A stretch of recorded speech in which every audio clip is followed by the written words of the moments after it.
Hello and welcome back to my channel. Make sure you like and subscribe to my channel. Let's begin. Ch1. It's been a while, hasn't it, buddy? A raven-hair-colored man asked, smiling slightly at the nostalgic sight before him, while scratching the chin of his mouse partner sitting on his shoulder. It's been 6 years since trainer Ash Ketchum has last set foot in his hometown, yet everything still seemed look the same. The familiar sight of his house, the peaceful sound of Pidgey's chirping, and last but not least, the familiar slow, calm spin of Oak's laboratory windmill. Pi, the yellow mouse perched on his shoulder, nodded in agreement as he too admired the peaceful scene before him. The two started to walk slowly towards the lab before them, taking in all the sights and smells that brought them literally back to home.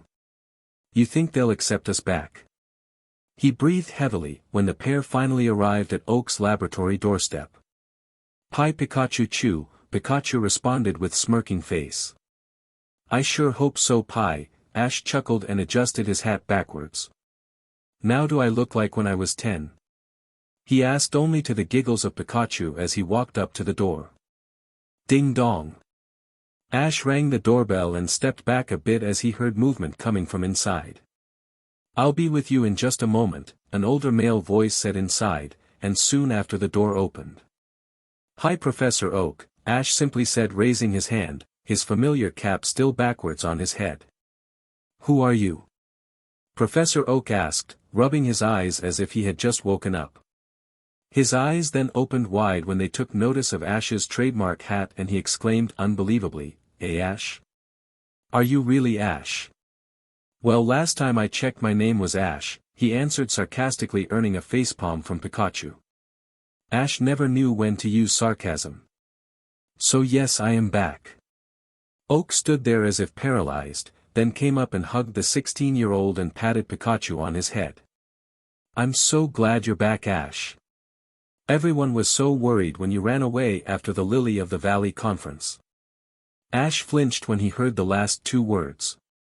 His loss in the competition at top 4 was the trigger on why he had left for 6 years in the first place. His dream was to be the best Pokémon master, not the third best or the second. Every tournament, he had always lost besides the Orange League and Battle Frontier.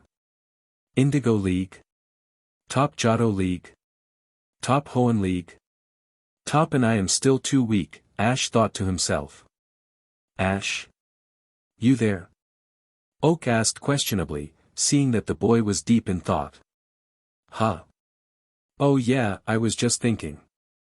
Now where have you been these past years without anyone finding you? We searched everywhere. Oak asked incredulously as Ash took a seat near his research desk. After Ketchum disappeared, his friends and mother spent countless days over every 4 regions, along with half the police force, without any luck. They eventually gave up with sorrow and began their own lives again, though never losing hope that their friend would come back. I've been training in Mount Coronet, he answered simply to the shock of the professor. For so long. How did you manage in such conditions? I stopped by at the market once in a while, plus I found a good training spot. Ash explained with a small smirk. Training spot? It's a great training spot, right on top of the mountain. Excuse me for so many questions, but wouldn't it be cold being so high up? Surely must have been tough training. Not really, it was quite warm actually for trees to grow there, Ash said with a shrug, earning a shocked look from Oak. Trees? That's not possible. My boy, Mount Coronet is the highest mountain peak in the whole world. No plants can grow at such a high altitude, and trees are just dash. Impossible, Ash finished, then turned to Professor Oak with a smug look. I'm sorry Professor, but I'm afraid that it's a secret. Oak ruffled his aging hair, confused, deciding to not question further and switch to a new topic. So what made you return? To win the Sinnoh League. I've heard that it was coming up, Ash simply replied while Pikachu fist-pumped with a prideful look on its face. But I came here specifically to drop off some Pokémon. Certainly, since carrying more than 6 Pokémon is against the rules, Oak stretched the last word, knowing that Ash had all of his Pokémon with him. The raven-haired boy merely rolled his eyes while he handed over all of his Pokeballs to the surprised old man. He then placed them on a transmitter which would teleport them to storage. Why Ash, all these Pokémon are all the ones you have registered so far? The professor exclaimed incredulously. Are you planning to take on the Sinnoh League with just Pikachu? Have you caught more Pokémon? The teenager grinned widely in response to the old professor's question. I've got 5 other friends willing to help. Ketchum suddenly stood up from his chair while Pikachu immediately jumped onto his shoulder. Both were still admiring the lab nostalgically, the place where he and Ash first met several years ago, which brought back many moving memories. Well, Professor, I'll be seeing you at the league, I hope. You're going already? Why, we have to catch up, Ash. It's been 6 years, asked the old man while raising an eyebrow. The old Ash had never kept a tight schedule before. Sorry, Professor, I would love to, but I need to get my buddies together and ready for the league, since it's starting in a few days. He picked up his bag, slung it over his shoulder and walked to the door with a raised hand. Nice seeing you, Professor. Hold on, Ash, your friends and family dash. Oak stopped inside as the door closed.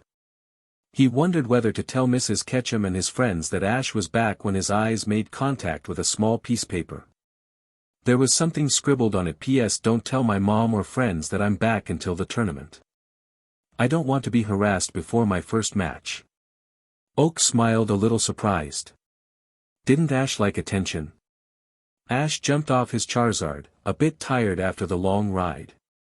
The shiny Pokémon was the first creature he encountered while climbing the mountain. Surprisingly, Charizard had been abandoned by her mother as a Charmander due to her color, and Ash had nursed it back to health.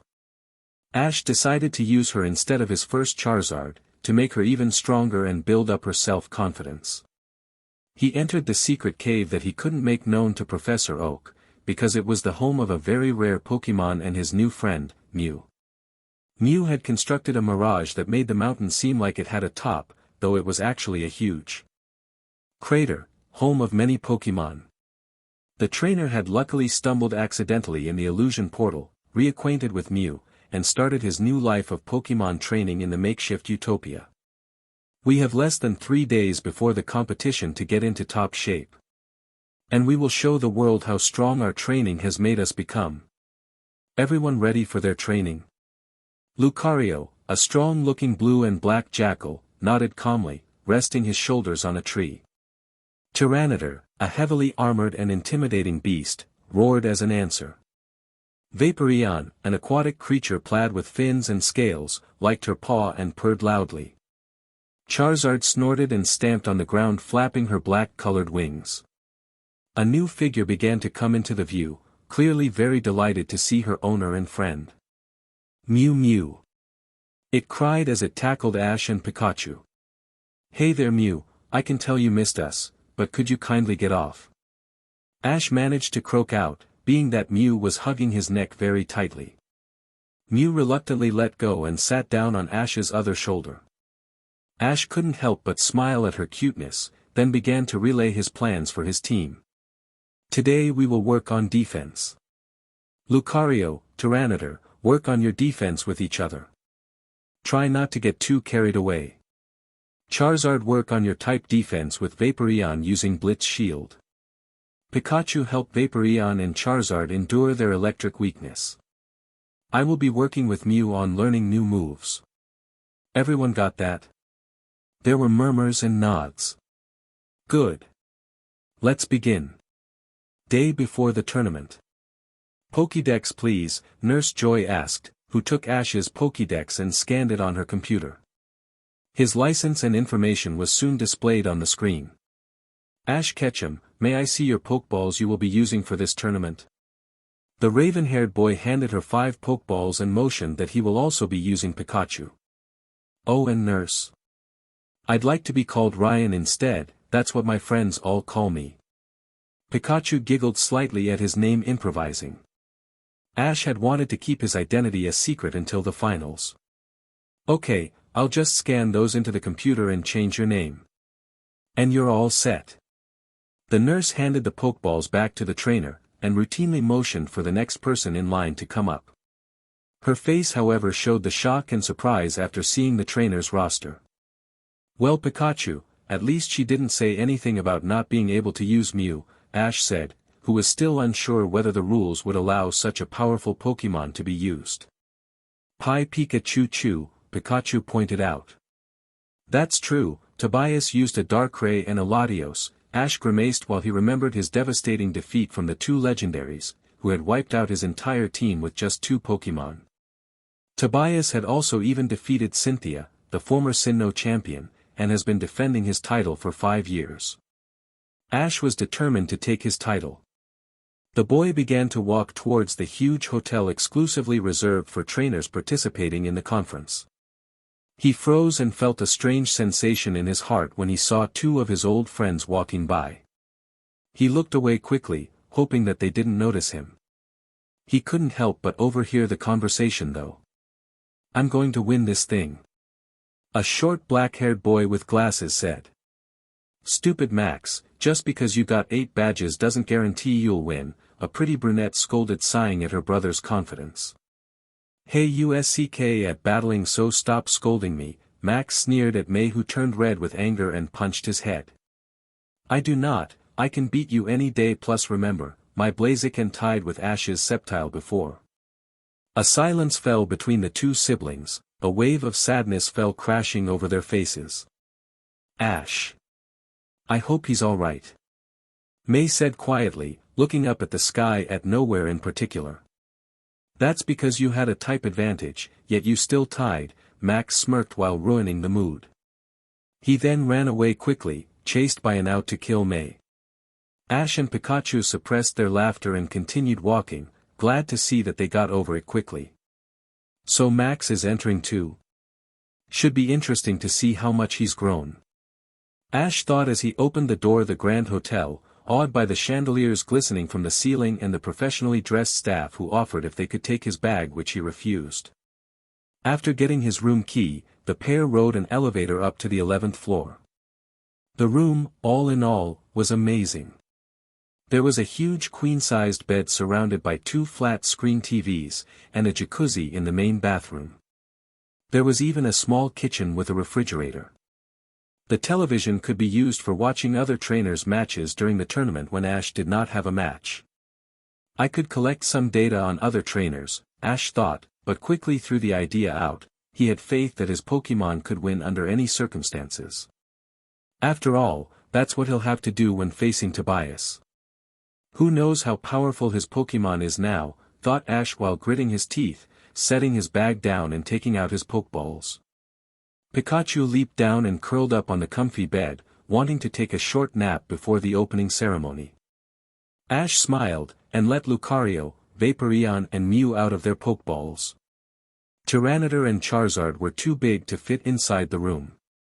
Mew playfully flew around Ash and landed on his head, then got bored and curled up next to Pikachu for a rest. Vaporeon leapt onto a leather chair near the window and yawned, flapping its tail slightly before falling asleep. Even Lucario could not resist the peaceful afternoon atmosphere and leaned against the wall, closing his eyes. Ash flopped down lazily next to Mew and Pikachu, and drifted peacefully to sleep. The next day, Ash woke up groggily in the morning, and carefully jumped off the bed, making sure not to wake up the 2 sleeping happily on his left. He could tell by the morning sun that he missed the opening ceremony, though it was not important in his book. Today was the important day, the day where he would make his debut as a true Pokémon master. Vaporeon woke up with a yawn and gave her master a curious look. Ash smiled and stroked Vaporeon's scales, who responded with a purr. "I'll be only using you today, don't let me down." He returned the blue-scaled creature back into her Pokeball and took another 2 as backup. Ash set his bag near Lucario, who had slept on the couch. "Are you going, master?" Ash heard Lucario's voice in his mind. "Yes, Lucario, I'll be back soon," Ash thought. "Back?" Lucario nodded and replied that he would make sure that Pikachu and Mew would be up to watch his match. Ash lightly chuckled at the thought and put his cap on. He then walked out into the fresh morning sun and took a peek at his schedule. His elimination match was at Arena 3, a block away from the hotel. Ash's eyes traveled down a bit and was surprised to see that his opponent, out of 512 people competition, was Max. "Well Max, I'm sorry that I'm going to eliminate you so early," Ash murmured with a slight smile, while arriving at the arena. He only saw less than 100 people in the stands including May, who was more interested in the arrival of the new guy than her brother, who was bragging about how he was going to take Ash down in less than 10 minutes. "Trainers, take your positions," the referee ordered, as Max and Ash stepped to their respective sides. "This is a battle between Max Maple from Petalburg Town and Ryan Ketchum from Pallet Town." Ash flinched, he had forgotten that the referees mentioned trainers' hometowns too. May and Max gave him a surprised look that made Ash turn away. They relaxed slightly when they noticed the absence of Pikachu, thinking that Ryan was just a distant relative. 3 Pokémon each, no substitutions. "Ready? Battle begin." "Go Vaporeon," Ash said, while throwing the Pokeball. The blue-scaled dog-like creature quickly appeared, eager to battle. "Ha, your rush will be the end of you," Max yelled, enlarging a Pokeball from his belt and throwing it. Out came a tall green lizard with grass blades, ready to take down its opponent. "Sceptile," the creature said, while flashing its blades and chewing on the branch in its mouth. "Sceptile, take Vaporeon down with a strong leaf blade," Max ordered. Sceptile's blades glowed green as he advanced towards his opponent at a quick speed. "Acid armor," Ash calmly ordered. Sceptile's blade struck, but had only slightly damaged the water Pokémon, who seemed to be enjoying the battle. "Your rush will be the end of you," Ash mocked, to the great anger of his opponent and slight laughter from May. "Sceptile, use Sunny Day then Solar Beam." Sceptile's pores on the back began to glow yellow, preparing to brighten the sun. "Stop it with an Ice Beam." A neat stream of ice quickly impaled the unfortunate victim before it could react, and the lizard laid still. "What? No way!" Max cried in disbelief. The crowd began to murmur amongst themselves about the noticeably strong Vaporeon. She purred loudly in response proudly. May stared in shock at the level of difference between the two. The mysterious trainer had just taken down Max's strongest Pokémon in a single blow. "Sceptile is unable to battle. Blue corner, please send out your next Pokémon." "Gur, you won't get away with that one. Go Mytiana." A fierce-looking wolf appeared on the grass battlefield, barking loudly at its opponent, who seemed to not notice its presence. "Vaporeon, let's end this quickly." "Sheer cold," Ash ordered while yawning a bit. The Eevee evolution launched a wave of freezing air and ice across the arena, sending shivers through the audience. "Dodge it Mytiana," Max cried helplessly. The dog tried to jump quickly out of the way, but fell short. "Mytiana is unable to battle. Please send out your last Pokémon." Max stared out in pure defeat. He then looked glumly at the judge and gave up, knowing that he wouldn't be able to win. The blue corner has forfeited. The victory goes to Ryan Ketchum of Pallet Town. There were a few cheers and whistles from the audience, who were excited to see such a strong trainer so early. Ash walked up to Max and shook his hand. "Your Sceptile was very strong to be able to make Vaporeon flinch," he remarked, to the delight of Max. "Thanks, but your Vaporeon is stronger. What do you feed it? Is it a girl or a boy? What dash?" A brunette came up from behind the unsuspecting boy and clamped his mouth shut. "Hold on Max, you're bothering him," May scolded, and blushed slightly at the sight of Ash, whose face had become more handsome and different from 5 years ago. No, it's all right, I know he has a lot to ask," Ash answered modestly. May slowly released his grip of the pale Max to Ash's silent relief. "Is Vaporeon your main Pokémon?" Max asked after getting free.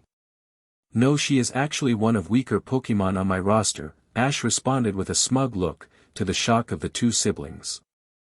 "How, what, really?" May asked in disbelief. "Who is your strongest Pokémon then?" "You'll see, now if you'll excuse me, I have to somewhere to go," Ash half lied, he was really hoping that they wouldn't suspect that he was Ash. He walked awkwardly to the exit, taking long quick strides. Both of the Pokémon trainers stared stunned at the path where Ash had left, unable to imagine that the powerful Vaporeon they had just witnessed was weak in the eyes of the mysterious trainer. "Pie Pikachu pie," Pikachu remarked as Ash returned to his hotel room. The yellow mouse had just been watching Ash's match on the television with Mew. The pink feline Pokémon, however, looked like she had fallen asleep while watching. "Well done, Ash," Lucario commended, with a rare smile on his face. "Thanks Pikachu and Lucario," Ash smiled. "It was quite nice to see how much Max has grown these past few years." Mew stirred cutely and softly cooed as if she was in a sweet dream. Ash put a small cover over the pink feline while Pikachu was busy switching the channel to his favorite cartoons. Lucario went over to the balcony to meditate. "Well," Ash thought while slumping lazily on a chair, "I'm back." A squinty-eyed man eyed the Pokémon League schedule and locations carefully, looking to see the name Max Maple on the list. "Come on Brock, let's go. Gary's match is just in a few minutes." An orange-haired woman with a small ponytail yelled, motioning him to hurry up. "Yeah, I'll be right there, Misty." The breeder had been journeying with Gary and Misty on his way to the Pokémon League in hopes of seeing new faces again. Gary was competing just for a break from his professor studies, and Misty had come to cheer him on. Brock had been scanning the schedule for the second-day matches for Max Maple, hoping to meet up with him and an old friend, May. However, it was strange that he couldn't find Max anywhere on the schedule. Could it be that he was eliminated this early? Brock asked to himself incredulously, who expected the Pokémon Wiz to at least make it to the second round. However, his thoughts quickly drifted away when Misty was no longer in sight, already entering arena. "Hey Misty, wait up!" He yelled while trying to catch up, and ended up tripping over a rock instead, falling head first. "This is just not one of my days," he groaned. Suddenly a stranger rushed past him, muttering something about never sleeping late again. Brock scratched his head and wondered why the stranger felt so familiar. The breeder, however, just shrugged it off. "It's probably due to my near concussion." Gary smiled at the challenger that appeared. He didn't seem like a tough opponent. While his opponent before him was likely just a Pokémon trainer, Gary on the other hand is studying to be a Pokémon professor like his grandfather. The boy had begun to understand his Pokémon's abilities and use them to their fullest, making him a worthy Pokémon trainer as well. He gave a small wave to Misty and Brock, who had just settled in the front row while giving the judge a ready sign. "This is a battle between Gary Oak from Pallet Town and Ryan Ketchum from Pallet Town," the judge shouted, raising a flag. "Begin." Gary examined his opponent closely, finding some facial resemblance to the old Ash, and began to ponder in his head whether Ash had a brother or a cousin. But Pallet Town is so small, and I'm sure Ash and Delia were the only Ketchums in our town, he thought, very confused. "Can we get started?" Ash shouted in a hurry, a bit nervous at the blank stares that Gary, Misty, and Brock were giving them. He knew that his fake first name wasn't going to help him much any longer. "Okay, sorry about that. Go Electivire." A huge yellow humanoid creature appeared on the battlefield, static flaring through its fur. "Electivire go Charizard." The black-colored beast appeared majestically in the field to the awe of the spectators. Why would he choose a flying type to an electric type? Misty asked, a bit surprised at the stranger's choice. "He's probably got a few tricks up his sleeves," Brock replied excitedly, knowing how rare a shiny Pokémon was and to see them in actual battle. Gary stood back in disbelief at the towering creature before him, whom was almost twice as big as his Electivire. "Bad choice, Ryan. Electivire is the best at taking down flying types." "Thunderbolt go!" Gary ordered while regaining his cool. The yellow beast quickly charged up an electric ball and fired it at the black lizard. "Take it Charizard with Blitz Shield." The crowd stared in disbelief as they watched the electric attack bounce off harmlessly the makeshift fire shield. "What, no way?" Gary said, shocked at how one of his best Pokémon got his attack deflected without much effort. "What the hell was that?" "That's a powerful Charizard," Brock commented, excited for the outcome of the battle. Misty nodded a bit, still couldn't help feeling the familiarity of the stranger. Charizard, Flamethrower. Ash commanded, which the black creature responded with a powerful blue flamethrower at Electivire. Dodge at Electivire. Gary shouted, which Electivire did to Gary's relief, though just barely. You got a speedy Electivire, Ash commented, grinning a bit. The match was going to be an interesting one. Thanks, but that's not all my Electivire has. Thunder Punch. Electivire rushed at Charizard with a fist full of electricity and a determination to hit its opponent. Fly up. With a swift flap of her dark wings, the lizard sprung up quickly into the air, leaving a confused Electivire behind. Now Earthquake, Ash was responded with a huge tremor magnified by gravity, causing massive damage to Gary's Electivire. By the time the dust settled, only one Pokémon stood. Electivire is unable to battle. The winner is Charizard. Will Gary Oak please send in another Pokémon? The judge shouted to the cheers of the audience. Gary slightly cursed under his breath, knowing that he shouldn't have misjudged the stranger's power. Gary's Electivire got knocked out in one shot. Misty whispered in disbelief. Yeah, Brock answered, marveling at the strength of the Ash. That Earthquake was really strong, especially to an electric type like Electivire. Ryan was really clever to combine Fly and Earthquake together. Blastoise, you're up. Gary yelled, throwing out the Pokeball. A turtle-like creature with cannons on its back appeared on the field, saying its name. Blastoise vs Charizard begin. Blastoise, give that oversized beast a drizzle with water gun. Gary ordered. A stream of water quickly shot out of Blastoise's cannon, aimed directly at Charizard. Take it. The water bounced off from the black dragon lizard's claws, grimacing only slightly. That's impossible. Ash's opponent murmured, wondering how strong the Charizard actually was. Vaporeon's water guns are much stronger than that weak stream, Ash answered, smirking, to the great anger of Blastoise and a slight shiver from Charizard. Show it your hydro pump. Gary shouted suddenly, hoping to catch the black-colored beast off guard. A more powerful jet stream was fired again at the female lizard. Dodge it and counter with Thunder Punch. Charizard sidestepped quickly out of the way, and flew towards Blastoise at an intense speed. However, she was intercepted with another well-aimed hydro pump, hitting her torso dead on. Charizard. Ash cried, a bit worried, but became relieved when he heard the Thunder Punch met its target. Both Pokémon still stood, though looking equally as tired. They're matched equally, Misty commented, amazed especially at Blastoise's powerful water attacks. Not really, only the type difference makes it seem like they're equal, Brock responded knowledgeably. Misty rolled her eyes. Leave it to Brock to explain everything she gets wrong. Two figures suddenly entered sheepishly into Misty and Brock's view, waving high as the two approached where they were sitting. Hey Max and May. When was Max's second match? I couldn't find you anywhere on the schedule. Brock motioned them to sit down at the many empty seats besides them. I got beaten by Ryan in the first match. Man, was he strong. He's my new idol, Max answered proudly with a grin, though was smacked by May. Yeah, he liked him so much he forgot where Ryan's second match was located and we took forever to find it. Really? How did that happen? Misty asked, sweat dropping, being that the schedules were posted everywhere. Can I tell the story later? I wanna watch the match.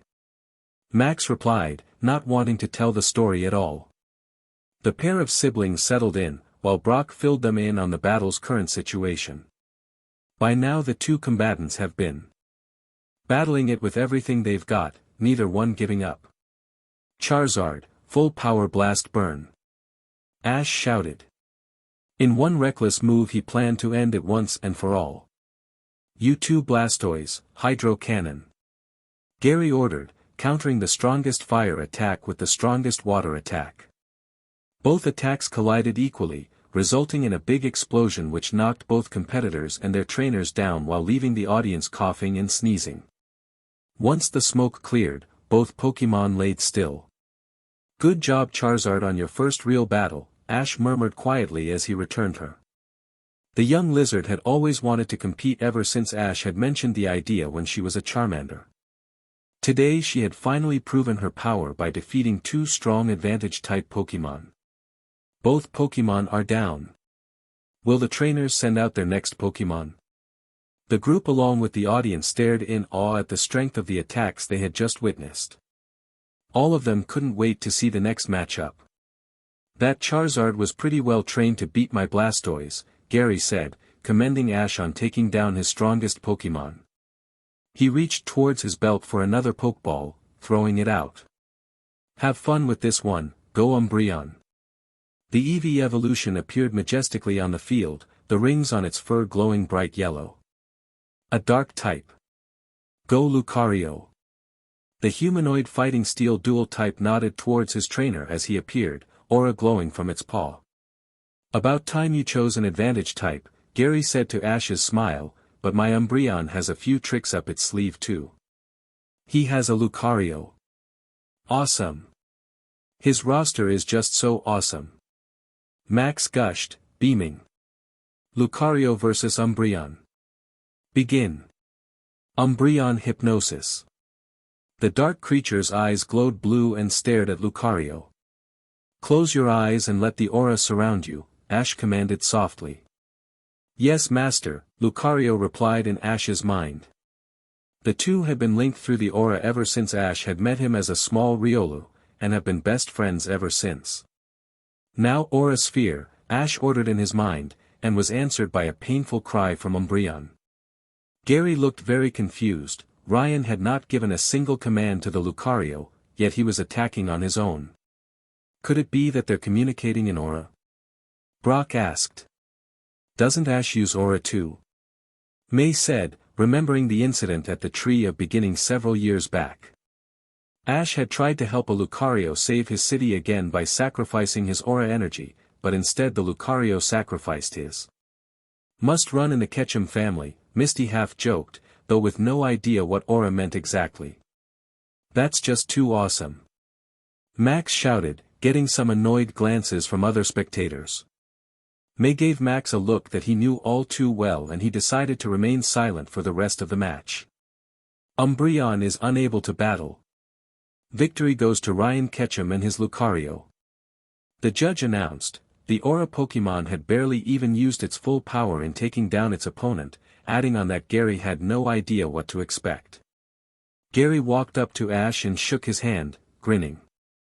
I've never had that much of a tough match since I faced Ash in the Johto League, he remarked to a slightly uncomfortable Ash.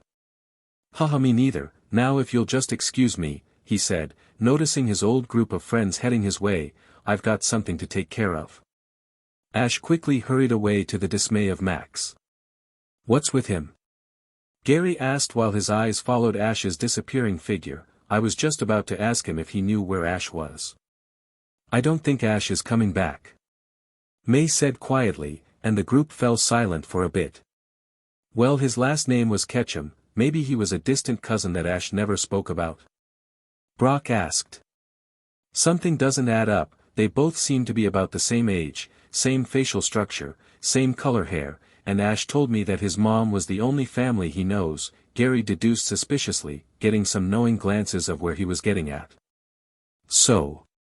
You think that Ryan could be Ash?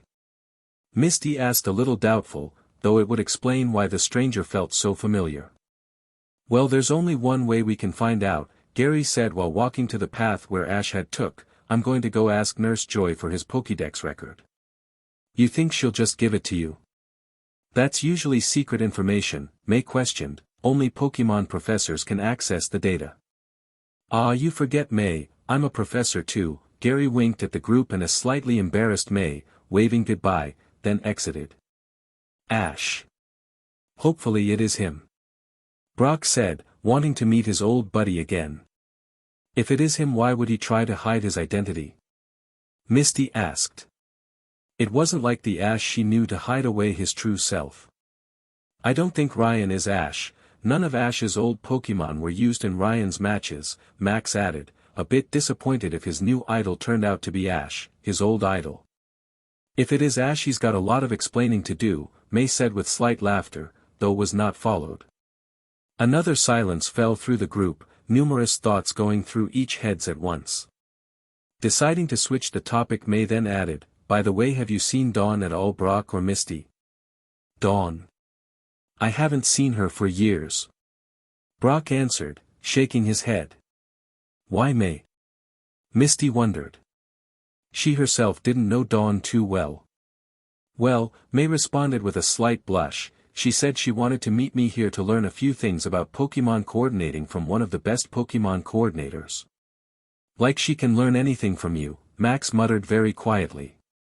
"Why don't you ask Gary? I'm sure he has all the records of people staying here at the hotel for the league," Misty responded a bit sarcastically. "Alright, thanks." May smiled and waved, dragging Max with her. "See you guys later." "Well, I never expected to meet all of my old friends in one place again," Brock said to Misty after the pair was gone. After a few seconds of no response, he turned over to see Misty deep in thought. "Misty? Huh? Oh yeah, I never did either," she said, putting up one of her famous fake smiles. Brock ignored it, however, not wanting to intrude on her thoughts. Misty looked up to the sky at nowhere in particular. "Ash, hurry back soon, we all miss you." Long brunette hair cascaded down Leaf's shoulder, sighing in frustration as she tried to brush the frizzles caused by last night's bad sleep. Today was the third day of the Pokémon tournament, and there were only 128 people remaining, including herself. The main reason why she had entered the competition was to go along with Dawn Berlitz, her new friend that she had met while journeying in Sinnoh. They both had wanted to meet the famed Pokémon coordinator from the Hoenn region, though Leaf respected May more for her battling skills than her coordinating skills. She had heard that she rivaled Ash's skill in Pokémon battling, making her even more excited to meet her. Ash Ketchum had been her childhood friend since kindergarten, though she left on a Pokémon journey earlier than him because she was 1 year older. But more specifically, he was her childhood sweetheart. As soon as she put down the brush, her thoughts were interrupted by Dawn's voice on the other side of the bathroom door. "Leaf, come on already, you have a match really soon." "Hold on, Dawn," she replied back, picking up the brush again. "The bed was not friendly at all to my hair last night." "Still tossing and turning about, Ash, huh?" Dawn teased, to the great embarrassment of the brunette. Dawn had known of her crush ever since she told her accidentally a few days after they met, when Dawn asked her whether she knew Ash or not. The brunette was a bit surprised, but had come to accept it and tease Leaf ever since. They were both disappointed, shocked and worried after hearing that he had disappeared 6 years ago. Though Dawn has gotten over it a bit, Leaf hasn't at all. "Alright, I'll give you 10 minutes, I've got to wake up Barry," she groaned, and Leaf giggled a bit, hearing the hotel door open and close. Barry was Dawn's boyfriend, even though her mother and Barry's parents basically set them up. They had been childhood friends since forever, but Dawn had begun to become annoyed at his arrogance and pride. She had only accepted to appease her mother, who had always wanted Dawn to have a boyfriend so she didn't have to worry so much.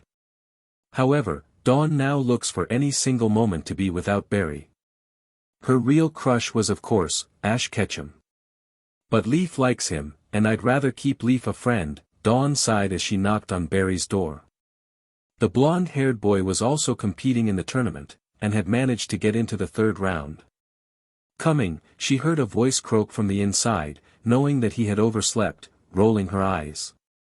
"Alright, me and Leaf are going in 10 minutes and we are not waiting for you," she replied and grimaced as she heard crashes and loud noises coming from inside. "I'm alright," Barry reassured Dawn, who had already left for her room. Barry's clumsiness was one of his least attractive traits to the coordinator. "If only I had Ash," she sighed, then suddenly started ruffling her hair. "Ugh, what I am thinking, my best friend likes him too, and she deserves him more than I do." "I'm Donnie," Leaf's voice ringed, and the bathroom door opened.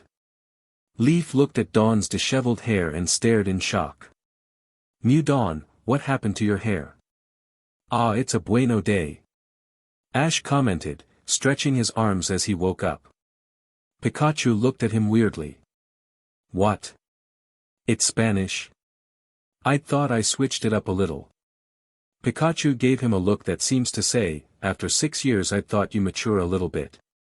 Mew giggled while Ash ignored Pikachu, selecting his Pokémon for his next match. Mew suddenly flew in front of him, pointing to herself. Ash smiled and responded. "I know you want to compete, but I'm only using you for the final, okay? I want it to be a surprise since you're so special." The pink feline legendary giggled at the compliment and sat back down on Ash's hat, transforming into a Pikachu. "You want to come with me today?" Mew nodded in its Pikachu form. "Sigh, but I don't want anyone to figure that I'm Ash." "Pikachu pie pie," Ash's Pikachu responded, rolling its eyes. "Yeah, you're right Pikachu, I'm just scared to meet everyone again." Then again, the sooner they found out the better. Ash turned around, running choices through his heads. He then turned back around with a bright smile on his face, and let Pikachu and Mew onto his shoulders. "Alright then, today I'll head out not as Ryan but as Ash Ketchum," Ash stated, to the cheers of Pikachu and Mew. He then heard a knock on the door and gulped at the words. "Hey Ash. It's Gary. I want to talk." "So you're telling me the reason you've been gone for 6 years was because you had been training in a secret place?" Gary asked in disbelief after Ash had told him the complicated but truthful story. "Yeah, pretty much," Ash scratched his head sheepishly, "sorry to make you guys worry so much." "Man Ash, your mother and your friends were so worried, myself included, how could you do such a thing and not tell us?" Gary questioned, shaking his head. "There were some things that were alright to keep secret but not as big of a situation as Ash's. Actually Mom already knew, she just kept it secret from me," Ash responded calmly to Gary's dumbfounded look. He suspected that anyways since Delia had still been herself even after Ash disappeared. The two Pikachus giggled, remembering Ash's embarrassed face every time his mom told him to change his underwear when he called her every day. "Well, when are you going to tell everyone else?" The raven-haired trainer pondered for a bit, then sighed. "The sooner the better I guess," he answered to Gary's smile. He then stood up and headed towards the door. "Well, it was nice seeing you again Ashy boy, I'll be rooting for you during your matches." Gary looked at Ash for a moment, and then decided that it was better if Ash told the truth himself, to Ash's groan. "I'll give you a few days to tell them," Gary said mischievously, "but after that I'm going to tell Misty and the group that you lied throughout the whole competition because you didn't want to meet them. I can't wait to see Misty's face." Ash gulped and hurried Gary to the exit, saying that he'll tell them as soon as possible. Once outside of Ash's room, Gary suddenly questioned. "Wait Ash, who are you facing in your next match?" "Barry," Ash responded, remembering the blonde boy only vaguely from his travels. "What? You mean the runner-up from last year who nearly beat Tobias?" "I'm telling you Ash, that battle's going to be hard, don't think you're the only one taking intensive training these past years," Gary warned, again surprised at the way Ash had been paired up with another strong trainer. "I bet someone is rigging this competition to test Ash," he thought, being that he himself was the 3rd seed. Yeah, whatever Gary, I'll just be using my secret weapon early," Ash replied, smirking. Gary raised an eyebrow and decided not to ask. "Well, I'll be waiting for that secret weapon, good luck Ash," he said, walking away to the end of the hallway, relieved that his friend and Pikachu were okay. "He took that surprisingly well," Ash said, finally relieved that his secret was let out. He then turned around and sat down at the computer situated at the corner of the room. Typing Barry's name into the registration forums, Ash quickly scanned his roster. Empoleon, Staraptor, Roserade, Heracross, Skarmory, Hitmonlee. It's all the Pokémon he used 6 years ago. Ash thought, slightly nervous. Barry's Pokémon were going to be hard to defeat, adding to the fact that his father was Palmer, one of the Frontier Brains, who might have helped him train his Pokémon too. "Well Mew, it looks like I might have to use you sooner," Ash smiled at the pink feline that transformed back into its normal form, overjoyed at the news. Pikachu gave Ash a strange look, asking if he was going to use him or not. Ash smiled at his best friend's anxiousness to battle, and gave him a pat, reassuring him that he will be using his best few Pokémon for the match. Dawn, you just watch, I'll win this for you my love. Barry bragged, making a heart sign towards the Blueonette sitting in the spectator seats. Leaf giggled slightly as Dawn facepalmed, turning away, not wanting to be associated with blonde embarrassment. The arena was quite crowded, mainly because Barry was the league runner-up, though not all. A mysterious, strong trainer was also in the match, and had seemed to gain a lot of popularity as well. A few cheers erupted as Ash entered the stadium right on time, to the eagerness of his opponent. Will the trainers take their places? The judge asked, seeing that the two trainers are present. Leaf and Dawn both stared at the newcomer, unable to shake off the strange familiarity they both felt. This is a battle between Barry Stinson from Twin Leaf Town and Ash Ketchum from Pallet Town. 3 vs 3 1 sub allowed. Shocks erupted on the faces of both Barry and the two girls. Ash?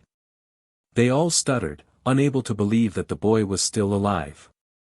Leaf had continued hope however, and was super relieved to see that her eternal crush was unharmed. Sigh, I guess Gary told Nurse Joy to switch my name back. Ash murmured sheepishly, then turned to return the stares from his 3 old acquaintances and friends. Sorry that I hit it. Ash. Leaf shouted overjoyed, unable to contain her bliss, and tried to leap over the bars, but was restrained by Dawn.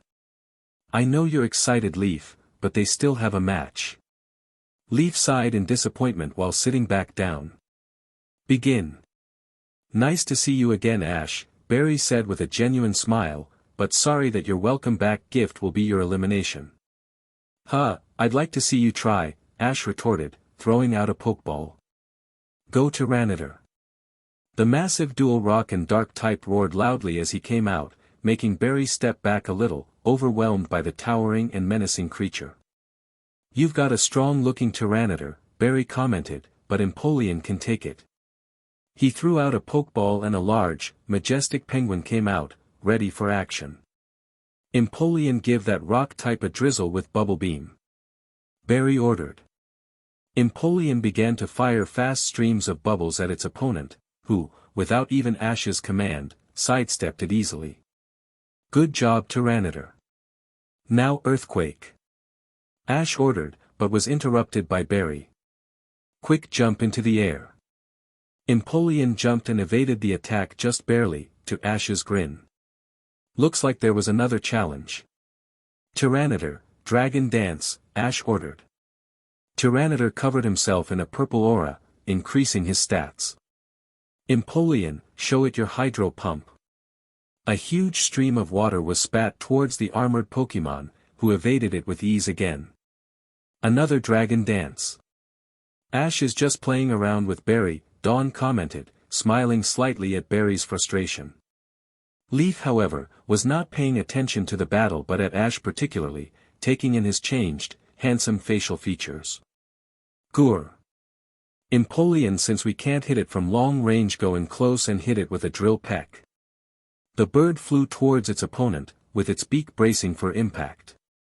Dawn groaned at Barry's careless mistake of flinging a flying attack against a rock type. The attack, as expected, bounced right off Tyranitar, who snorted at the weak impact.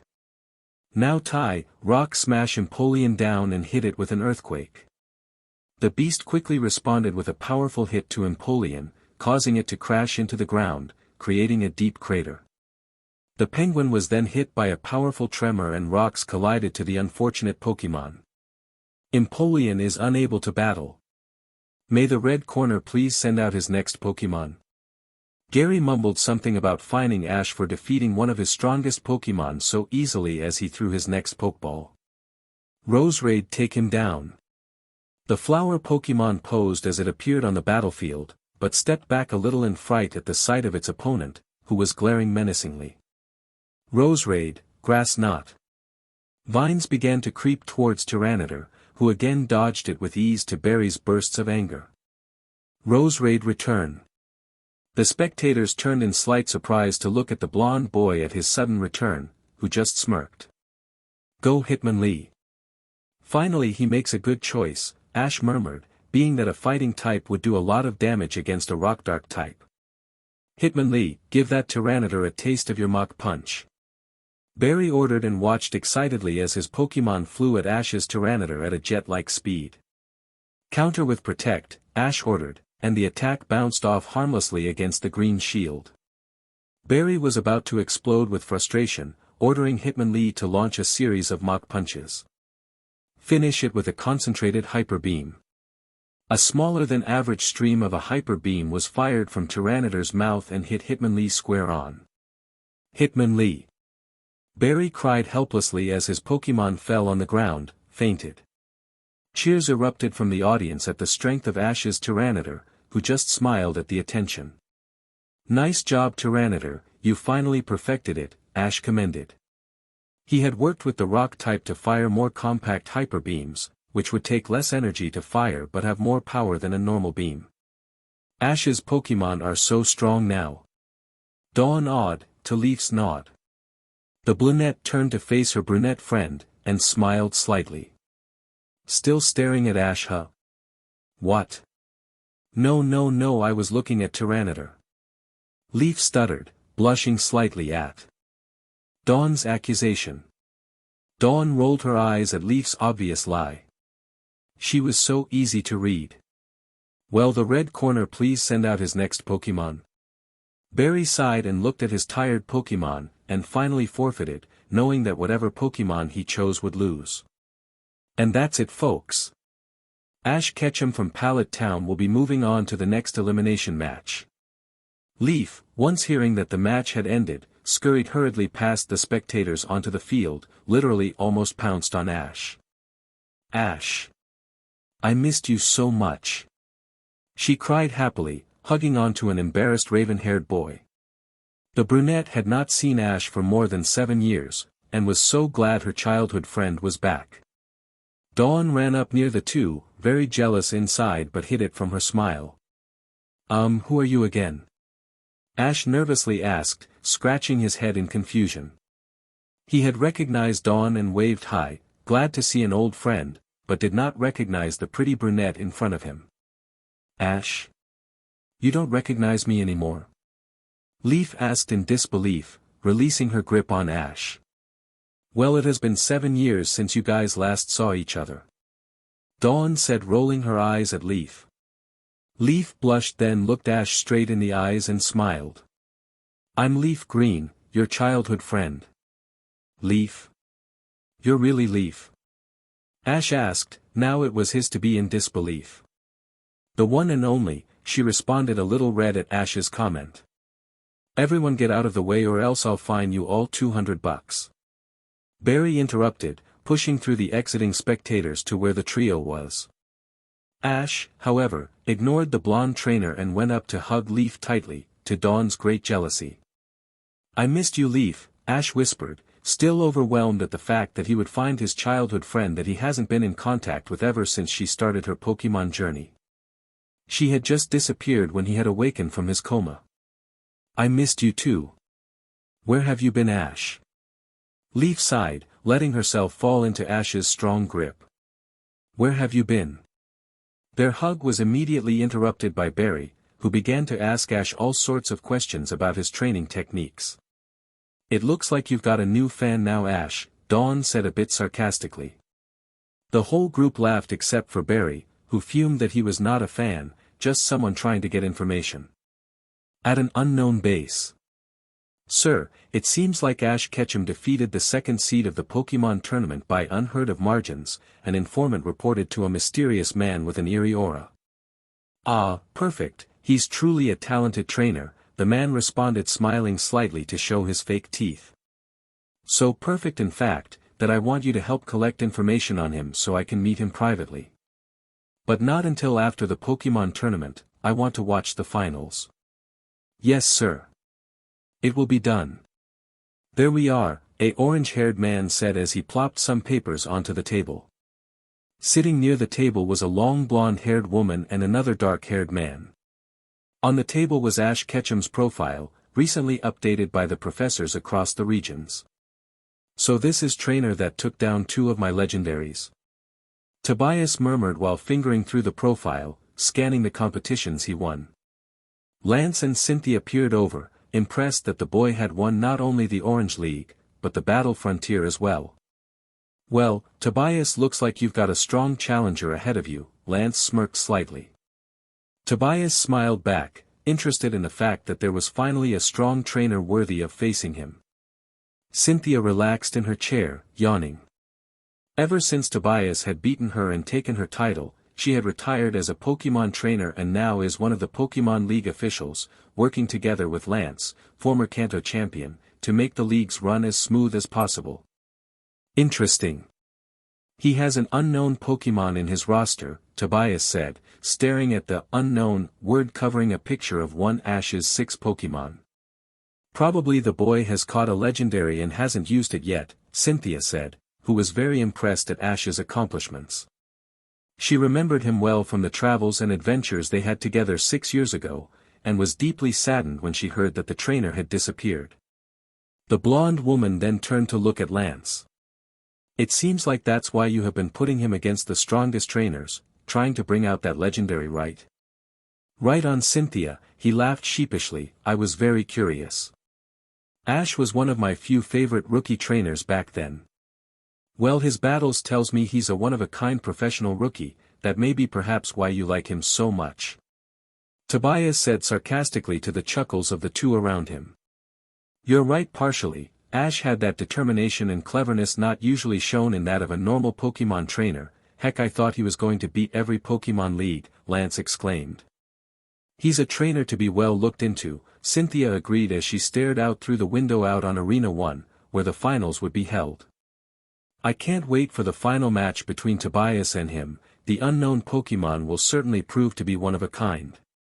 And that's what I have been doing for 6 years, Ash finished, finally done with telling his story after he had disappeared to the trio of Leaf, Dawn, and Barry who stared in awe at Ash. Of course, he had to make up some parts to cover up the fact that he had a Mew, or else the news would leak out. Wow, Ash.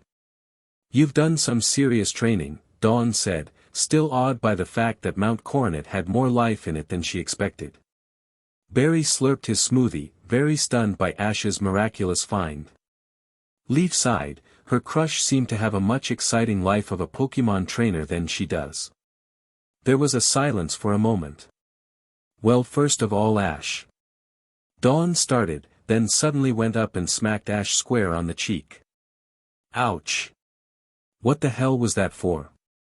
Ash shouted, causing some people in the diner to look over at him for his use of language.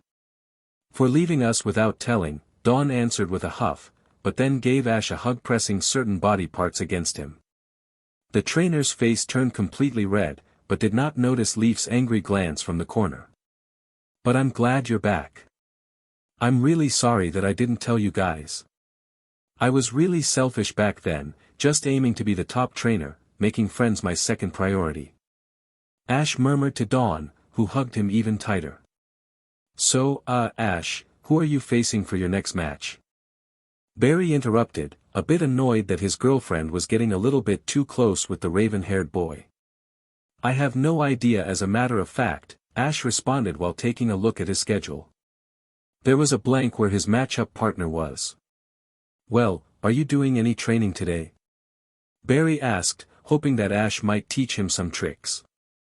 Well, it is noon. I was going to go back and meet up with Gary and the rest. They still don't know that I'm back, Ash responded, to the blank stares of the trio. So you mean Gary, Brock, Misty, May and Max still don't know you're here? Dawn asked, a little happy that she would be one of the first to see Ash return. Yep, well, Gary already knows, just not the rest, Ash answered. Well, why didn't you tell them? Leaf asked, a little confused. Ash trailed off, staring to the side. Pikachu spoiled the silence with his ketchup bottle, spraying it in Ash's smoothie accidentally. He glanced apologetically at his trainer, though Ash did not notice at all. Mew giggled, and that was when the trio realized that Ash had 2 Pikachus instead of 1. Hey Ash, who's the second Pikachu? Dawn asked, scratching the head of Mew, just noticing that Ash had 2 Pikachus. Oh, I found her. In the place I was training, Ash said, making up a quick, believable excuse. Looks like you've got a real passion for Pikachu, Barry said, writing it down on his pad as something to be noted. Are you writing everything about Ash that you find interesting? Dawn asked, rolling her eyes, even though she knew the answer. Barry ignored the question, finishing up his bullet point. Ash? A voice belonging to Gary asked. Hey Gary, Dawn and Leaf greeted the young Pokémon professor. Barry waved hi, and marked down Gary on the table marked Love Rival. Ash, Dawn, Leaf and Barry, I didn't expect I'd see you guys all here, Gary said, looking surprised. He was carrying his tray of food from the counter, obviously saying that he was eating at the same diner. Hi Gary, Ash responded, calmly making room for his old-time rival. Nah Ash, I got a seat over there, where you're coming as well, he pointed at a large table at the corner of the room, where May, Max, Misty and Brock all sat. Huh? Ash questioned, then remembered that the group still didn't know he was here. Do I have to now? Why not now Ash? Gary asked smirking, dragging Ash by the collar to his table while Leaf and Dawn watched in horror at the boy's groans of pain. Gary, who's that? Max asked as he noticed the two come over. Isn't that Ryan? May looked straight at Ash, trying to match his face. Hi Ryan. Hey. May, Ash responded nervously. Wait a second. I'm pretty sure May has never told you her name, Misty commented suspiciously. Yeah that's right. Brock asked, looking just as suspicious as Misty. That's because, this right here, is Ash Ketchum. Gary responded with a grin while Ash looked up at them, waving hi. There was silence for a moment while everyone began to register what Gary had just said. He's who? Wow, that's a really interesting place you found Ash, to think that there was a forest inside a mountain as huge as that. Brock commented to the nods of the group. After they had found out that he was back, Leaf, Dawn and Barry moved over to join them to meet up with old friends. Once the 9 had settled down and had their share of welcoming the raven-haired boy back, Ash had told them his story. Yes, but you still didn't have to go that far, May scolded while Max nodded. Your Pokémon have sure grown strong though. Suddenly, a man in a lab coat walked over to their table in a hurry. Grandpa! Gary exclaimed as the group looked over at the man in shock. Hey Professor Oak, came several voices in unison. Gary, Ash, everyone, I've got important news, the old man said with a pant, taking some time to sit down at an empty spot next to Max. What's wrong Professor? Dawn asked. It seems that the finals will be held tomorrow, he said, to the surprise of the entire group. What? Everyone cried, completely overwhelmed. First they learned that their best friend that has not been back for 6 years was here in the Sinnoh League, and now they learned that the finals are already being held, which would mean that everyone that had joined forfeited. It seems that Ash's victories caused people to lose their hopes, Oak said, chuckling slightly while everyone looked shocked and sort of glad in a way. Well Ash, it's your time to shine, Leaf said giggling, while the rest of the group nodded smiling, adding their contribution of encouraging words. Good luck Ash. Kick Tobias' butt. Have fun out there. Can't wait to see the secret Pokémon. Can I get a cheer for the new Pokémon champion? Cheers. The group clanged their cups together, and laughed heartedly, for it was 6 years since they had all sat together like this, and everyone was overjoyed to have an old friend back feeling that they would have Ash back forever. This however as they will learn soon enough, will not come to be true. Tobias peered up at the large crowd above him, waving and smiling. He enjoyed the attention he received ever since he beat Cynthia Sharona and claimed Sinnoh's champion title, but have been bored with the lack of competition. Finally, I get a worthy opponent. He thought, excitement running through him. Cheers erupted as Ash came into the stadium with 2 Pikachus on his shoulders, all waving their hands at the now huge numbers of fans screaming Ash's name, as well as his old friends. Tobias and Ash took their stands, and gave their thumbs up to the judge. Ash peered into Tobias' hardened eyes as the judge gave the signal to begin, knowing that this was going to be a tough challenge. This is a 6-on-6 battle between champion Tobias Heatran and Ash Ketchum with no substitutions. Go Darkrai, the legendary Pokémon appeared gracefully on the battlefield, emitting a dark aura. So he went with his main. Lucario, take it down. The dog-like Pokémon landed equally as graceful as his opponent, ready for orders. That's a big type advantage, Dawn exclaimed. Lucario's attacks are super effective while Darkrai's attack are 2 times as ineffective since Lucario is both steel and fight. Don't be too sure, Dawn, Tobias isn't the league champion for nothing, Max said, looking nervous. Ash may be strong after training for 6 years, but he hasn't been the only one that has been. Darkrai, Dark Void, Tobias ordered as the creature launched dark ball-like projectiles at Lucario, who dodged it skillfully without command. However, it was hit with another wave that was skillfully placed, as if Darkrai knew Lucario would dodge it at first. Sheet, Ash cursed, looking helplessly at his drowsy Pokémon who was fighting to stay awake. Now Dream Eater. Ash grimaced at Lucario's cries of pain as Darkrai fed on its nightmares. Leaf and the group looked worriedly at Ash, fearful of the now even more powerful legendary Pokémon. Wake up Lucario, now. Ash ordered, and to his relief the Aura Pokémon responded with a forceful determination to stay awake. Close your eyes, try to let the aura surround you to block off the bad dreams. Lucario did as he was told, and with a great effort he became gradually more and more awake. Tobias raised an eyebrow in surprise as the Jackal Pokémon rose up and opened his eyes. Extreme speed followed with close combat, Ash said in his aura. The Aura Pokémon rushed at Darkrai, who looked equally as surprised as its trainer. No one has broken through Dark Void that quickly. Lucario made contact with his fist as it continued to attack the pitch-black Pokémon.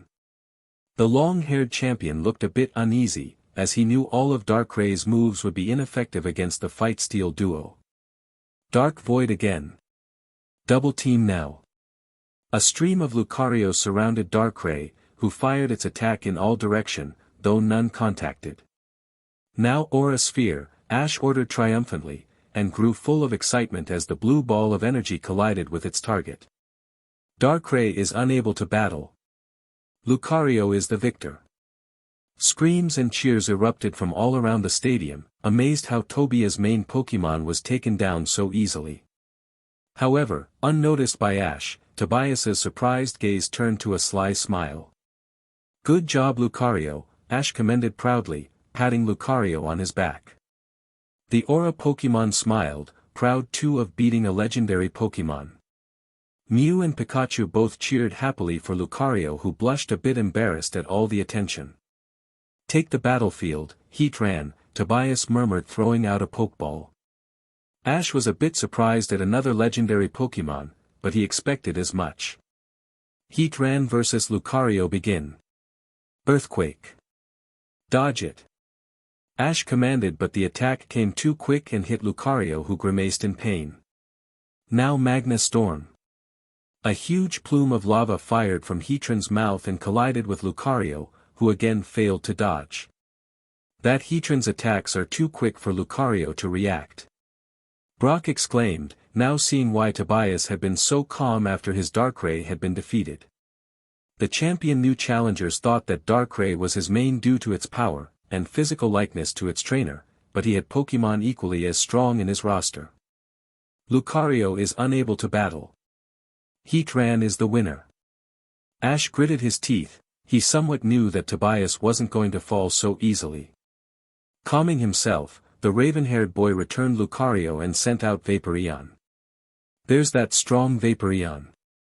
May said excited. It's so cute. Misty gushed, amazed at the beautiful sheer color of the EV evolution. Max slapped his face and swore to himself he would stay single for the rest of his life. Vaporeon vs Heatran begin. Start things off with a Surf Vaporeon. Ash yelled. A huge wave rose up against Heatran and made its way down. Dodge it. Tobias ordered, still holding a calm face though there was a type advantage. His opponent stared in shock as Heatran jumped skillfully on a wall and evaded the attack. Sunny day now. The crowd covered their eyes as the sun grew extremely bright, radiating heat. Ash wiped his sweat as the heat had started to make him feel dizzy.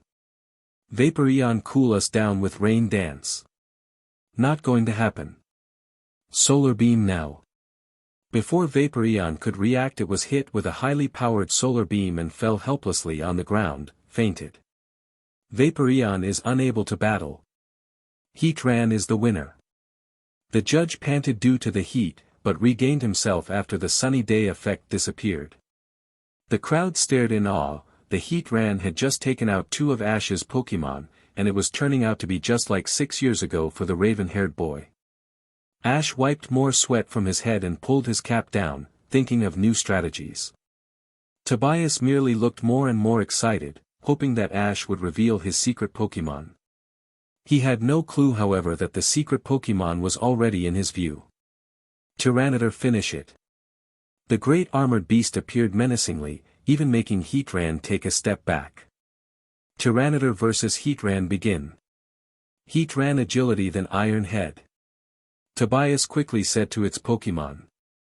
The lava Pokémon rushed with a fast speed at Tyranitar, its head flashing. Dodge and grab its 2 horns. Ash ordered and smiled as Tyranitar edged to the side and grabbed the ear-like perpendicular projectiles on Heatran's head. Get out of the grasp, Heatran, the long-haired champion ordered, looking worried for once. However, Tyranitar's grasp remained firm as Heatran squirmed and kicked. Tobias couldn't help but be awed by the sheer power of Tyranitar. It had to be one of Ash's top Pokémon. Now seismic toss it into the ground. Heatran groaned in pain as it collided into the grassy ground, creating a huge crater. Earthquake while you're still in the air. Tyranitar hit the ground with a huge force, finally KOing its opponent. Heatran is unable to battle. Tyranitar is the winner. Tobias murmured a small thanks to his Pokémon as he returned Heatran. Sighing, he recollected that he should have been more careful with physical attacks on such a powerful Pokémon. Max, May, Brock, Misty, Leaf, Barry and Dawn all cheered. Now the Pokémon remaining was even. Go Articuno. The legendary bird shrieked as it appeared, making Ash groan. Another legendary. Now Mew's entrance would be short-lived. Articuno vs Tyranitar. Begin. Articuno, use Ice Beam, Tobias ordered. The bird fired a stream of ice towards Tyranitar, who dodged it with a snort. Hit that oversized bird with Stone Edge, Ash commanded, and watched as sharp rocks were hurled at the ice Pokémon. Freeze the stones with another Ice Beam. Another Ice Beam was fired, and the stones dropped harmlessly to the ground. Now use Hurricane. A huge hurricane began to form by Articuno's wings, and was sent flying at Tyranitar. Ash, seeing that there was no room for dodging, ordered Tyranitar to brace it. He looked on nervously as the hurricane passed through Tyranitar, who didn't seem like he was affected. However, once the dust cleared, a dazed Pokémon stood barely, tipping left and right. That isn't good. Tyranitar is confused. Brock whispered to the group. Come on Tyranitar, snap out of it. Ash cried helplessly. Steel Wing, let's go, Tobias ordered, slightly smirking at his advantage. Articuno flew swiftly at the armored Pokémon and hit it dead on, leaving a fainted Tyranitar behind. Tyranitar is unable to battle. Articuno is the winner. Since one trainer has lost 3 of his Pokémon, there will be a short 5-minute break until the next battle. Ash stared down on the ground, a blank expression on his face. He then started to grin. The next battle was going to be interesting. Yes, I do want him back. Thank you, Professor. Ash hanged up the video call and picked up the Pokeball from the Poke transmitter and replaced it with another on his belt. Time for my trump card, Ash thought mischievously and hurried quickly back to the arena, as the match was just about to resume. Tobias stopped from his drink and chat with his fangirls as Ash came in, and walked calmly back to his area. The championship battle between the champion and challenger Ash Ketchum will now resume. screamed the judge, causing a roar of excitement from the impatient crowd. Articuno resume battle, said Tobias as he threw out the Pokeball. My old friend, let's go. Ash shouted and threw his Pokeball. His friends grasped a wave of nostalgia as they stared at Ash's longtime friend and Pokémon, Charizard. The great lizard gave a menacing roar, and gave Ash a cheerful nod. It has been a while since the trainer had used one of his strongest Pokémon ever, and he was looking forward to battle, especially since his opponent was a Articuno. Charizard had faced an Articuno before against Noland of the Battle Factory, and made a narrow victory. Charizard vs Articuno begin. Begin by flying up high. Tobias grinned knowing that this was going to be an interesting aerial battle. Ash grinned back and ordered Charizard to do the same. Agility and then follow it up with aerial ace, Tobias ordered. The ice legendary dashed at an astonishing speed at Charizard with its body tense and ready to attack. Wait for it Charizard, now. Grab Articuno's wings. Ash commanded, and Charizard obeyed immediately grabbing onto Articuno's wings. That trick won't work again, harden your wings into Steel Wing and shake loose with another aerial ace. Tobias answered with a strong, sharp voice that Articuno obeyed immediately, throwing Charizard down towards the ground. However, the strong lizard managed to restore its balance and calmly hovered a few feet off the ground, staring and waiting for Articuno's next move. Double team go. Immediately a group of Charizards surrounded the ice legendary, all looking equally as menacing. Blast burn, Ash shouted, smirking at his trapped opponent. Articuno wouldn't be able to evade an attack of that caliber.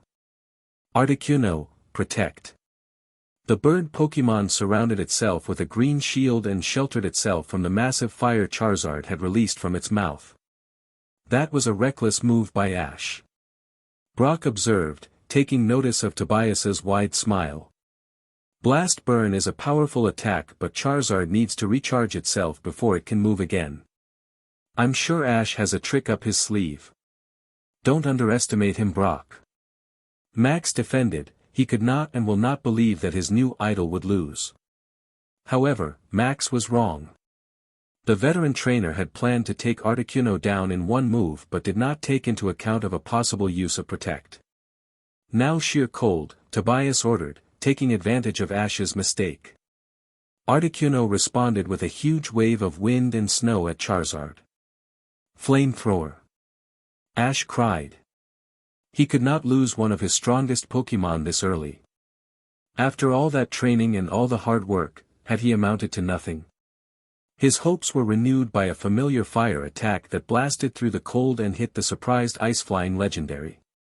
Tobias stared in shock. No Pokémon could have been able to recharge so fast to avoid an attack of that level. Looks like I have underestimated Ash Ketchum again. Tobias thought to himself while contemplating his next move. A sound of a falling bird distracted his thoughts however, and he sighed when he realized that Articuno has fallen. Yeah. You go Ash. Misty yelled, glad that Brock's assumption didn't come true. Max, May, Dawn, Barry and Leaf all gave their respective smiles of encouragement and respect to Ash who blushed slightly at all the attention. Well there you have it folks. Our challenger Ash Ketchum has managed to defeat another one of our champions Pokémon bringing them to both 3 Pokémon left. Will the champion Tobias send out his next Pokémon? Nice job Ash, but you won't be so lucky this time, Tobias commended, throwing out another Pokeball. A cobalt-colored mudfish-like Pokémon appeared onto the stadium, easily recognized by Brock. Meet my old partner, Swampert. Well what a surprise folks, it seems like the champion doesn't only have legendary Pokémon at his disposal. The announcer boomed, interrupting the silence as everyone admired the shiny coat and strong-looking Swampert Tobias had. I plan to use him as a last resort, but you're putting up quite a challenge, Tobias smiled, showing a little teeth that made Ash growl under his breath. His legendaries were weaker than his starter. Impossible, legendaries are legendary for a reason. They're meant to be stronger than normal Pokémon. Ash thought, waving the intimidation off. However he could not shake off the strange, strong aura from the beast, even Charizard stood back a bit. Let's go Charizard, we can beat up this fish. Charizard responded with a roar and stomped. Don't get too cocky, Tobias warned, smirking, making Ash even more frustrated. Give him a cool dragon breath, Ash ordered. A purple fire was quickly discharged from the great lizard's mouth, and sped to Swampert like a bullet. Dodge it. Tobias' opponent gaped as he saw Swampert dodge it with ease at a speed that might have even surpassed a rapid Ash. Hydro pump Swampert, Tobias ordered. The water stream hit Charizard dead on, who had little to no time to react, nevertheless Ash did. Max pulled down his glasses to make sure that he was seeing right. The water had sped so fast that he only registered the stream for 1 second. What kind of attack was that? Dawn asked, speechless. Piplup had never used a water attack with such speed before, she must learn its secrets. It could prove beneficial to her Pokémon contests anyways. He ordered Hydro Pump, but I only saw a small stream of water, Leaf replied. She took out her Pokédex and quickly did a search for Hydro Pump. It says here that the average Hydro Pump goes at around 60 km/h, but I doubt that was around 60. Barry barged into the conversation, an excited look on his face. That was awesome. Empoleon needs to learn how to do it like that. Sit down Barry, we're here to cheer on Ash, not some overrated champion that's roster is full of uber legendaries, Gary muttered, shoving the boy back into his seat. Do I sense jealousy? Barry asked and made an ack sound as the annoyed Gary punched him in the gut. Allow me to explain Ash, Tobias started, noticing Ash's confused look and Charizard's cries of pain.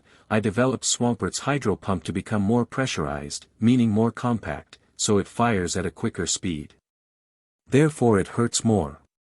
He's clearly mocking Ash, Brock murmured, growing a bit angry at Tobias' arrogance and snobby behavior. Kick his butt Ash. Max screamed, causing people as well as Tobias and Ash to look over at the language. May muffled Max's mouth before he could say more, and gave Ash a nervous smile. Charizard, you okay? Ash sighed in relief as the lizard grunted and stood confidently in his place. So Tobias also had the strategy of condensing beams to make them more powerful. Sunny day now. Cancel it out with rain dance, Tobias countered. The raven-haired boy gritted his teeth as rain began to fall and cover the field. Sunny day again. Ash ordered. Due to repeated ordering of weather, the stadium's roof will now be closed. The announcer suddenly interrupted. In the VIP viewing platform, Cynthia covered her face with her hand and sighed. Ash has clearly not read the rules through, Tobias is really getting to him.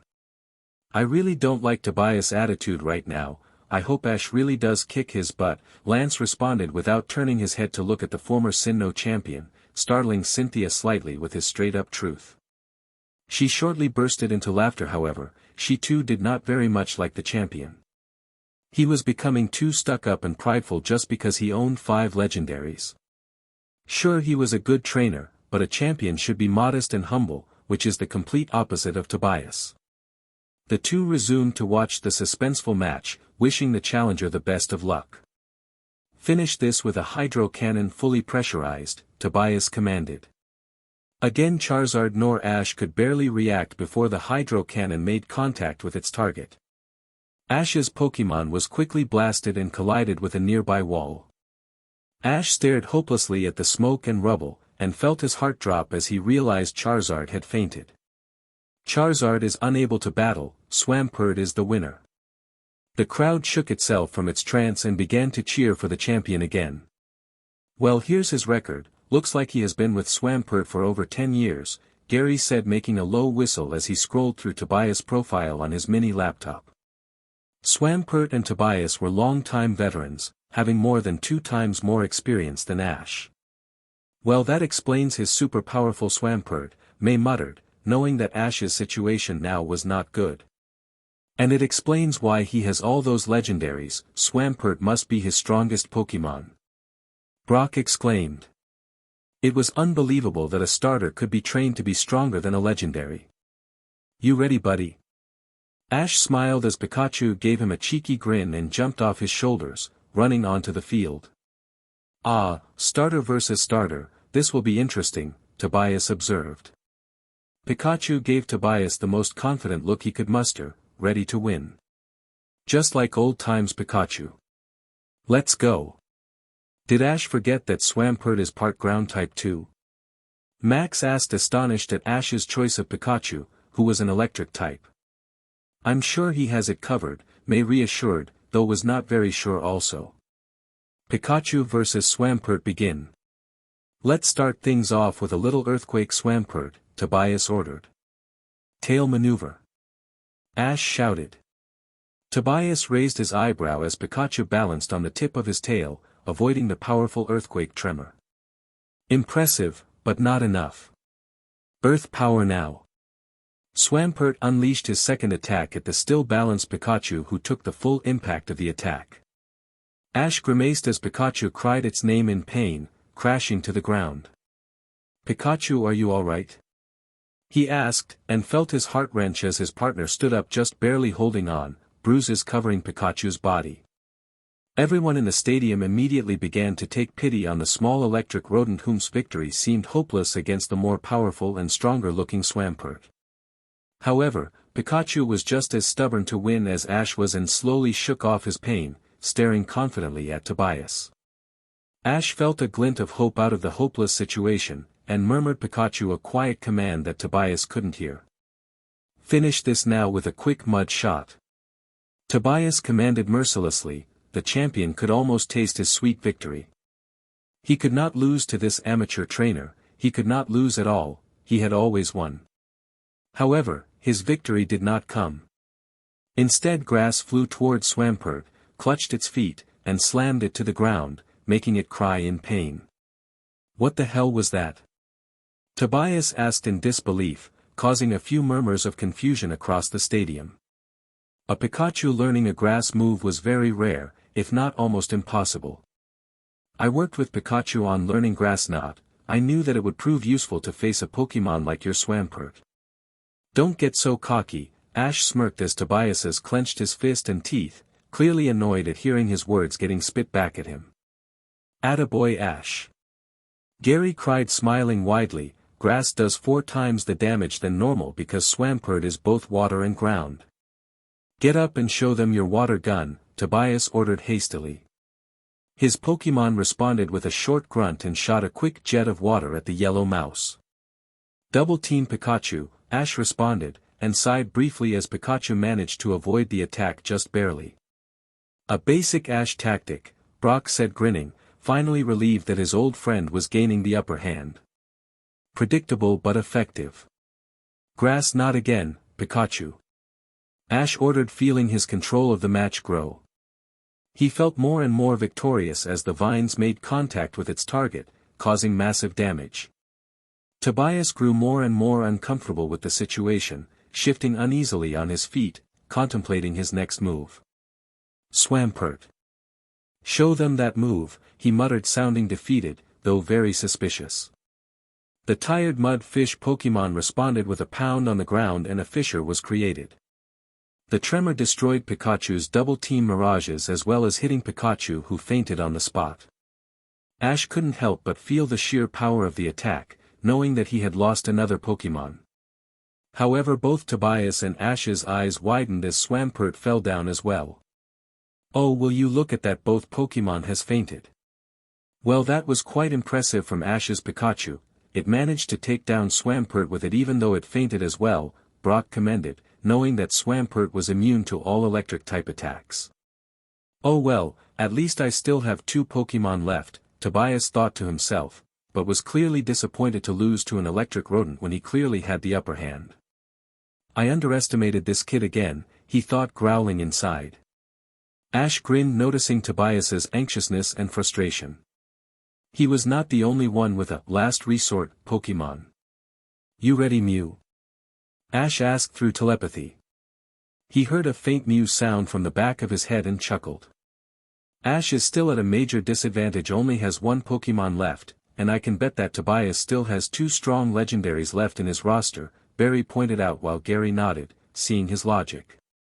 "Ash can do it," Leaf interrupted sharply, startling Barry, Gary and Dawn by her abruptness. The brunette reassured them with a smile. I know he will. Well, here in a few moments the final results will be revealed. Will Ash the challenger with only one Pokémon manage to win, or will the reigning champion retain his title and throne? The announcer asked, and caused a roar of encouragement to both sides from every area of the stadium. Now will both trainers send their next Pokémon onto the field? Finish this, Moltres, Tobias shouted, throwing Moltres' Pokeball into the air. The Firebird Pokémon drifted majestically to the battlefield. What a surprise, another legendary, Gary said, rolling his eyes, making Dawn giggle a bit. Moltres, huh? Come on out, Mew. Ash smiled as people froze in their place. Some dropped their popcorn and hot dogs, some took out their camera and video cameras immediately, and some cleared their eyes again and again to make sure they weren't dreaming. Everywhere around the world there were shouts of surprise and calls to their friends to make sure they knew of the appearance of Mew. I knew that he had Mew prior to the match, but just seeing it in person is magnificent. Professor Oak exclaimed back in his lab with Tracy and Delia and the rest of the Ketchums. The town had planned a get-together party and all watched the finals on Oak's massive television in his lounge room. They were still all genuinely surprised and delighted that the professor decided to come back for the party instead of viewing the match in person. That's my Ash, Delia said with a bright face while Mr. Mime cheered in the background. Amazing. Mew has such a perfect figure and majestic aura. It will be such a great sketch, Tracy said excitedly, scrambling for his sketchpad. Back at the stadium's VIP room, Cynthia and Lance could barely contain their shock and excitement. Ash Ketchum had captured one of the rarest and most sought-out Pokémon in the world, not to mention one of the strongest legendary. An impossible feat had been accomplished. Well, let's see how Tobias does now, Lance said, smirking at the champion's face of disbelief. Unbelievable, just unbelievable, Cynthia murmured to herself. She herself had been fascinated with Mew ever since she was a child and thought it was cute Pokémon, which she declared was going to be one of her own one day. However, her efforts to search for the Pokémon lead to no avail since there were no clues or paths to it. But now here it was, making her dream come partially, if almost true. Well, it looks like we have a surprising appearance of a Mew in our stadium. Our challenger Ash Ketchum must be truly talented if he caught such a legendary. The announcer boomed, regaining his composure. Wow! A Mew! Ash forever! Max screamed in delight. May tried to keep him down but couldn't help but feel excitement and proud of Ash's accomplishments.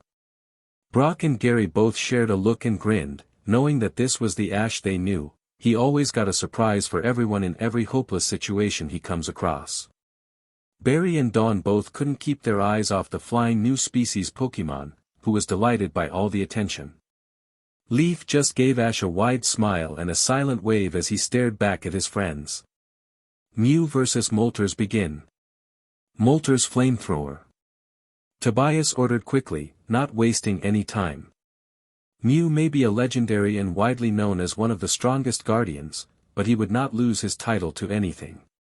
However, his actions failed to help him at all as Moltres began to float down to the ground and froze in its place. What? Moltres, what are you doing? Attack! Tobias shouted, confused at his Pokémon's actions. It was not like them to disobey him. He soon realized why though, as Moltres bowed its head down in respect.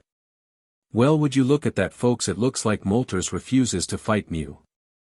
If it does not attack in a minute, it will be an immediate forfeit for Tobias. Ash was stunned by Moltres' reaction to Mew, but he knew that the pink feline had a lot of power over the Kanto legendary birds. Come on, Moltres! Tobias cried helplessly as his Pokémon refused to budge. Ash couldn't help but feel a bit disappointed that his competition already was going to forfeit. It was quite interesting though to see Moltres and Mew strike up a conversation that sounded friendly and important at the same time. And Tobias's Pokémon forfeits. Will the champion send out his last and remaining Pokémon to decide the rest of fate? Ash's friends and the entire stadium bursted into cheers of awe for Mew winning with just intimidating. Finish this, Latios, Tobias muttered, frustrated and embarrassed by his Moltres' refusal to fight Mew. The Ian Pokémon appeared gracefully onto the field ready to battle its opponent. It was stunned to realize that its opponent was Mew. "Latios, show them your agility," Tobias ordered. He was relieved that Latios followed his orders and regained a little confidence. He could not let Ash win yet. "Mew, double team," Ash ordered. Immediately a huge group of Mews surrounded the flying Latios, who came to a stop, looking around nervously. Tobias silently cursed at this overused strategy. "Luster, purge all of them," he ordered recklessly. One by one, the mirages started to disappear by each attack, however none of them landed on Mew. Mew teleport behind Latios. Tobias' eyes widened as Mew teleported behind his Pokémon, giggling. "Nasty plot, then Dark Pulse," Ash ordered. Mew immediately responded and closed its eyes, emitting a dark aura from its head. "Attack with Dragon Pulse now," Tobias shouted, thanking Ash for his mistake of backstabbing Latios. Latios was the best at taking people from his back.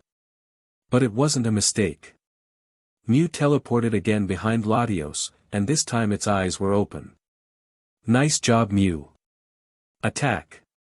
The Dark Pulse hit its target dead on, boosted by Nasty Plot's stat raises. Tobias fell onto his knees when he realized his Pokémon had been defeated with one move, as well as his champion title. And Latios has fainted. The winner of the Sinnoh Lily of the Valley Conference and the championship title is none other than Ash Ketchum from Pallet Town. The announcer cried, causing an uproar of approval and cheers from the audience. Ash was grinning ear to ear as he was handed the trophy, proud of himself to beat Tobias, proud of his Pokémon team, and most of all, proud of fulfilling a dream that he thought had been impossible. The new champion shall now make his victory speech, the president of the Pokémon League, Mr. Goodshow announced. Ash was a little surprised at this sudden announcement of a speech. He was never good at talking to mass crowds, nor had he had any warning of a speech. He could hardly hide his nervousness as he took the microphone from the smiling president. Hi," he said, causing a burst of laughter across the stadium at his meekness. Ash cleared his throat as his face turned redder and redder. "Well, as you can see, I'm not very good at speeches," he started, causing another wave of laughter.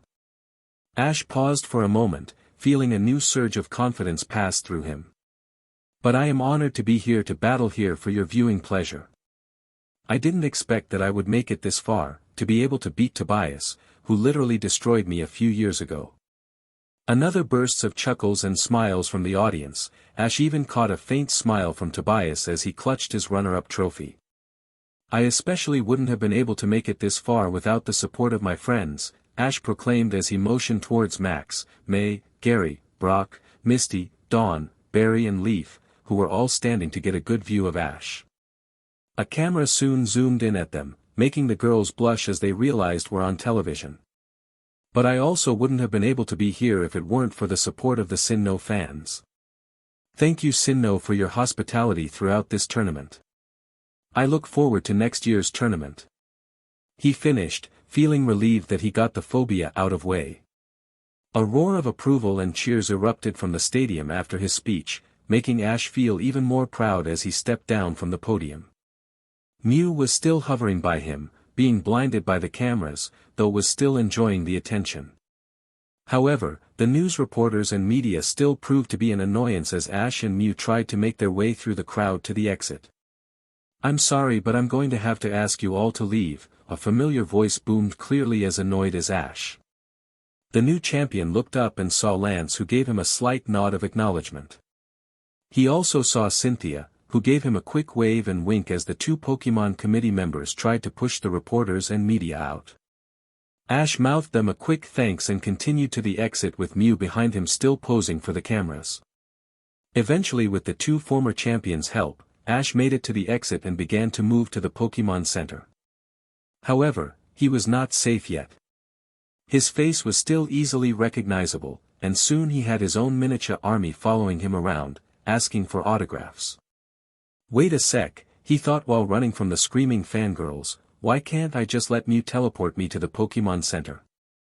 He mentally scolded himself for not thinking of the solution earlier. Mew, teleport us out of here, he ordered, and he sighed in relief as he appeared in the Pokémon Center. The pink feline Pokémon gave him an amused look, like it had been wondering why he hadn't asked sooner. Ash. The newly reigning champion turned around and saw his friends running towards him, smiles plastered on each face. This time he allowed himself to be hugged by everyone, nostalgia filling his head once again. I won't leave you guys again, never again. I promise, he thought. After Ash had his Pokémon treated, the group wandered to restaurant for dinner in celebration of Ash's achievement, as well as a way to regroup everyone onto the same page. The restaurant's manager had immediately recognized Ash and escorted him to the VIP room, saying that the food would be free of charge since Ash's appearance had drawn in countless people. The restaurant has never been this full, he said happily, order whatever. It's all on me. The group thanked him and sat down near the beautifully decorated table. The room was also fully equipped with a television set, a large couch with a coffee table, and a grand chandelier. Pikachu and Mew, now transformed in its Piku form, jumped off Ash's shoulders and landed on the couch, playing happily with each other. The girls giggled at his Pokémon's playfulness and cuteness. So Ash, Brock started. How have you been these past few years? Good, pretty good, Ash answered, a little uncomfortable with the awkward atmosphere. What kind of training have you been doing? Your Pokémon are at their prime. Gary asked, leaning over the table at his old-time buddy and rival. Empty Coronet training, I had to get stronger to beat Tobias, Ash answered simply. Mew introduced me to berries to supplement my Pokémon's diets as well as great training spots. That's so cool. Mew's a super rare Pokémon. Legend says that it only shows itself to only the pure-hearted, the strongest, the coolest. Max guffawed, however he was interrupted by his sister. Blah blah blah Max, stop boring Ash with your rambling, she scolded, shooting Ash a look of apology. No it's okay May, Ash reassured, still not understanding May and Max's sibling relationship. He then stared at Leaf, who had been silent for quite a while. She blushed slightly when she realized Ash's eyes were staring at her, though he did not notice. It's so nice to see you again Leaf, Ash smiled. Widely, Leaf had been one of his greatest friends and he had always been sorrowful after she had left to start her Pokémon journey. Ever since that day. Flashback. Leaf. Let's play hide and seek. A young Ash chirped cheerfully at his female companion. They were playing outside together in Leaf's backyard as they always did every day. The two were known as the best buddies in Pallet Town, and people were already joking that they had already found their soulmate. Sure Ash. Leaf answered with a smile but then frowned. But there's nowhere to hide here. It was true, Leaf's backyard was completely spotless and flat, with an exception of a tree and a swing. Let's go somewhere else then. Ash smiled mischievously. The brunette girl raised her eyebrows, questioning him. The woods Leaf. Come on it's safe, he said with a reassuring smile. However Leaf didn't look too sure. But there's wild Pokémon there. They won't attack us, most of them are friendly, Ash responded. So you in or not? My parents won't approve of this Ash, Leaf pointed out. It was true, they wouldn't. Leaf's mother especially didn't like her daughter's relationship with Ash, as she always saw him as a reckless, troublesome neighborhood boy. Her father was also overly protective and easily influenced by her mother, as well as easily paranoid. Being a successful businessman has its dues. Just tell her you're going to my house, Ash said impatiently, knowing that time would fly by fast if they discussed too long.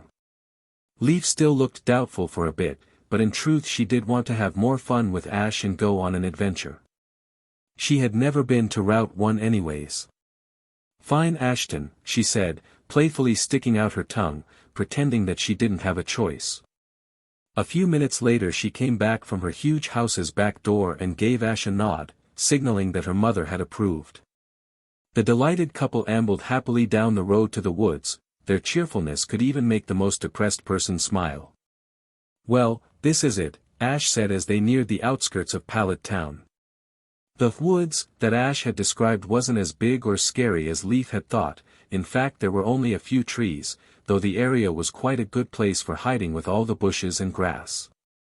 "Let's rock paper scissors for who hides first, okay?" Ash asked while Leaf nodded excitedly. She became even more excited when she won. Leaf had scissors, Ash had paper. "Okay, you go hide and I'll count to 30, Ash said, covering his eyes. 1, 2, dash, the girls scurried to find a quick hiding place. Where could she hide?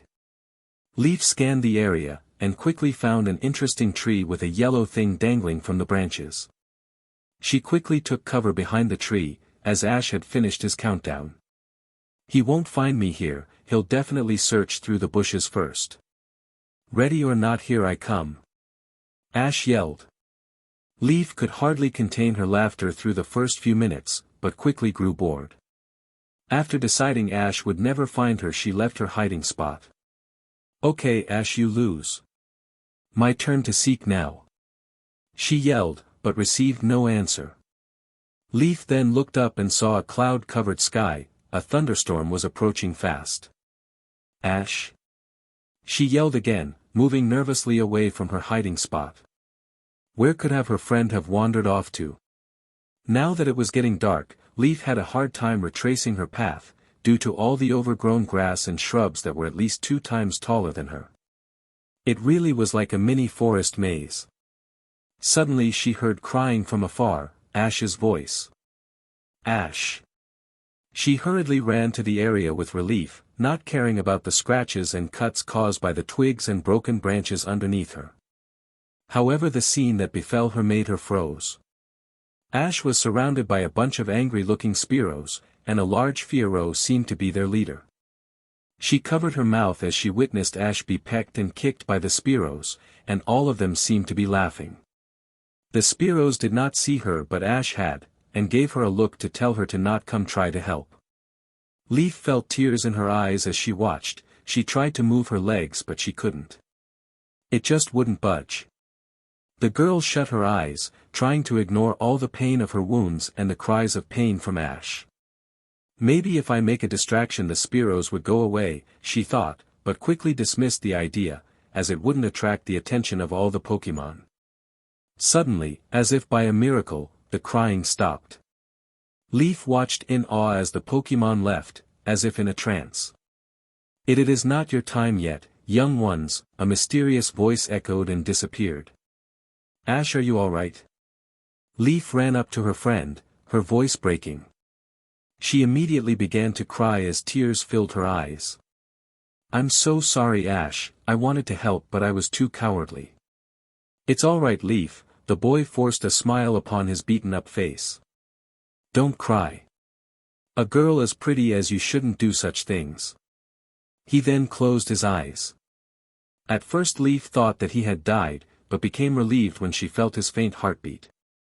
She looked around for help, but Leaf realized they were in the middle of nowhere. "Leaf, Ash, are you two out there?" She suddenly heard a voice exclaimed, full of worry. It was almost like Arceus himself was looking after them, Leaf thought to herself, breathing another sense of relief. "We're here. Help Ash, Arceus," she wailed, still holding the 9-year-old's head to her lap. "I'm coming," the voice replied in a hurry. All Leaf saw was a Dragonite and a human figure when she collapsed. Flashback, Kant. "He's in a coma, I think that he will wake up in a few days," the doctor proclaimed his diagnosis. "Pity," Professor Oak smiled down sadly on Ash, who was almost like his child to him. "He won't be able to witness Leaf's graduation as a trainer." "That's right," the doctor said, raising his eyebrow.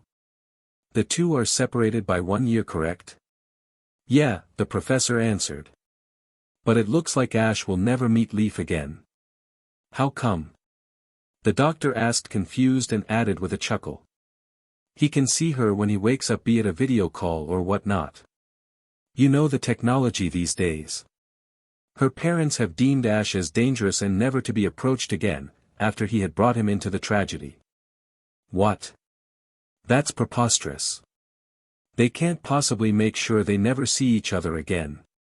Ah, but Leaf's parents are rich, they have contacts that will make it happen. My poor boy, he'll wake up alone. The doctor wiped a tear from his eye, clearly very sensitive to emotional stories. The steady beat of the electrocardiogram was all that filled the room after that. Ash's friends talked forever that night, gorging themselves on top of that. They each eagerly filled Ash in with the past several years of their lives. Dawn had been busy with Pokémon contests and is now currently a judge in the contests, sometimes a participant as well. May created her own Pokémon fashion line called Petal Company, which managed to become quite popular. Brock had continued to run the Pewter gym, as well as running his own side breeding business. Max was still an aspiring Pokémon trainer, now even more inspired by Ash. Barry is still wandering around as a trainer and participates in various tournaments, though he basically stalks Dawn. The only person that talked the least was Leaf, who looked a bit down. Ash had purposely waited until all his friends had left to their respective hotels to talk with Leaf. "Leaf, it's been so long," he said, embracing her in a hug. "I've missed you." Suddenly Leaf began to tear up and embraced Ash as well. "I'm sorry. I'm so sorry, Ash," she whispered in his ear. "For what?" he asked, a bit surprised at Leaf's reaction. "For everything, for not standing up for you when you got attacked. For not being able to communicate with you for so long. I really did try hard to contact you, but my parents." She drifted off, then shook her head. "And when I heard that you disappeared I really broke down. I've never gotten a true chance to apologize." "Seriously, Leaf, for what?" Ash asked, a blank look on his face. "Everything that you are apologizing for was out of your control. Even if it was in your control, I'm sure there must be a reason behind it." Leaf stared in shock at his response, but then gave Ash a huge smile, a genuine smile that had not been plastered on her face for a long time. "Thank you, Ash Ketchum. For everything." Ash checked the time and saw that it was almost close to midnight. Leaf had left just a moment ago saying that it was late, but he didn't expect it to be this late. Sighing, he left some money on the table, and thanked the manager for keeping the restaurant up so late. But as soon as he stepped outside he realized that there were still people sitting and talking with each other. He then realized that they were waiting for him. "There's the champion!" a voice shouted, and faces turned in delight. "Finally, we've been waiting. Autograph my Pokeball, please. Great job against Tobias. Show me your Pokemon." All different voices rose in order to reach the champion, who stepped back a little, kind of feeling bad that he had to make them wait so long. A crowd soon formed in front of Ash, all with their different intentions. Suddenly a man in a trench coat pushed his way up to the new champion, his eyes glancing side to side in an unorderly manner. "Ash Ketchum," he said in a smooth voice. "My name is Norin. I'm wondering if you would like to be sponsored by our company, Graham Corporations." "Graham Corporations?" Ash asked, never hearing a company like that. "A representative from Graham wants to recruit you? Man, you're so lucky!" a voice exclaimed from the audience. "You don't know us?" Norin asked, genuinely surprised. He then chuckled. "That's right, you were in the mountains for 6 years. That actually was one of the reasons we chose you, your dedication." Thanks," Ash replied, "but what is Graham? Let's go somewhere else. The things I want to discuss with you cannot go into our rival company's hands." He removed his hat and called the tired manager over. "Good sir, can you escort us to a private room?" "We won't take long," he asked, putting on a charming smile. Of course, anything for a representative of Graham Corp. Soon Ash was back in the VIP room with the man called Norin. His tired eyes met confident, calm eyes. "I'm deeply sorry to keep you up this late, but this restaurant might have been my only chance to contact you," he said, pulling out his suitcase. "First, do you know what a sponsor is? Don't they provide stuff for the person they sponsor with their products?" Ash responded, too tired to be excited. "Precisely. You see, our company does all sorts of things. But we are most known for creating all sorts of technologies, airships that fly in the sky, helicopters that can withstand a Tyranitar's hyper beam, Pokeballs that delivers a better chance of catch rate, and most of all, we are responsible for the technology used to capture criminals. Criminals? Why are you most known for criminals? Ash asked, stunned at the fact that it was the reason Graham Corporation was most known. You must not really know the conditions of our world. But no matter, I'll explain it to you. After all, that's why I'm here, right? He chuckled, causing Ash to smile slightly. Ash had slowly taken a liking to Norin. He was friendly, good-natured, and not too sophisticated for a representative. Right now there are people that don't respect Pokémon and merely use them as tools. For example, you must know Team Rocket. Those BSTRDS. Ash growled, being reminded of all the countless encounters of Team Rocket, especially with Jesse, James, and Meowth. His anger quickly dissipated. Come to think of it, how are those three? He thought, feeling a wave of sadness. Ash missed their countless and useless attempts to steal his Pokémon. I take that as a yes. Norin paused for a second to sip his tea, then continued. Through our company's technology such as software, the police and government officials across the world managed to dispose of all Team Rocket, Magma, Aqua, as well as Plasma. Didn't Team Magma and Aqua already disappear? Ah, but they reunited after sightings of Kyogre and Groudon were reported. Dreams aren't given up that easily, or else they wouldn't be dreams, Norin explained, then took out his suitcase. Well, enough with the chatter. I doubt you want to be kept here all night. Here is Dash. Hold on a sec, what sorts of technology did you provide the police? The teams that I knew were secretive and their bases were always well hidden, Ash asked, very curious. Tobias smiled at his question, answering almost immediately. Technology such as miniature tracking beacons, a device that is almost invisible to the naked eye and can be thrown and stuck onto people without them knowing. That one's pretty self-explanatory for itself. We also provided each police station and federal base with a generator that is powered by pure wind technology and a complex system of criminal records, as well as facial scanners to detect spies. We also provide numerous security and spy technologies that I won't bore you with to mention. Graham is basically the next step technology is taking up to the road. Norin suddenly paused and his face smiled in amusement.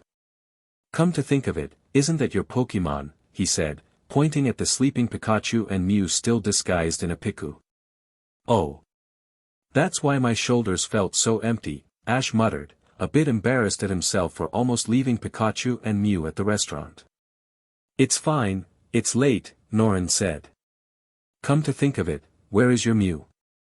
It's truly unbelievable you managed to capture it.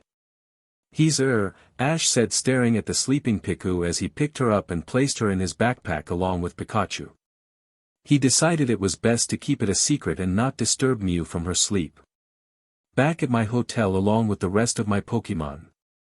Oh well, Norin murmured, looking visibly disappointed. Well then, let's get to the main point now, shall we? The representative pulled out a sheet of important-looking paper. Now will you just put your name and information here? We will do the rest of the paperwork. Ash scanned the document, which was titled Trainer Sponsorship Sign-Up, an official document from the Pokémon League. So what does Graham do if I sign up to be sponsored? He asked, still a little confused on the whole sponsorship ideas. Well, besides the fact of owning the largest technology enterprise ever, we will provide you with maximum security for you and your Pokémon, funds for everything you do try not to spend expensively, Ash laughed at Norin's joke. We will also provide you with a personal helicopter to transfer you around the world, as well as our company's top-selling sports car, the R-Max Languini. Ash's jaw dropped. You mean you own sportscars too? Norin smiled again, amused by Ash's shock to the already well-known news. Of course, we own a sports car industry as well. That's awesome, Ash said, then looked a little doubtful. What do I have to do to deserve all of this? Norin laughed at his doubtfulness and finished the rest of his tea. All you have to do is simple. win tournaments and keep yours and ours reputation up. Ash nodded with excitement and hurriedly put his name down onto the document. As soon as he was done, Norin stuck out his hand. "Pleasure sponsoring you, Champion Ketchum," he said merrily.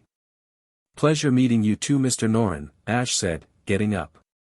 "Where do you plan on heading to next?" Norin asked quickly, pulling out another briefcase. "To my hotel, of course," Ash answered, yawning. "It is really late." "Take these," the representative said, pulling out keys and a phone. "The phone is covered by the company, so don't worry about the charges. As for the keys, it's for the new sports car. I know the hotel is a bit far away from the restaurant, so all you have to do is press the red button here." Norin motioned to the red button attached to the keychain. "And the car will automatically drive itself to you, no matter where you are. Just be sure to be near a road though. The blue button calls for a helicopter to pick you up. We have countless across the 4 regions, so it will take less than a minute for one to come after you press the button." Norin gave the keys to the awe-struck champion and put on his trench coat and hat. "Have a safe trip." When he was just about to leave, however, he suddenly added, "If you don't know how to drive, just input the address into the car and it will automatically drive you there. If you don't know the address, just look through the satellite map on the screen. I'm pretty sure the police won't pull over a Gram sports car." The Gram member tipped his hat, and left the room. Ash followed suit and exited the now empty restaurant, bidding the nearly asleep manager and staff a farewell. He pressed the button and became a little doubtful after a few moments. Pikachu and Piku were both fast asleep and he envied them. Never had he been so tired in his life. After all, Ash was a person that needed his beauty sleep. His hopes were quickly renewed when he heard the sound of a revving engine that slowly approached him and stopped. Ash opened the door and slipped into the cockpit, awed by the wide touch screen in the center as well as the interior luxury look. He quickly typed the address of his hospital in, and soon the car was making its way. Soon Ash was fast asleep in his bed, not a single suspicion aroused from his mind. In Graham's HQ laboratory. Everything is going to plan, Norin thought while toying with a lab sample. I will execute the next step of the plan soon enough. Ash woke up with a bright smile. His dream had helped him relive all the glorious moments that had just happened the day before when he became the new champion. A knock on the door jolted him wide awake, and he slipped on his jacket in a hurry. Who could be up this early? Ash scowled to himself. He was never in a good mood when woken up. He immediately felt his annoyance disappear as he saw Leaf, his old childhood friend, standing at the doorway. A slight smile began to form on her face.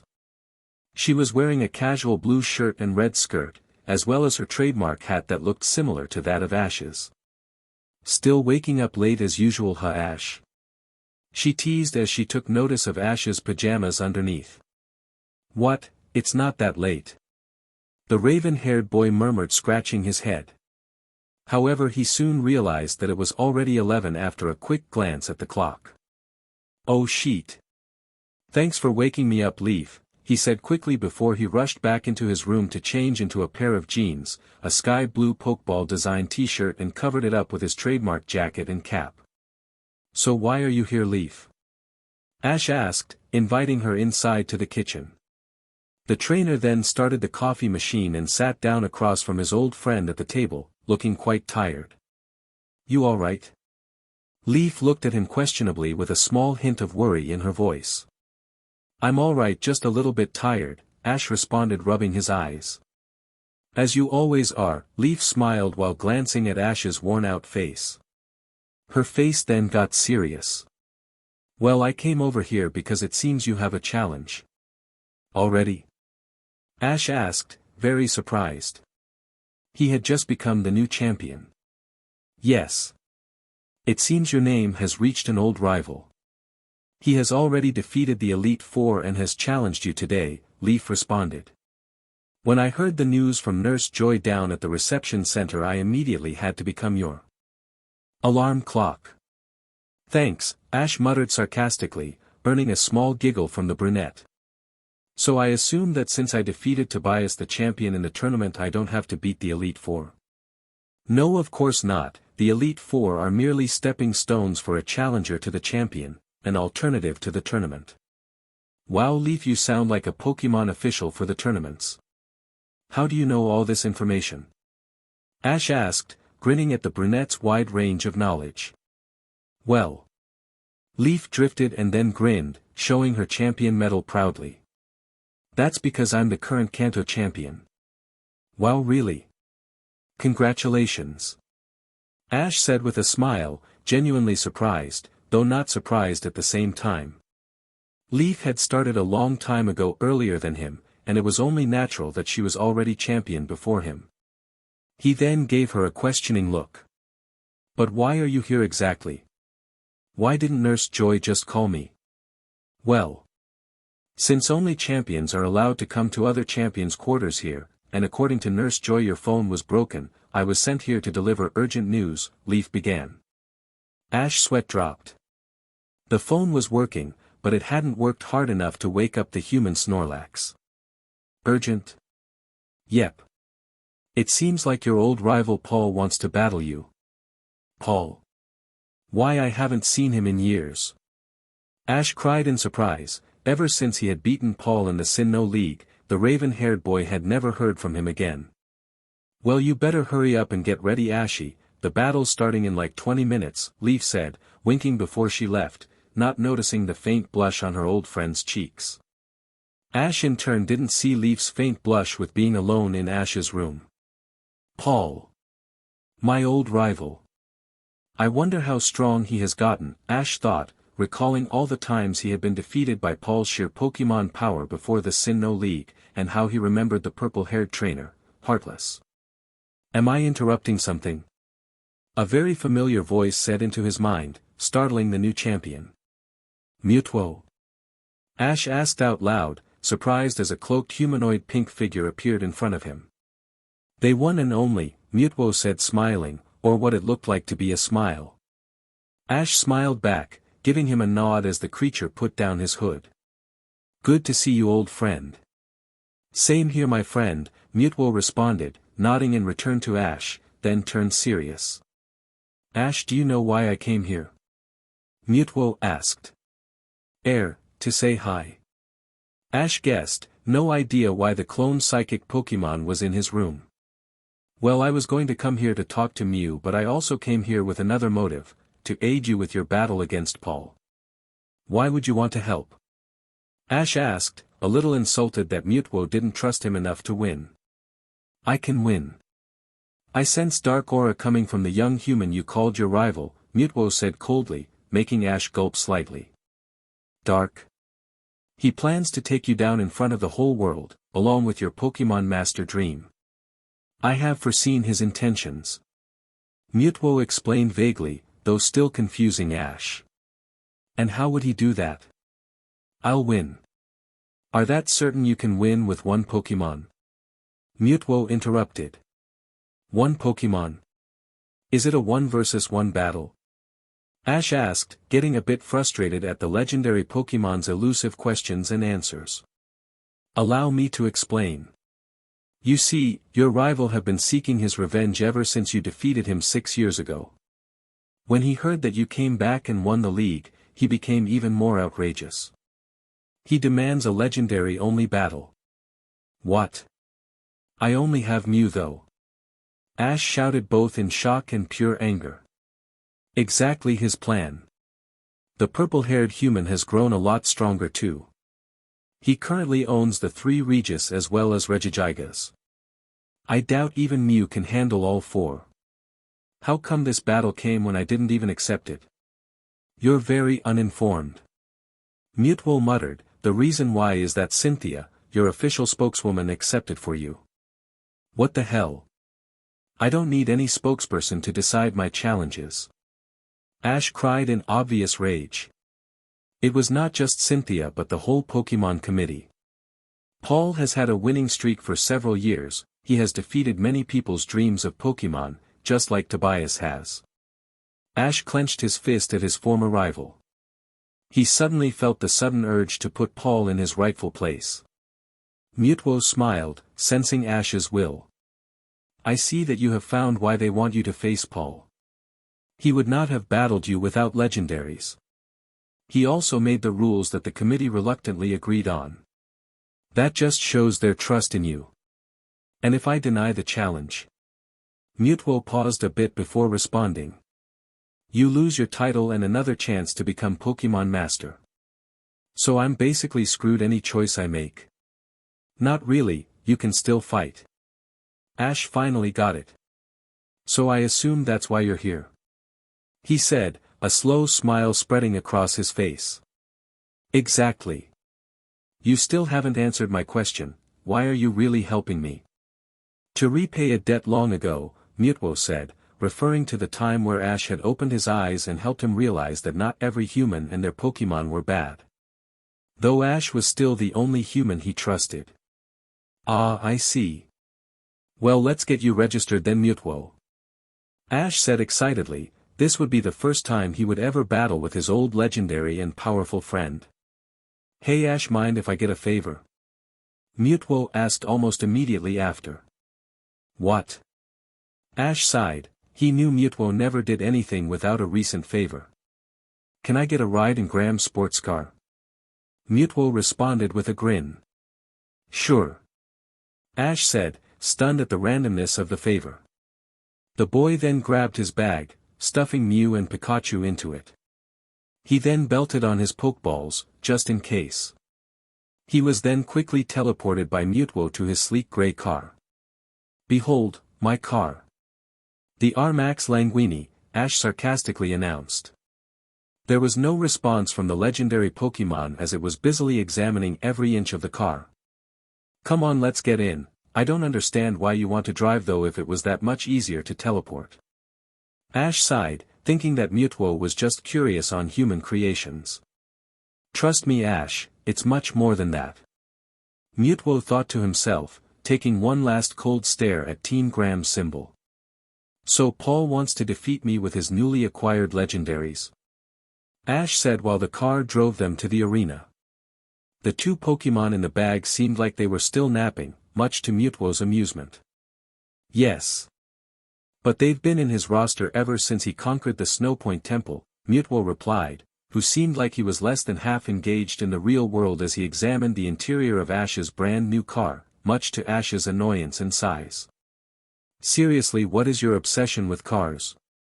The trainer asked as the car began to pull up the large parking lot which was already covered with all sorts of cars and people that were going to watch the match. Just curious, Mewtwo answered calmly.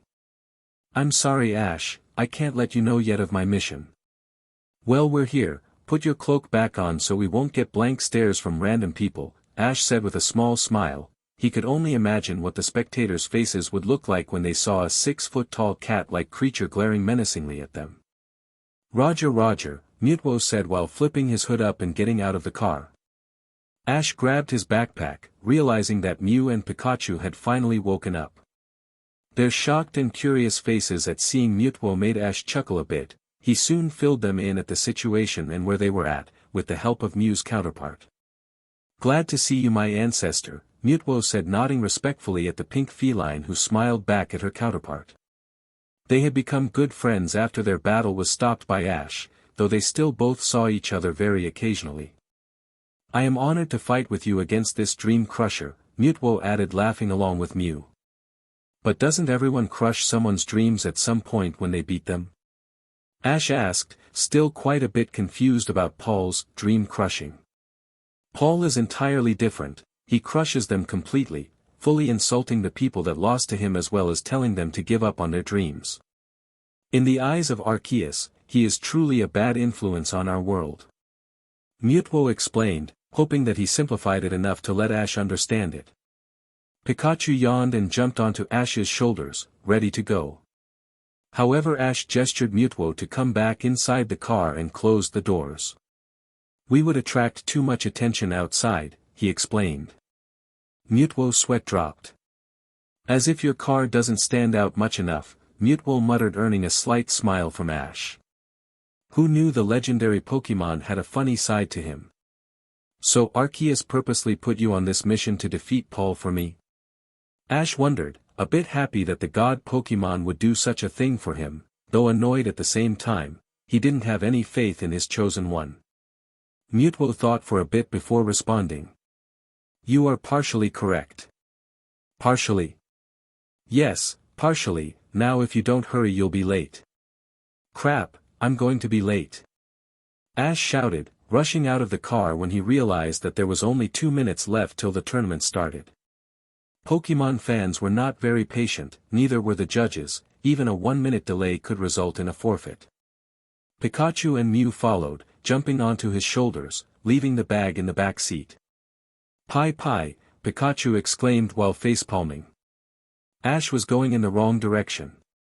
The hooded Mewtwo walked up calmly to the frantic trainer, who was jogging in place, wondering where the registration desk was. Do not worry Ash, the Pokémon have already been registered for you, Mewtwo said. Wait. How? What? Who did it? A wave of relief passed the trainer, though he still had to get the arena, which seemed impossible through the... Let's just say that Arceus had his contacts, Mewtwo said smirking slightly. So they registered you and Mew? Thank Arceus. Now can I get a teleport inside? He asked to the 2 psychic legendary Pokémon. Actually Ash, I'm not registered. I cannot show my face just yet, undercover you might say. Mewtwo answered, making the champion look at him with a funny look. What? Then who was registered? Ash asked, becoming frantic again. He was almost guaranteed a victory if he had both Mew and Mewtwo, even if Paul outnumbered him 4-2. Here's its Pokeball, the genetics Pokémon handed Ash a very plain Pokeball. I'll do the explaining later, right now let's get you out of here, Mewtwo said, narrowing his eyes at a few fangirls that just noticed Ash. If you use it first you might not have to use Mew, he added with a grin. OMG. It's Champion Ketchum. Someone shouted. Ash Ketchum. Make my babies. A purple-haired girl cried. The champion was then quickly transported a few feet away from the battlefield, in his corner hallway that overlooked the opposite end near Paul. He had arrived just on time to hear the announcer say Paul's name. From the blue corner we have challenger Paul Shinji from Veilstone City. A roar of boos and disapprovals erupted from the crowd. Ash was the obvious favorite. Paul ignored the cries, retaining his hardened look as he waited for his long-time rival to appear. And from the red corner, we have the new champion of Sinnoh, Ash Ketchum from Pallet Town. The arena roared several times louder, and the sounds combined could even rival that of an explode. Ash came in with a smile and waved at his fans, though his eyes never left that of Paul's cold and angry stare. Pikachu's cheek sparked as Paul hardened his look at Ash as he approached his side. This is a legendary-only battle as requested by Paul the challenger. No substitutions, Pokémon count depends on the amount of legendaries you have. The announcer boomed, earning some more boos from the crowd. Paul made up some unfair rules. Regirock standby for battle. Paul started, throwing its Pokeball out. The rock legendary golem clanged its arms together fiercely as it appeared on the field, its H-shaped pattern on its face glowing. Ash stared at the Pokeball he held, sighing. He had thought of a lot of strategies for Mewtwo, but now he was not going to fight for a strange reason. Here goes nothing, he muttered as he tossed the Pokeball into the air. A green dragon serpent-like Pokémon appeared, roaring, glancing at Ash with a nod. Rayquaza. Why are you in this Pokeball? Ash asked in shock. His question was only heard by the Hoenn legendary as the sound was completely suppressed from the cheers and flashes of the camera from media. Orders from Arceus, he replied simply, astounding Ash on 2 things. One was that there was actually a Rayquaza in a simple Pokeball, usually legendaries were in upgraded ones. Second was that he could actually understand Rayquaza's speech. Ash, you should know that you are gifted in understanding Pokémon, especially Pikachu. I just helped you learn their language. And push you ahead a bit. I have a feeling that you might need it though. Mewtwo said into his mind. Ash gave the legendary Pokémon that stood in the shadows behind him a silent thanks and flashed a quick look at the astounded Paul, who thought that his rival had only Mew. Surprised? He asked through the cheers of his fans. Hardly, I knew that someone like you would have a secret Pokémon, Paul responded with a glare. Ash took that as a compliment however. You've got this Ash. Pikachu said, startling his trainer a bit. Rayquaza vs Regirock begin. Yeah you go Ash. Max screamed at the top of his lungs as he witnessed Rayquaza. Max and his companions Gary, Misty, Brock, Barry, Dawn, Leaf and his sister had gathered in front of the Pokémon Center bar to watch on the big flat-screen TV. The group were also surrounded by random fans, and Brock was helping Nurse Joy distribute the drinks. These were the people that failed to purchase tickets to the match as they sold out in less than an hour after the challenge was announced.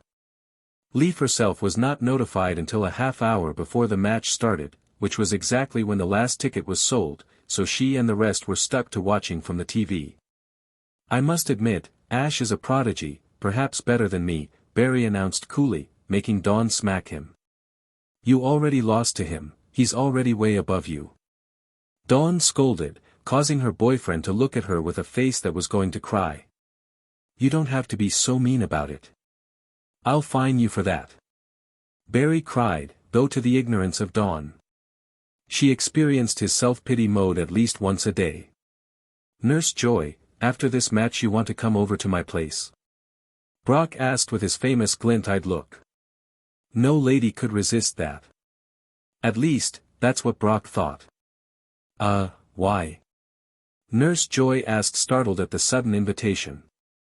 I've got an Onix, and if you come over to my place I'll show you his move Earthquake, Brock announced with a flirtatious tone. Nurse Joy didn't get that it was a pickup line, but Brock's poison-fighting Pokémon did.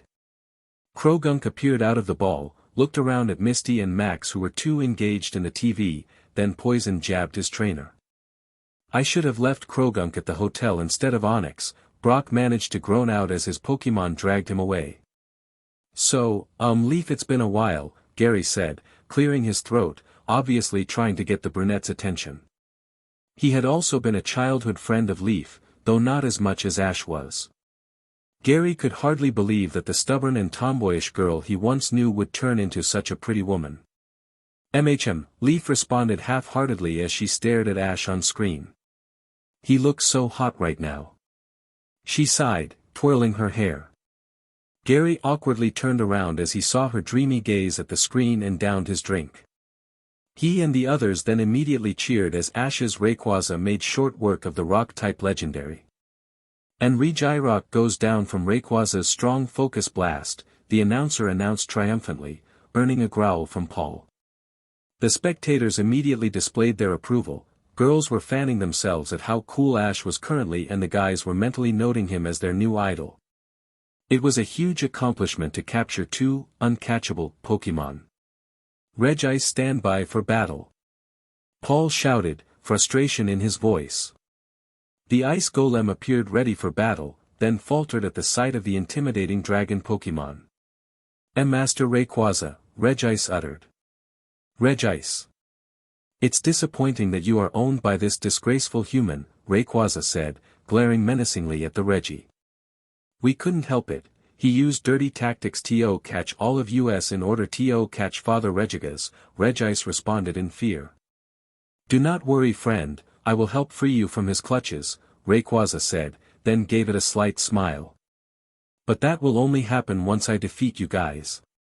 Regice gulped, or something like that. It is an honor to battle against you, Regice said as Paul ordered an ice beam.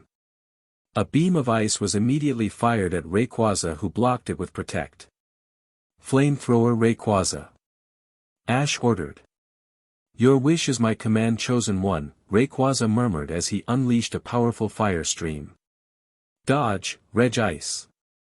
Paul exclaimed helplessly, but fell to his knees when the unconscious ice golem fell down. Regice is unable to battle. Rayquaza wins this battle. Will challenger Paul Shinji send out his next Pokémon? Paul could barely contain his anger and humiliation as another round of cheers erupted for his rival, who gave him a humble look. The purple-haired trainer hated Ash, everything about him. His humble attitude even though Paul knew he liked to win. His overconfidence. Mostly he hated how he thought that Pokémon can only be loved to do well in battle. How screwed up is that? Pokémon are meant to be trained with discipline, not with love. That was one of the reasons why Ash Ketchum should be so weak, but yet why was he so strong? It just didn't make sense. Registeel, do not fail me, he yelled, throwing another Pokeball in the air. Registeel appeared, pounding the ground with its hard fists. Ancient power, go! Paul ordered in sheer rage. Protect and Flamethrower, Ash countered, and soon Registeel was down. Registeel is unable to battle. Rayquaza wins this battle. Will challenger Paul Shinji send out his next Pokémon? Regigigas finish it. Paul cried. He will not lose. He can't lose to Ash. Ice Punch. Focus Blast. However, due to Regigigas' slow start ability, Rayquaza attacked first with Focus Blast, KOing the king of the Regis just as it did with the others.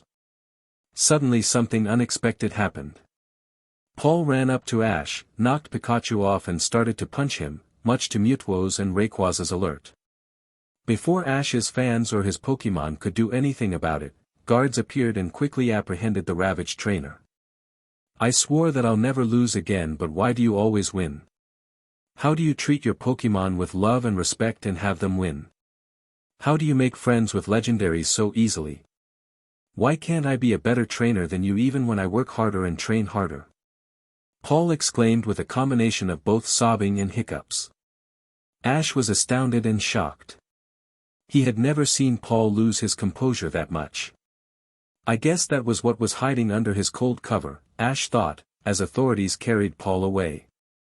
He could not keep his eyes off his rival as he was carried off to most likely prison for assaulting a trainer during a match. The still champion rubbed his cheeks, the pain still stung from where Paul had hit him. Are you alright, Ash? I'm sorry, I could have responded faster, Rayquaza said with worry, but was quickly interrupted by Ash. It's alright, Rayquaza, Ash murmured as he returned the confused sky-high Pokémon legendary. That BSTRD. If only electrocution was still a penalty for crime. I'd personally deal with it. Pikachu growled, but was quickly calmed by his trainer. Well. Due to circumstances it seems that Ash still retains his title. Paul the challenger has forfeited. The announcer boomed, ending the quiet that had enveloped the stadium after Paul was led away. The spectators cheered, but were at the same time worried at the condition of their Pokémon trainer. Paul, what had happened to him? What the hell just happened? Gary asked, speechless at the event that he had just witnessed. The group didn't respond, but they were equally as speechless as the young professor. That good-for-nothing Paul. Dawn muttered under her breath. Barry nodded at his girlfriend's comment. He had a firm dislike for the purple-haired boy as well, who didn't. The boy was heartless, cruel and treats his Pokémon like crap. I hope that the champion's alright, said a random stranger in the audience, his face still holding a surprised look. The group nodded silently as they continued to watch the TV, now focused on Ash's gaping, lack of emotion face. Get in there, you BSTRD, the policeman growled as he shoved the trainer into the cell, locking it almost immediately. Please, you have to let me out if you don't, Paul pleaded in fear, but was quickly silenced by the policeman. You have committed a crime of disrespecting your opponents, serious charges will be pressed onto you. I'm afraid you have no chance of freedom after the verdict is passed down onto you, the police officer said coldly, and with that he left the cell. Paul clung onto the metal bars of the cell, rattling it to get the authorities' attention again. No, you don't understand, please let me out, I have to warn everyone. The policeman sighed, pulling out his cigar with a huff, knowing that there must be something wrong with this kid. Come on, kid, I'm going to escort you to the deranged facility especially for deranged people like you, he muttered sarcastically, unlocking Paul's door and leading him away. Where are my Pokémon? Paul asked suddenly. They're still in my car, I was going to deliver them back to your professor since your trainer license is going to be suspended, the policeman answered calmly, then added, if you try anything funny I won't be afraid to use Magnemite's Thunder Wave. Two Magnemite had been following the pair on guard duty. The policeman nodded to Officer Jenny, explained to her briefly where he was taking Paul, then motioned for the former trainer to walk to his car across the parking lot.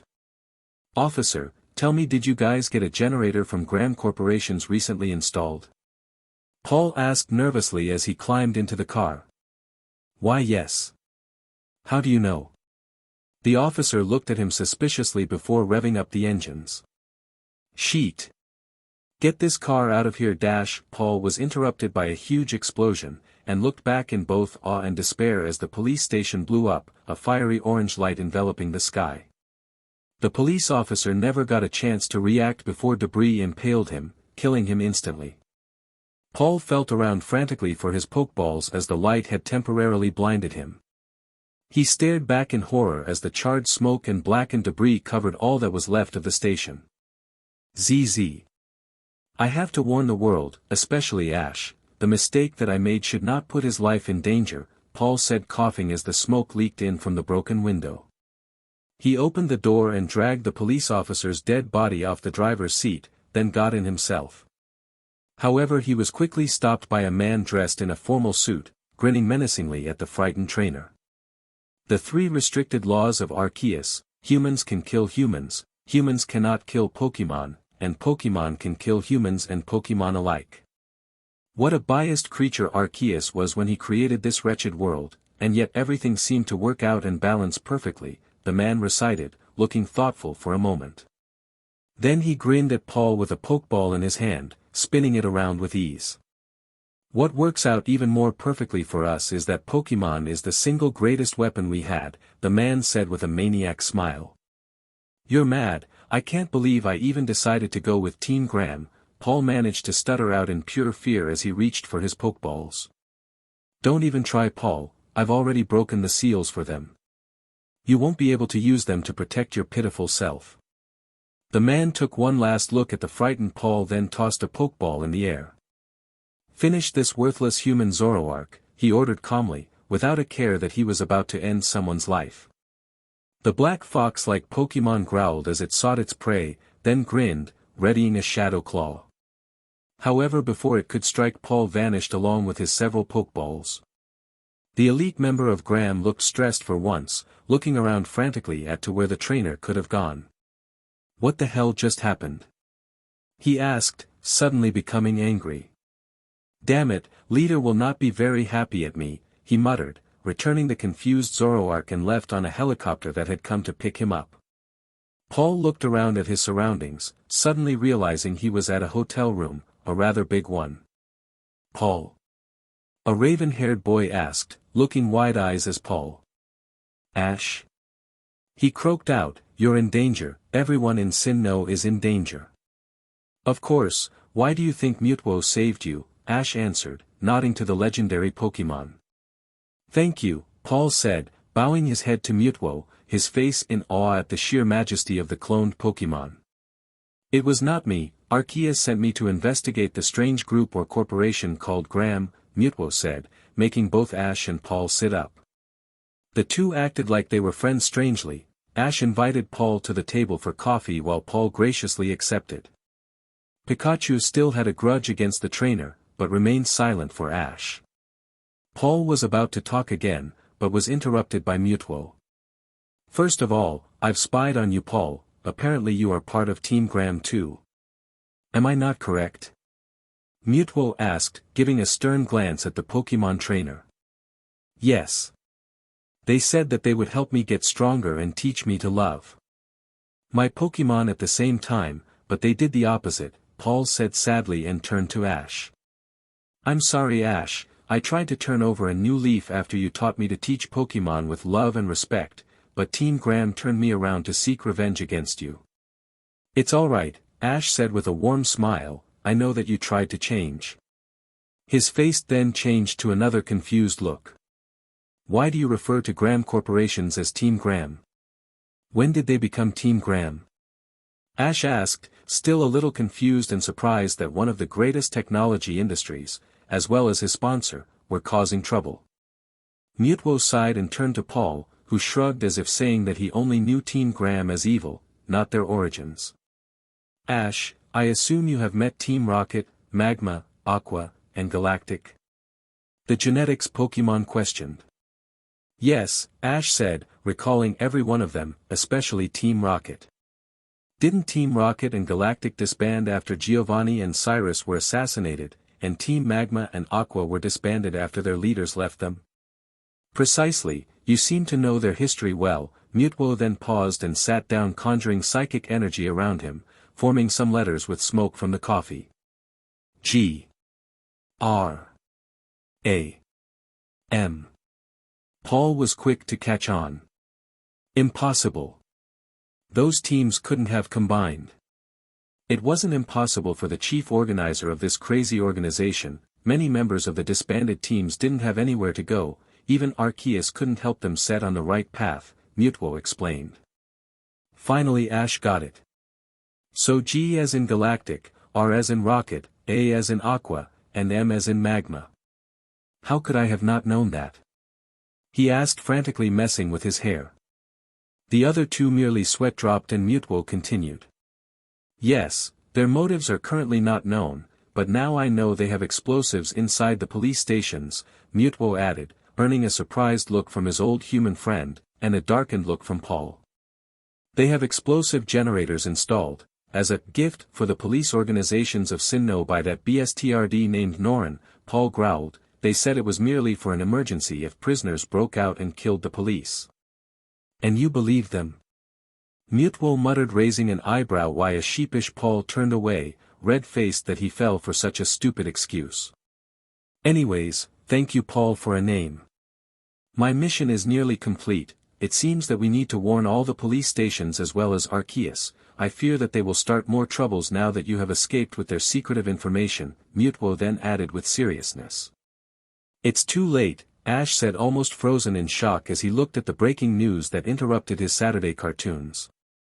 There were amateur films of burning buildings and smoke. They've already destroyed all of them. Sheet, what are we going to do?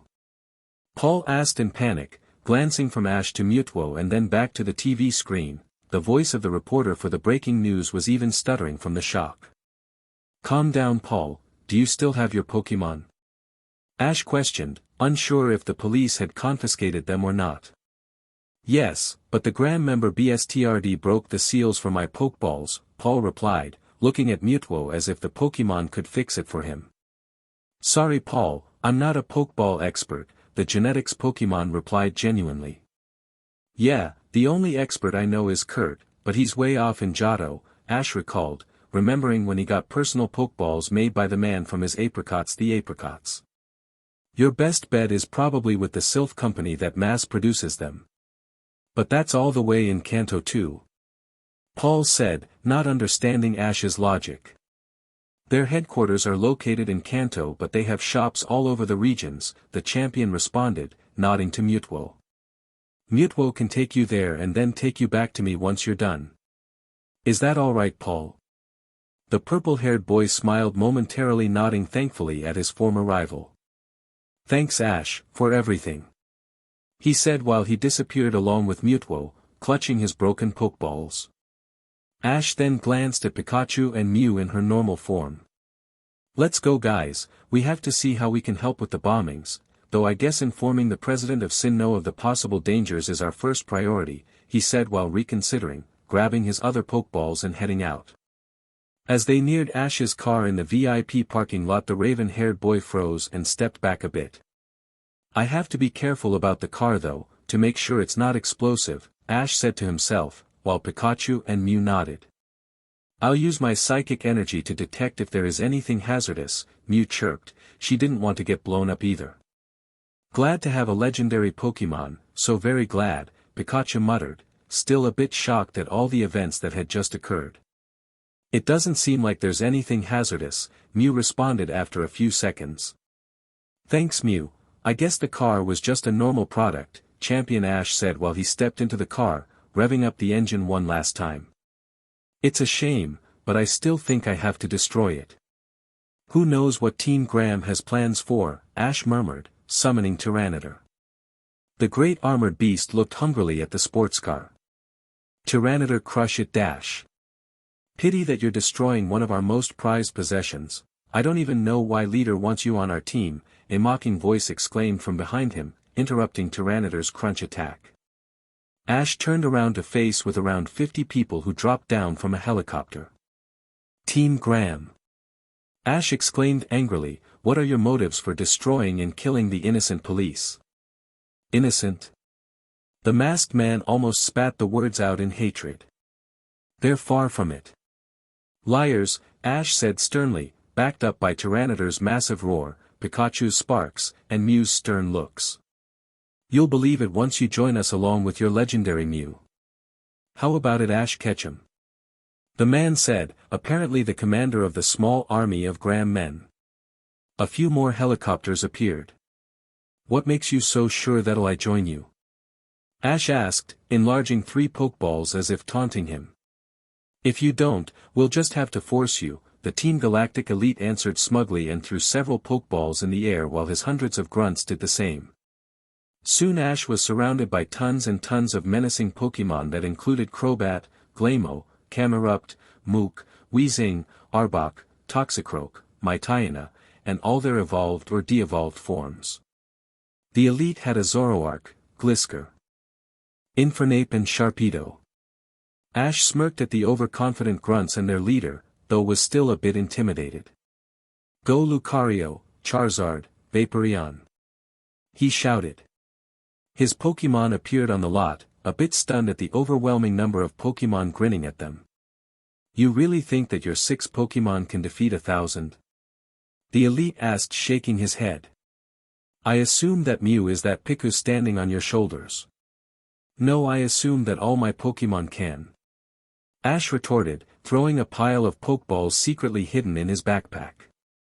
Go Snorlax, Typhlosion, Sceptile, Infernape, Primeape, Torterra, Blastoise, Charizard, Venusaur, Glisker, Staraptor, Tauros, X30, Pidgeot, Floatzel, Kingler, Feraligatr, Meganium, Crawdaunt, Torkoal, Donphan, Heracross, Noctowl, Swellow, Glalie and Garchomp. The Team Graham members could only stand frozen as the seasoned and veteran Pokémon fighters appeared to join their teammates. However, they could not fail their mission and started relaying orders to their Pokémon. Though after a few minutes of fighting, the fight seemed one-sided in favor of Ash. Snorlax was body-slamming its opponents, not even flinching at their counterattacks. The massive Pokémon also added a Hyper Beam at each interval.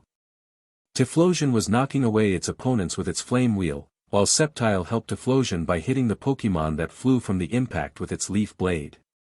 Infernape and Primeape were dodging attacks with ease and giving the Graham Pokémon their share of Mach Punches.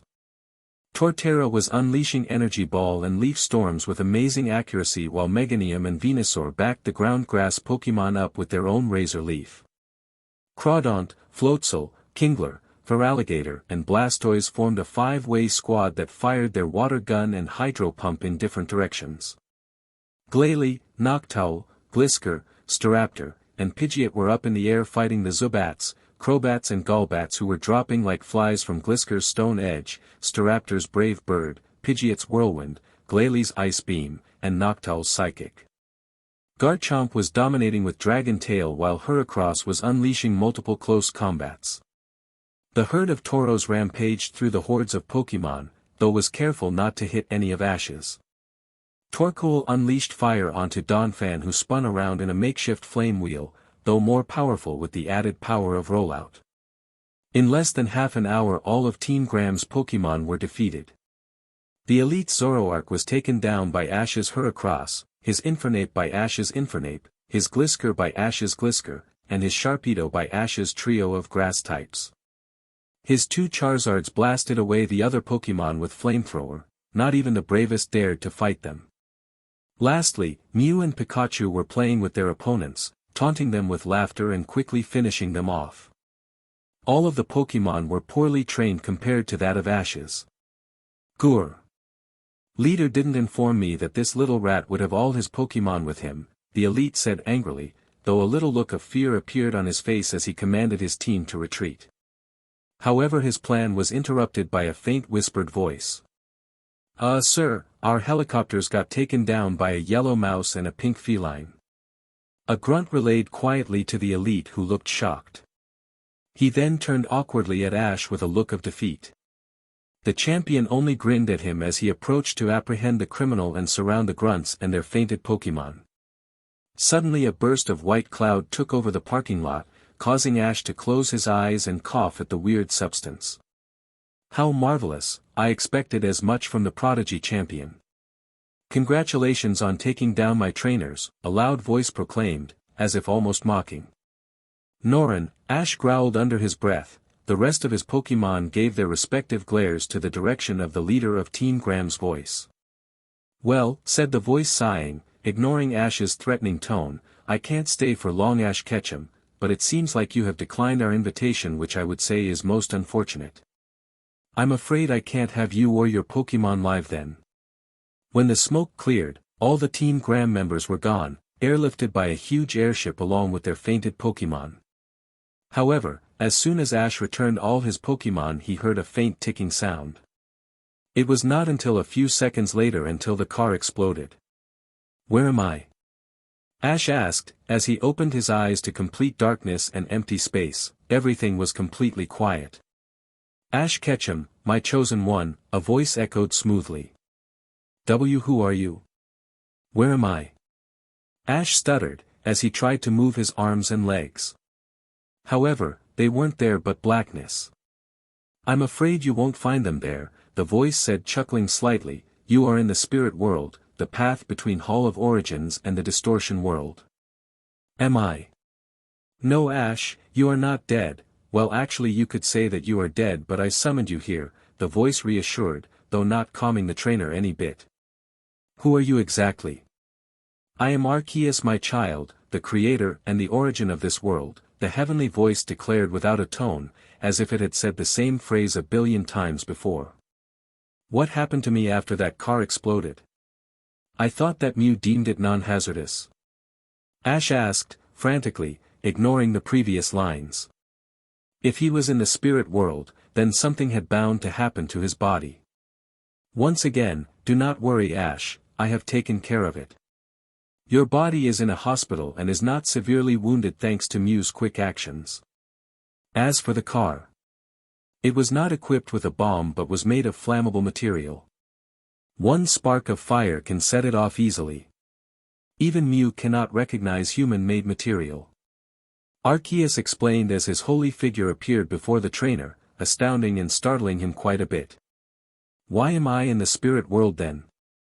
Ash asked meekly as he regained his composure, still confused.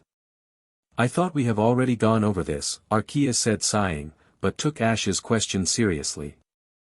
"I found that this was the perfect time to talk to you, to bring you out of the world for a moment." "For what reason?" "I need to inform the Pokémon League officials about Graham Corporations," Ash responded. "Ash Ketchum, in this world time doesn't pass. Hundreds of years in here would not even be 1/100th of a second on Earth," the Alpha Pokémon assured, then started again once Ash had calmed down. "I brought you here to warn you of Team Graham as well as informing you of an impending threat," Arceus said. "A grave disaster is coming to the world and even I cannot foresee it clearly. I do, however, know that Team Graham is closely related to this catastrophe. What am I to do? You are my chosen one. You have the support of all the legendaries, the fair-willed Pokémon trainers, and your Pokémon. I believe in you, Ash," Arceus echoed as his intimidating figure slowly dissipated. "Wait, Arceus, I still have some questions," Ash managed to croak out as he himself began to fade away. "Sir, you called for me?" A blue-haired man with a masked face asked as he neared the leader of Team Graham and head of Graham Corporation's desk. "Yes," Norin responded without turning around from his chair, while he faced the window overlooking Jubilife City. "Gather all the Graham grunts and fire all the normal employees. We are moving." "What?" the man asked, looking at Norin as if he was mad. "May I ask why?" "We have already initiated the first part of the plan, taking down the police. We have only did a little, only destroyed Sinnoh's I'm afraid to admit, but it seems we are still too weak to challenge a strong meddler like Ash Ketchum. And he's not the strongest. The leader muttered while twirling a gadget in his trembling right hand, full of fury. We are moving, Commander. Under a new name and company until we are strong enough. I'm afraid I had miscalculated the strengths of these despicable amateurs. But sir. After all this work, the spiky blue-haired man started but was quickly interrupted by his superior. In time, my friend, have patience. We have only been active for a few years now, and look at how successful we are now. A few more measly years and we will achieve our rightful status. Gods. Norin responded while turning his chair to face the commander. The troops will be carried out in waiting airships. I have already arranged a building in the place that we are evacuating to. Our company's name will be the Rover Company. Go join one, we are leaving as soon as it gets dark. The dark brown-haired man took a long sip of his coffee as he fell deep into thought, though was quickly interrupted by the commander again, much to his annoyance. May I ask where, sir? The faraway Unova region, my dear friend. The bright white light blinded champion Ash Ketchum as he started to awake to the real world. He felt around him the soft quilts of his hospital bed as he slowly raised his eyebrows and his awareness. The trainer lifted his head up, groaning as a sharp pain came rushing from his lower right abdomen. While Ash looked down at himself, he realized that his regular clothes had been switched with a small incision of the cloth near his wound, probably in order to relieve pressure. He peered down to that spot to see white bandages and dried blood caressing the white linen.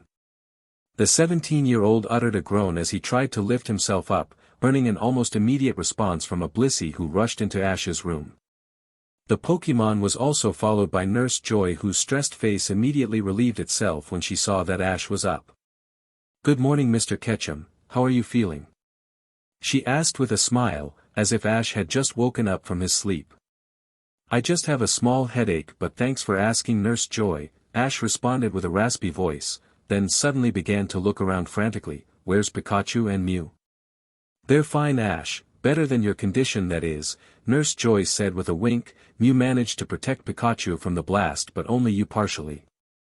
Both of them are in a separate room for Pokémon. You witnessed the explosion? Ash asked with disbelief. Then he remembered that the parking lot of the hotel was right across the street of the Pokémon Center. Yes, it was so terribly loud. Blissey and I were taking out the waste when we saw the Team Graham guys surround you guys. We tried to get help, but... Nurse Joy bit her lips and sighed, I'm sorry, Ash, that I couldn't help you sooner. Blissey gave Ash a look that meant it was sorry too, though Ash gave both the egg Pokémon and Nurse Joy a smile to tell them they tried their best. By the way, Ash, after I heard about your relation with Team Graham and their bombings of the police stations. Nurse Joy paused a bit, trying to hold back tears of the friends and mainly Officer Jenny's that died in the mass explosions. She literally had to force herself to finish the sentence.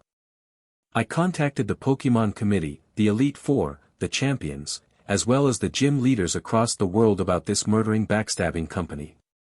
They have had a lot of questions to ask you about. Sure, Ash said with a tired but equally determined face, I'll answer whatever they throw at me. They won't ask a lot, I'm sure, Paul has already answered a lot for them, Nurse Joy replied, finally getting back to her smiling nature again. They've been waiting for a while though to ask you some specific ones though. Nurse Joy, how long exactly have I been asleep and how long exactly have they been waiting? Ash asked, finally feeling more refreshed. He grimaced however whenever he moved his lower body, causing Blissey to rush over and help him up again. 3 days, they've been here ever since they heard of your involvement with Team Graham, Nurse Joy said to the complete shock of Ash. Why would they wait so long, haven't they got other important stuff to do? Ash asked, a little surprised and overwhelmed that these famous and busy people would have the time to visit him, even if he was the new Sinnoh champion. For them, this tragedy is more important than anything, Nurse Joy replied. She then clapped her hands, ruining the short silence. Well, Ash, it seems like you're healthy enough to meet them, she said as she helped the champion into a wheelchair and pushed him out of his room, into a medium-sized meeting room that contained a long table, several chairs, and a splendid, elegant chandelier to complete the look. Here's the center's meeting room. I'll call them in, Nurse Joy said as she left out the back door. Blissey helped the wounded Ash into the head chair, and then followed Nurse Joy. Soon several figures entered the room, their faces both hardening and becoming relieved as they walked in. All 8 gym leaders of Sinnoh were there, the Sinnoh Elite Four, Lance, Cynthia, and the Pokémon Committee President. The 8 gym leaders took one side of the table and sat down, all taking glances at the nervous Ash and occasionally giving a wave, though the atmosphere was quite serious and silent. The Elite Four, Cynthia and Lance sat across from them, though filling up only half of the chairs. The president, a white-haired man in his late 50s, sat directly across from Ash. Nurse Joy lightly tapped Ash's shoulders and told him that she had to go back to her shift, and informed him where Pikachu, Mew, and the rest of his Pokémon were. When she was gone, everyone started talking at once until the president held up his hand. Please, the new Sinnoh champion cannot hear all of our questions at once. We must go one at a time. He nodded towards Rourke to start the questions, though they only had one main question to ask. Hi Ash, the rock-type gym leader awkwardly began, nice to see you back. We haven't got all day Rourke, ask Ash about the organization, Byron, the steel-type gym leader said while he ruffled his spiky brunette hair impatiently at his son. Oh right. Ash, is it true that Graham Company is another evil organization? He asked. Well of course Dash. Oh come on Rourke, we already know that. Candace, the ice-type gym leader said. She then turned to face Ash, smiling sweetly, though it sort of freaked Ash out since it seemed so forced. What can you tell us about Team Graham Ash? Well. I can't tell you that much because. You mean I waited 3 days for nothing? Faulkner said yawning, with an annoyed look on his face. Forget this, I'm going back to Sunnyshoire. Be quiet Faulkner, the young lad's been through a lot, let him think it through. Bertha scolded. Faulkner merely turned away, closed his eyes and slumped in his chair. The old lady of the Elite Four gave Ash a nod, letting him continue. As I was saying, Team Graham is an entirely evil organization. They're going under the cover of a technology company in order to accomplish their selfish ways. Dash. Yes, we already know that, Gardenia, the grass gym leader groaned. I guess we still have no leads. Quiet Gardenia. Let the boy finish, Bertha and Cynthia shouted at the same time, shocking the grass trainer a little. Geez, all these impatient people. Be careful, quick tempers lead to quicker aging, Fanchiana teased, burning a few glares, particularly from the females. The ghost-type gym leader frowned as she realized her joke was not well received. Ash suddenly stood up, though cringed a bit. Mr. Ketchum. Are you all right? The president asked urgently as Ash lifted himself up painfully. Yes, I'm fine, Mr. President. Is there a white board here? The champion asked, leaning against his chair. I figured it would be better to explain this visually. Why, it's right behind you, my dear boy, the president answered, looking perplexed. The champion murmured a silent thanks as he limped towards the board. Cynthia and Lance stood up, but Bertha stopped them. The rest of the Elite Four looked interested at Ash's determination, with a hint of admire along with it. When Ash made it up to the white board, he drew the 4-letter M, and asked if anyone knew what they meant. No one did. Great robotic army of machines? Lance guessed to the sweat drops of the others. Ash facepalmed, then added more to the capital letters. It took a few moments for the rest to sink it in as they stared speechless at the names of the dead criminal organizations. Galactic. Rocket. Aqua. Magma. But that can't be, I witnessed the destruction of Team Galactic myself. Cynthia murmured, extremely confused and nervous at the same time. The rest of the gym leaders shouted their agreements, though the president calmed them down. So you are saying, Mr. Ketchum, that Graham consists of all the team organizations? He asked to clarify. Ash nodded silently, knowing that this would not be well received. But that's simply preposterous. We all know that they all died off several years ago, their group disbanded and leaders either died or disappeared. The president argued. Sweat dripped profusely from his forehead. If this were to be true, then the world was in danger. I have no idea how this happened too, as I am not too sure whether or not to believe it. The leader now is Norin, who was never a leader of either, Ash responded, but what I am sure is that we have to act quickly to bring them down, or our years of peace of Pokémon and humans will be ruined. The champion glanced around, stunned at how easily those words had slipped out of his mouth. There was another brief silence. The new champion is right, a green-haired man with a spiked tuft said. We cannot allow another one of these weirdly dressed people to threaten our society again. Easier said than done. Aaron, Lucian, the psychic expert of the Elite Four, replied. He was apparently deep in thought. We have to somehow figure out where they disappeared off to. They disappeared? Ash asked with a frown. Oh great, now they don't have any leads. Yes, they did. After we heard from Paul about Team Graham, the gym leaders left to go search for them. By the time they arrived at their headquarters, however, it was completely deserted, the president said in a sorrowful tone. The gym leaders shifted uncomfortably in their chairs, as if they felt like they failed Sinnoh. Who knows, they could have fled. Flint, the fire-type Elite Four, said. It'll take a while to find them. That's why we're going to search. They could be underground or in the sky for all I care, but we have to find them. The president shouted. But where are we going to look? With their technology and their manpower, we can never be able to find them. Maylene, the fighting-type gym leader, complained, obviously not in favor of a search. We have no choice, Maylene. Either that or we can wait for them to come out again and destroy us like they did to the police, the president answered with a hint of rage while he wiped his head with a cloth. You 8 search Sinnoh, search every corner from Eterna Forest to Coronet. The president ordered. Ash shifted uncomfortably as he heard Coronet. At least Mew was with him now. Lance, you know Johto well, the old man nodded towards the dragon trainer. Search Johto. Gather the gym leaders there as well as the Elite Fours. Cynthia, the same goes for you for Hoenn. The president then looked at Ash. Well, Mr. Ketchum, I think it would be best for you to search Kanto, though after getting some much-needed rest at Pallet Town, the president added with a smile. Your mother must be worried sick about you. Ash's sweat dropped. His mother was the most carefree person in the world, trusting that as long as Ash kept his promise of not hurting himself, she would be fine with wherever he was. The old man scratched his aging hair and adjusted his tie before starting again.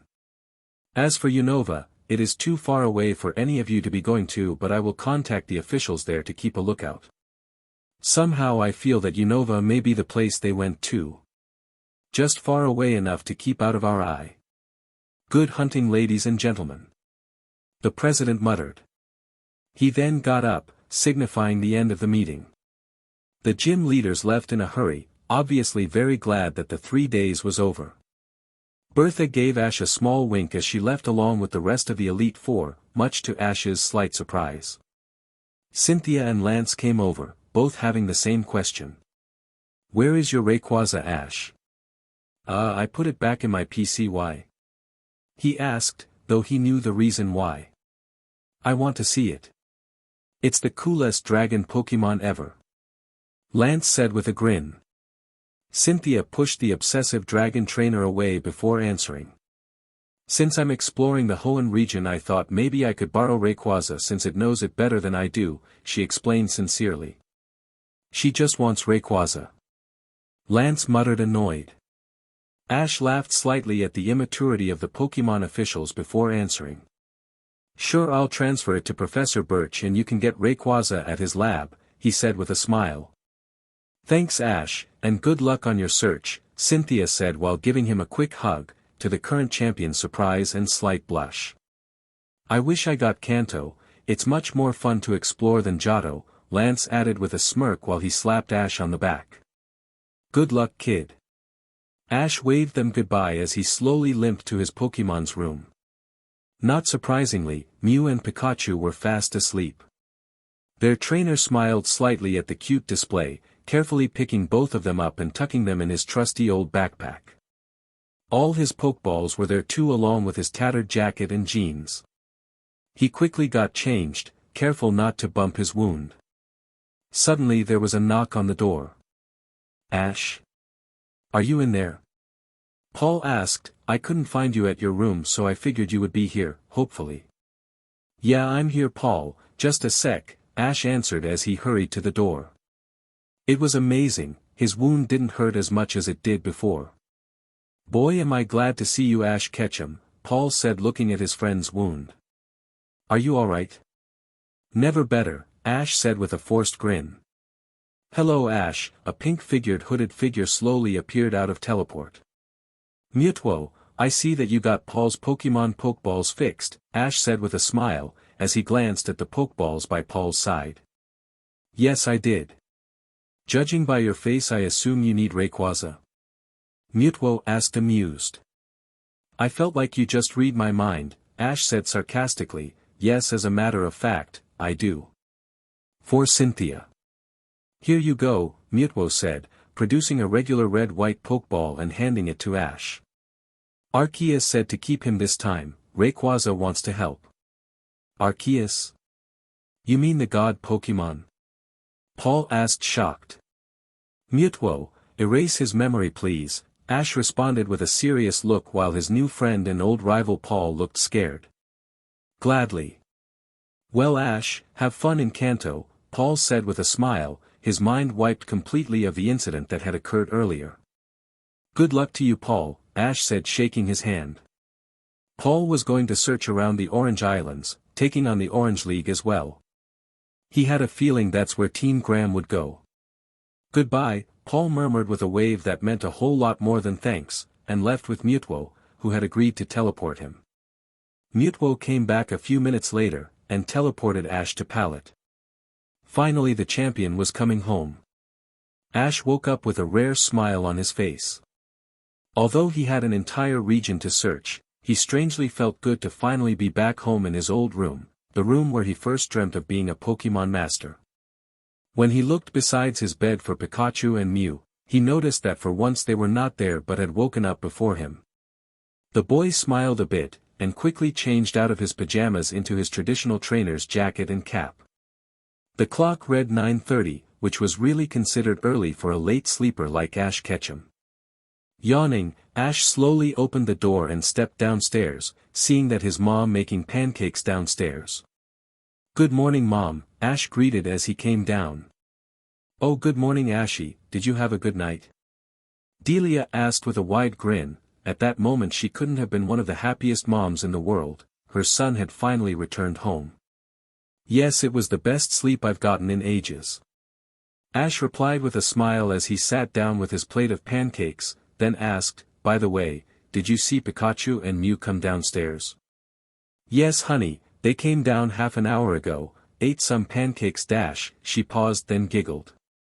"Pikachu put all the ketchup left in the bottle on his, but Mew stole it and ate it all." Ash sweat dropped as he could imagine Mew doing that and Pikachu crying over the stolen ketchup. "But do you have any idea where they went?" Ash asked as he gulped down his food. "Ichem. I'm not too sure, they went outside but I dunno where," Ash's mom replied honestly. "Okay, thanks Mom for the info and the pancakes," Ash said in a hurry, "I'll be back in a bit." "Have fun, honey," Delia Ketchum said with a grin as her son dashed outside with maple syrup still stuck on his mouth. "Oh children, they grow up so fast," she thought with a slight pinch in her heart. Professor Oak was in a state of frenzy and tiredness unmatched by any slaking. Not only was the entire region of Sinnoh panicking because of their lack of police enforcement, but because of the fear of terrorism Team Graham had incited in all the other regions. The police had checked again and again their generators and destroyed everything provided by Team Graham as an extra precautionary. However, some of the police force were still paranoid, and more cowardly policemen were quitting. Not that you could blame them though, as they had a family to protect as well. Now it was Oak and the Kanto gym leader's job to take action and maintain peace as long as possible, until the Gram threat was dealt with. It had been a stressful few days for them all, and Oak was still sadly canceling the trainer licenses for the new generation of 10-year-olds. The Pokémon Committee has ordered all professors to do so until Teen Gram was detained. Suddenly 2 people and 2 yellow rodents bursted in his office, both with smiles on their faces until they saw the depressed look on the old man's face. Leaf and Ash had conveniently met. She had returned to Pallet to recollect some Pokémon and was of course, overjoyed to see Ash and helped him find Mew and Pikachu, who were both slurping ketchup at the local diner. "Hi Professor Oak," the pretty brunette said uneasily. "Are you alright?" "I'm quite alright Leaf, thanks for asking," the professor said, forcing a smile on his wrinkled, aged face. "I don't think you are Prof," Ash said with a serious, caring look on his face. "We've all been stressing about this tragedy, but starting today I'm going to search every square inch of Kanto until I make sure it's safe." Oak smiled genuinely at Ash's determination and courage. "It's going to be a lot of work Ash, even for someone like you." The old man leaned back in his chair, put his papers away and wiped his face with a handkerchief. "I just wish there were some more good news," he said wearily. Leaf and Ash sat awkwardly in front of him until the silence was interrupted by a timely video phone call. Oak picked up, and a beautiful blonde woman stared, with the same stressed look as the Pokémon researcher, back at them. "Hi Professor Oak, Ash, and Leaf. I've got good news and bad news." The blonde woman paused, and looked down while thinking how to say what she was going to say. "Go ahead, I could use some good news," Oak replied while the 3 of them stared intently at the former Sinnoh champion. "Well, the good news is we have found out where Teen Gram is hiding, so you can stop looking for them in Kanto." Cynthia paused, and waited for them to take in the sudden stunning information. "That is good news." They all shouted excitedly. "Looks like Gram was going down sooner than they expected." "The bad news is, they are hiding in Unova under the suspected name of Rover Company. We tried to send our elites and forces to intercept them, but the Unova president did not allow it and simply stated what we were saying about the Rover Company was nonsense. It has been there for several years, before Team Rocket, Magma, Aqua, or Galactic separated." The group stared in shock at the blonde woman, who added, "We have never been on good terms with Unova anyways, so that is to be expected. There is more to the good news though. We have sent a spy to Unova to join Rover Company and see if the president was lying or not, as well as relay further information to us. This is risky, but it's important to provide the evidence we need to go into Unova with our forces." "Who is the spy?" Ash asked, knowing whoever it was must be really brave. "Lance," Cynthia replied with a slight sadness in her voice. "That is an awfully brave thing to do and I give him my biggest regards," Professor Oak said solemnly, as he knew the mission held high risks. "So does that mean we are to continue with our lives until further notice?" "Thank you Professor, and yes, I will report to you 3 once I get further information about Unova and their mysterious company," Cynthia answered, and with a wave and a wink to Ash that did not go unnoticed by Leaf, bidded goodbye and the call was ended. "That was a lot to take in, but I'm sure Lance will take this into his hands professionally," Ash said to them while Pikachu and Mew rolled their eyes at Ash's attempt to sound serious and clever. Leaf just giggled and asked, "Do you really have that much faith in Lance?" "Why of course, he isn't known as the Dragon Master for nothing," Ash replied with a big grin, but inside he couldn't help but feel more and more worried for Lance. "I would like to help him though," he said after a few moments of silence. "Oh no you don't," the old Pokémon researcher exclaimed abruptly. "You have important Pokémon to train to get stronger and be a Pokémon champion. Like you said, trust in Lance, I'm sure he'll be fine himself. Besides, knowing you, you'll probably blow both of your covers." Ash growled slightly at Oak's smug remark, making all the other 4 laugh uncontrollably at the insult, as they knew it was true. "Come on Ash, let's go visit Brock and inform him of the news the old-fashioned way," Leaf said with a smile, knowing that it would be the perfect and most romantic way to get closer to her old crush. Without Dawn, who was busy helping her home region, she had all the confidence she needed. "Hey Ash and Leaf.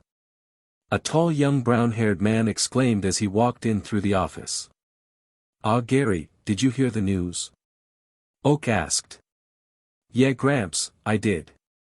"That's awesome, it's amazing how fast they tracked them down," Gary said, then with a flirty smirk at Leaf he added, "So I overheard you guys were traveling to Pewter City to meet up with Brock." "I was just planning to go visit him myself, mind if I tag along?" "Well, Leaf started before she was interrupted by Ash. "I don't see why not, Gary, it'll be a perfect time to catch up with you guys," he exclaimed excitedly, not paying attention to Leaf's obvious disappointment and Gary's fist pump. Just as they were about to leave, Professor Oak stopped Ash with an ominous smile on his face. "Just a minute, Ash, where do you think you're going with all those Pokémon in your bag?" What Pokémon?" he answered sheepishly. "These Pokémon," the professor said as he emptied out Ash's backpack which contained many Pokeballs. "Ah, Professor, I need them all for my journey." Ash pouted in a very immature way. Leaf giggled at Ash's antics while Gary merely rolled his eyes. After all these years his old rival still hasn't changed his childish ways. "I'm sorry, Ash, only 6 Pokémon, even if you're a champion you still gotta play by the rules," Oak said as he motioned to the ball as to say choose your remaining 4. Ash put his head down in disappointment as he reluctantly started selecting. "Well, I need my powerhouse and old buddy Charizard." "I know that you wanted to study my shiny one anyways," he said while picking up Charizard's Pokeball. "I also need Lucario, my aura partner." Garchomp loves to battle and will be a safe choice." "Last but not least I'll take Sceptile too." As Ash gathered his strongest Pokémon, Gary started to make an awkward conversation with Leaf. "So Leaf, once we stop by Viridian City is there a chance I might take you out for dinner?" he said, putting on his most charming smile. "Only if Ash can come, he'll be more hungry," she said to Gary's disappointment. The ex-Pokémon trainer and now researcher still didn't suspect Leaf's crush on Ash. Ash didn't either. "Alright Grandpa, thanks for everything," Gary said as they started heading out the door. "Yeah, see you later, Professor." Ash and Leaf both waved as the group made their way out. "Chupai, bye." Pikachu and Mew both chirped. "Goodbye kids. Be safe," he warned, but the group was already halfway down the steps from the lab. "So Ash, how's it like having a legendary Pokémon?" Gary said, trying to spark up a conversation in order to stop Leaf from her constant stares at Ash. By now even a fool would have realized her obvious infatuation with the dense, oblivious trainer. "Nice actually, I love talking to Mew, she has a really lovable and playful personality." Ash answered to the apparent shock of the 2 other trainers. "You can talk to Mew? Since when?" the 2 asked, astounded at the fact that their old friend could make direct communication with legendary Pokémon as well.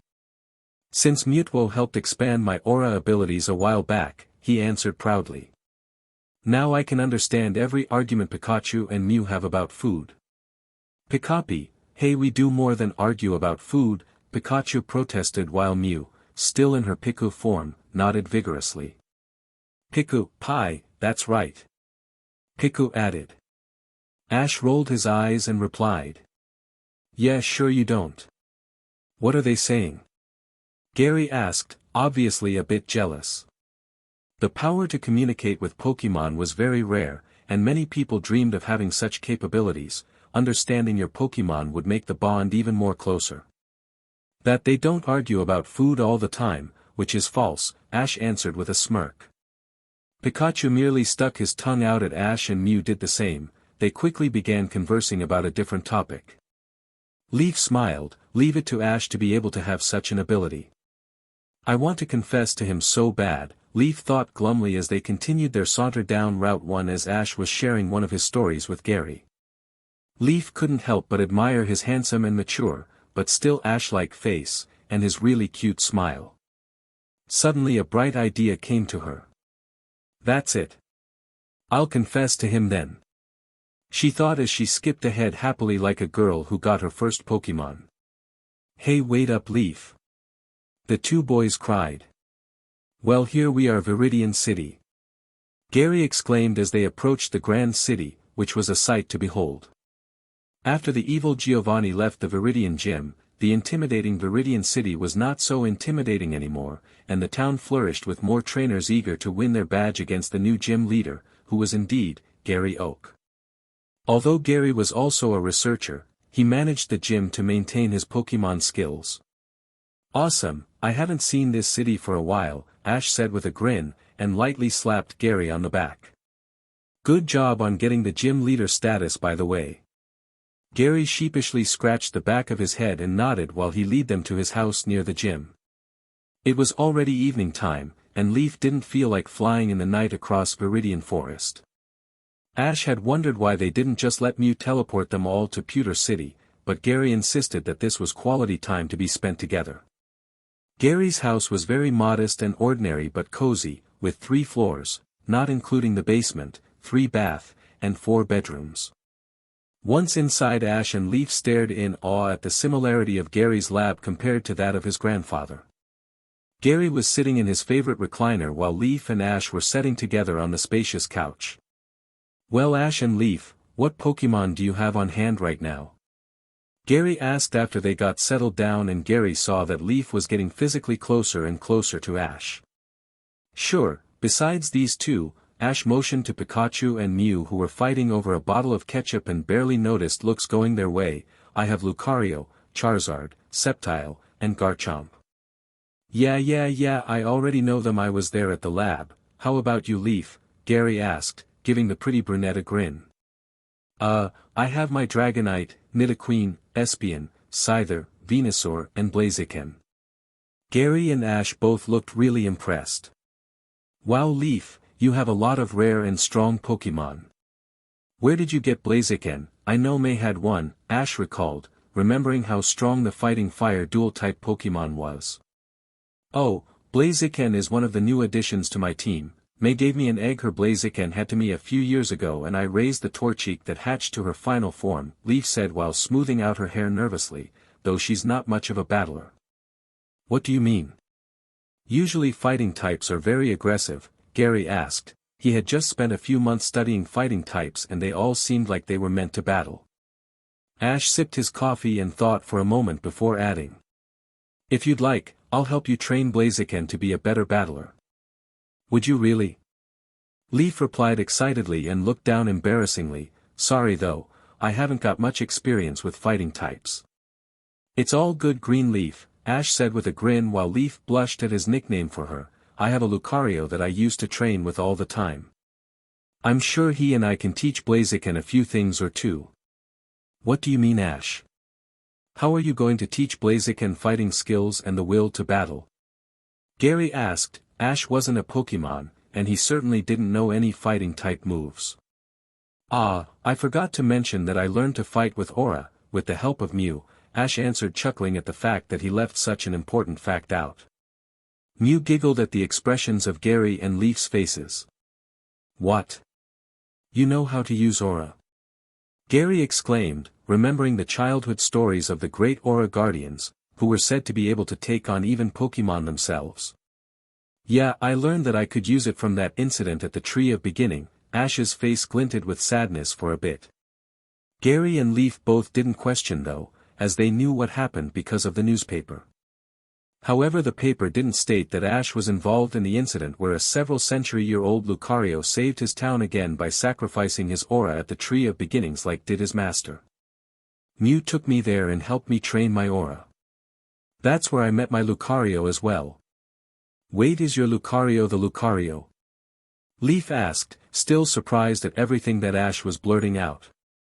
No, he was once just a wild Riolu that was interested in my Aura training with Mew and wanted to join me, so I gladly accepted him as a pupil, Ash replied, smiling as he remembered the determination of his Lucario to get stronger. That determination had also made him grow stronger.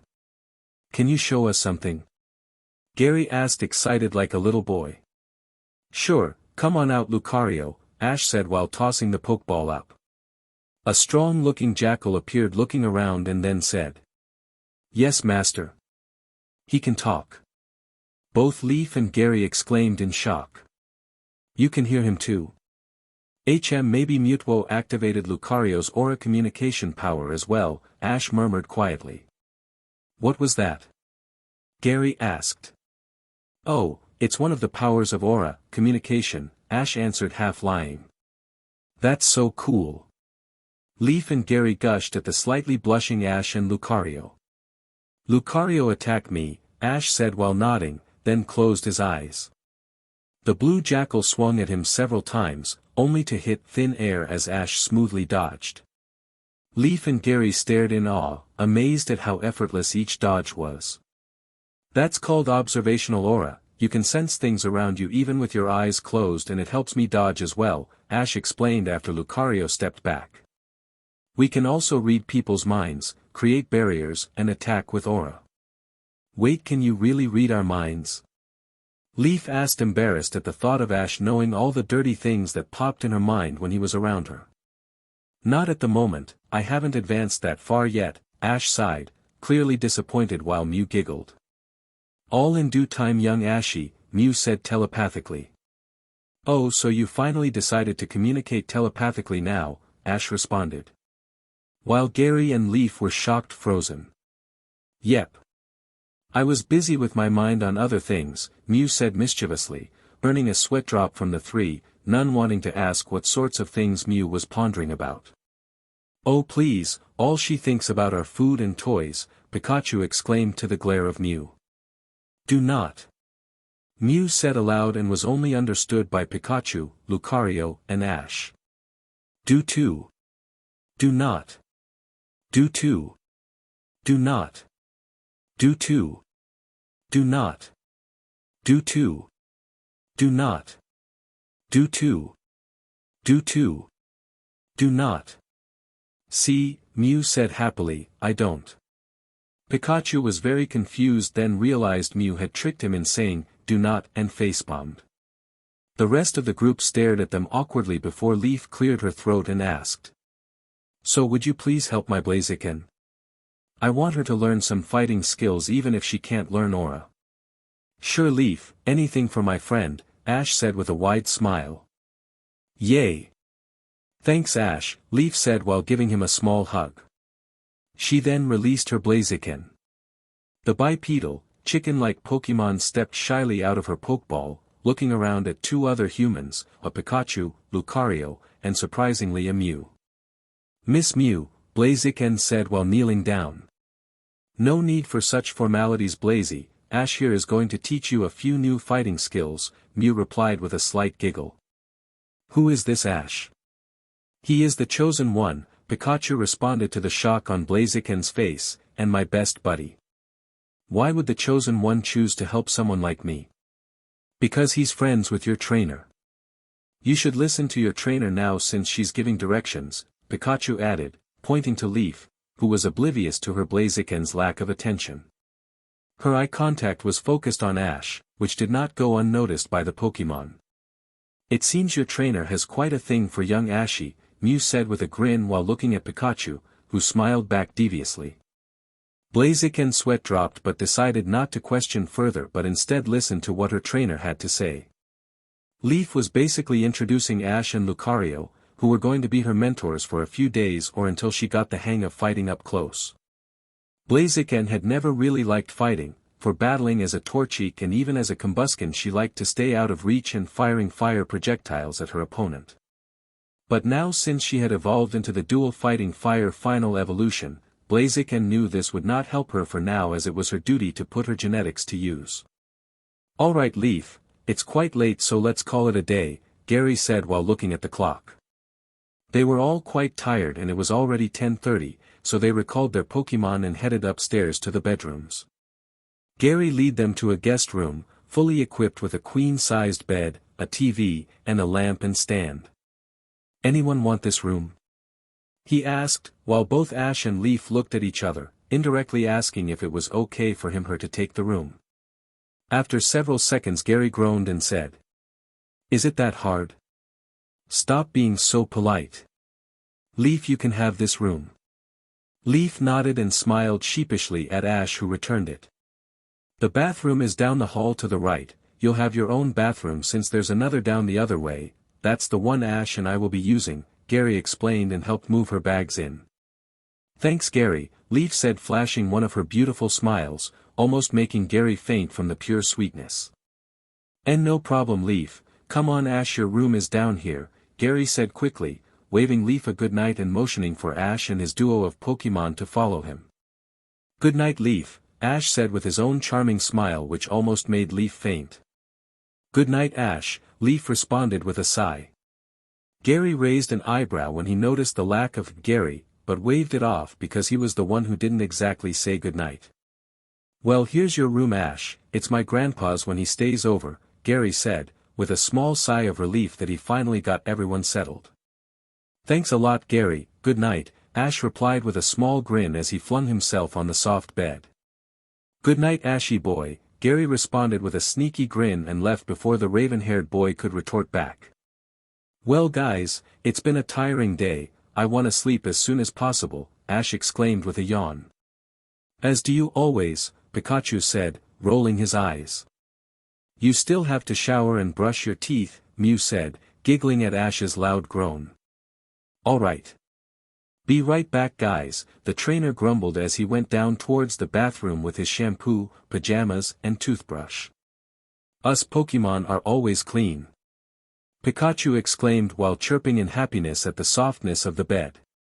You still have to wash too, Mew said with a glare at Pikachu's dirty feet and hands. Why do you have to be a hygienic Pokémon? He responded with the same grumble his trainer had. I just don't like dirty stuff. Ash. Ash wake up, we're leaving in several minutes. A voice shouted behind the closed doors of the said person. Ash slowly woke up from his deep sleep and peered around him. Pikachu and Mew were also slowly getting up, like trainer like Pokémon. He tried to go back to sleep but sighed at the persistent knocks. Coming. Alright, is everyone ready to fly? Gary asked on top of his Dodrio. Leaf nodded on top of her Dragonite along with Ash on his Charizard. Then let's go. The three pairs flew up into the air with amazing speed, causing some looks going their way. Wow, the view's amazing from up here. Leaf exclaimed, peering down at the vast forestry of Viridian Forest. Yeah it is, Ash agreed while admiring the life of the forest. Pidgeys and Spearows were flying under them while some Mankeys could be seen flying across the trees. There were also a few sightings of Caterpie and Weedle on the trees as well as the occasional Pikachu. This is life, Pikachu said, making himself comfortable on Charizard's heated back, and put on a pair of sunglasses. Mew giggled at her buddy and did the same. The breeze didn't feel as good as flying on her own though. Don't get too comforted, we're landing soon, Charizard huffed, bemused at the two sunbathing on his back. True to his word, in a few minutes they were on the ground in Pewter City, home of Brock. As they were walking to Pewter City, Ash suddenly spoke. Guys, you know what would be a fun thing to do? He paused waiting for one of them to respond but then realized they were waiting for him, to complete the Pokédex. But Ash, you only have less than 10% of all the Pokémon in the world. That's going to take years, Leaf said then added, plus Teen Graham is still not put down yet. It'll just be a little side quest. When there's more information about Teen Graham from Cynthia I'll take a break. I'm going to finish Kanto first. Ash exclaimed proudly at his new ambitious goal. Good luck Ash, you only have several Kanto Pokémon out of the 150-100, Gary said sweat dropping at his ex-rival's revived goal. It'll just be a rejourney through Kanto, Ash answered. Gary, Leaf, Pikachu and Mew had to admit that it sounded pretty fun, especially since all of them haven't really adventured for a while. Sounds great then Ash, mind if I tag along? Gary asked, in hopes of spending more time with Leaf, that is if she was going to join, which she did. This is going to be great, adventuring with my two best friends. All three of them said excitedly, then burst into laughter as they had a triple jinx. The joy was interrupted as Ash strayed from the path and challenged a Rattata to battle, easily catching it in less than a minute. I can't believe he never caught such an easy-to-catch Pokémon, Leaf said incredulously. Believe me, this is going to be a long journey, Gary commented groaning. The two sat down at a bench as they watched Ash catch a Weedle, Kakuna, Beedrill, Spearow, and Fearow. The last two Pikachu took extra care of. After Ash had caught his Raticate, Gary intervened. I think that's enough Pokémon being sent to the lab today. Come on, it's already noon and we're still not at Pewter Gym, he said impatiently. Sorry I got carried away, Ash apologized genuinely, laughing sheepishly. It's okay, you managed to catch 7 Pokémon in less than an hour, that's an accomplishment, Leaf encouraged with a small grin which Ash flashed back at her. Thanks Leaf, you always know how to cheer me on, he said making the brunette blush slightly. Ash, why don't you just evolve the Weedle or Spearow or whatever so you don't have to catch multiple species, Gary asked. It was overkill to catch the entire evolutionary line. Well, I don't really have the time to train them, they need company from the same species, and I like having more Pokémon, Ash responded simply to the sweat drop of Gary. Funny, I never knew you liked having more Pokémon, Gary muttered, very surprised. The more the merrier. Leaf exclaimed lightly just as they reached Pewter Gym. There was a brown-haired little boy standing outside, blocking the entrance. As the group approached, the boy spoke. Are all you three trying to challenge the gym? No, we're friends of the gym leader's son, Ash responded, and looked surprised at the boy's suspicious glance. Funny, you seem weak, you're just saying that 'cause you want to get in but you don't want to show how weak you are to me. If it's a fight you're asking for to get in, then a fight it is, Ash responded calmly.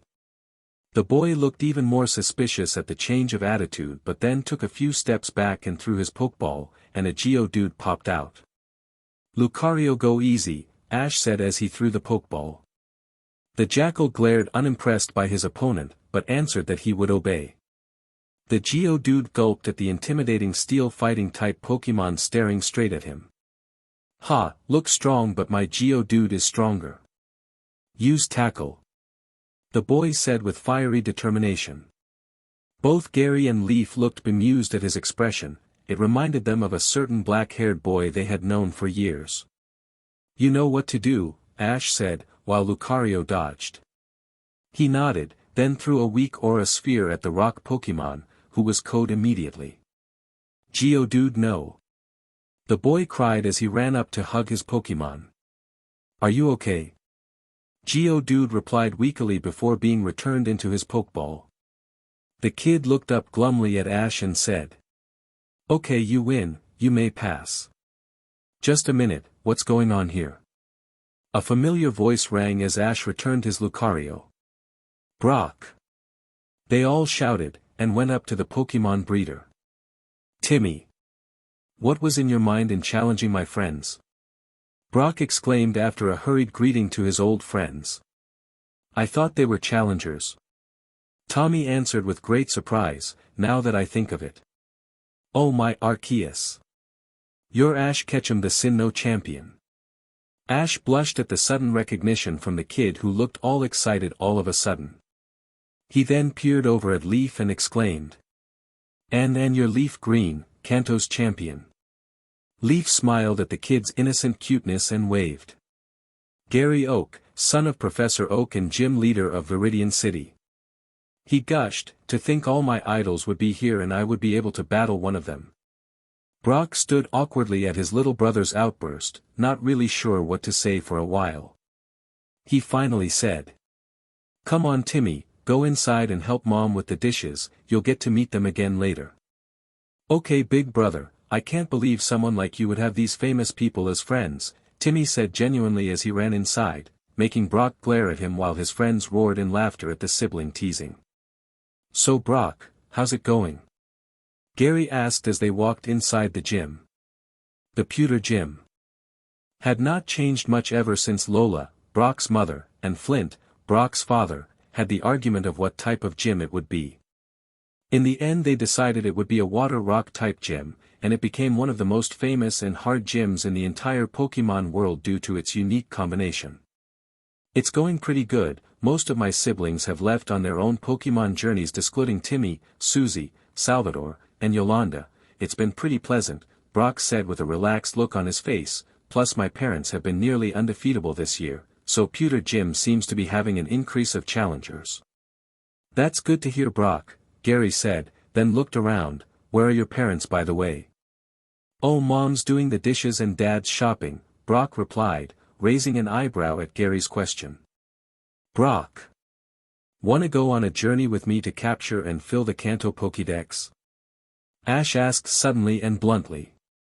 Wait, are my ears hearing correct? Is Ash actually going to capture more Pokémon? Brock asked, to the laughs of Ash's friends and Ash's blush. Hey, I used to like quality over quantity, okay? He muttered, but his voice was overcome by roars of more laughter. But the answer is yes, I'd be glad to. It'll be a fun experience, just like 6 years ago, Brock said with a grin. You're leaving again, Brock?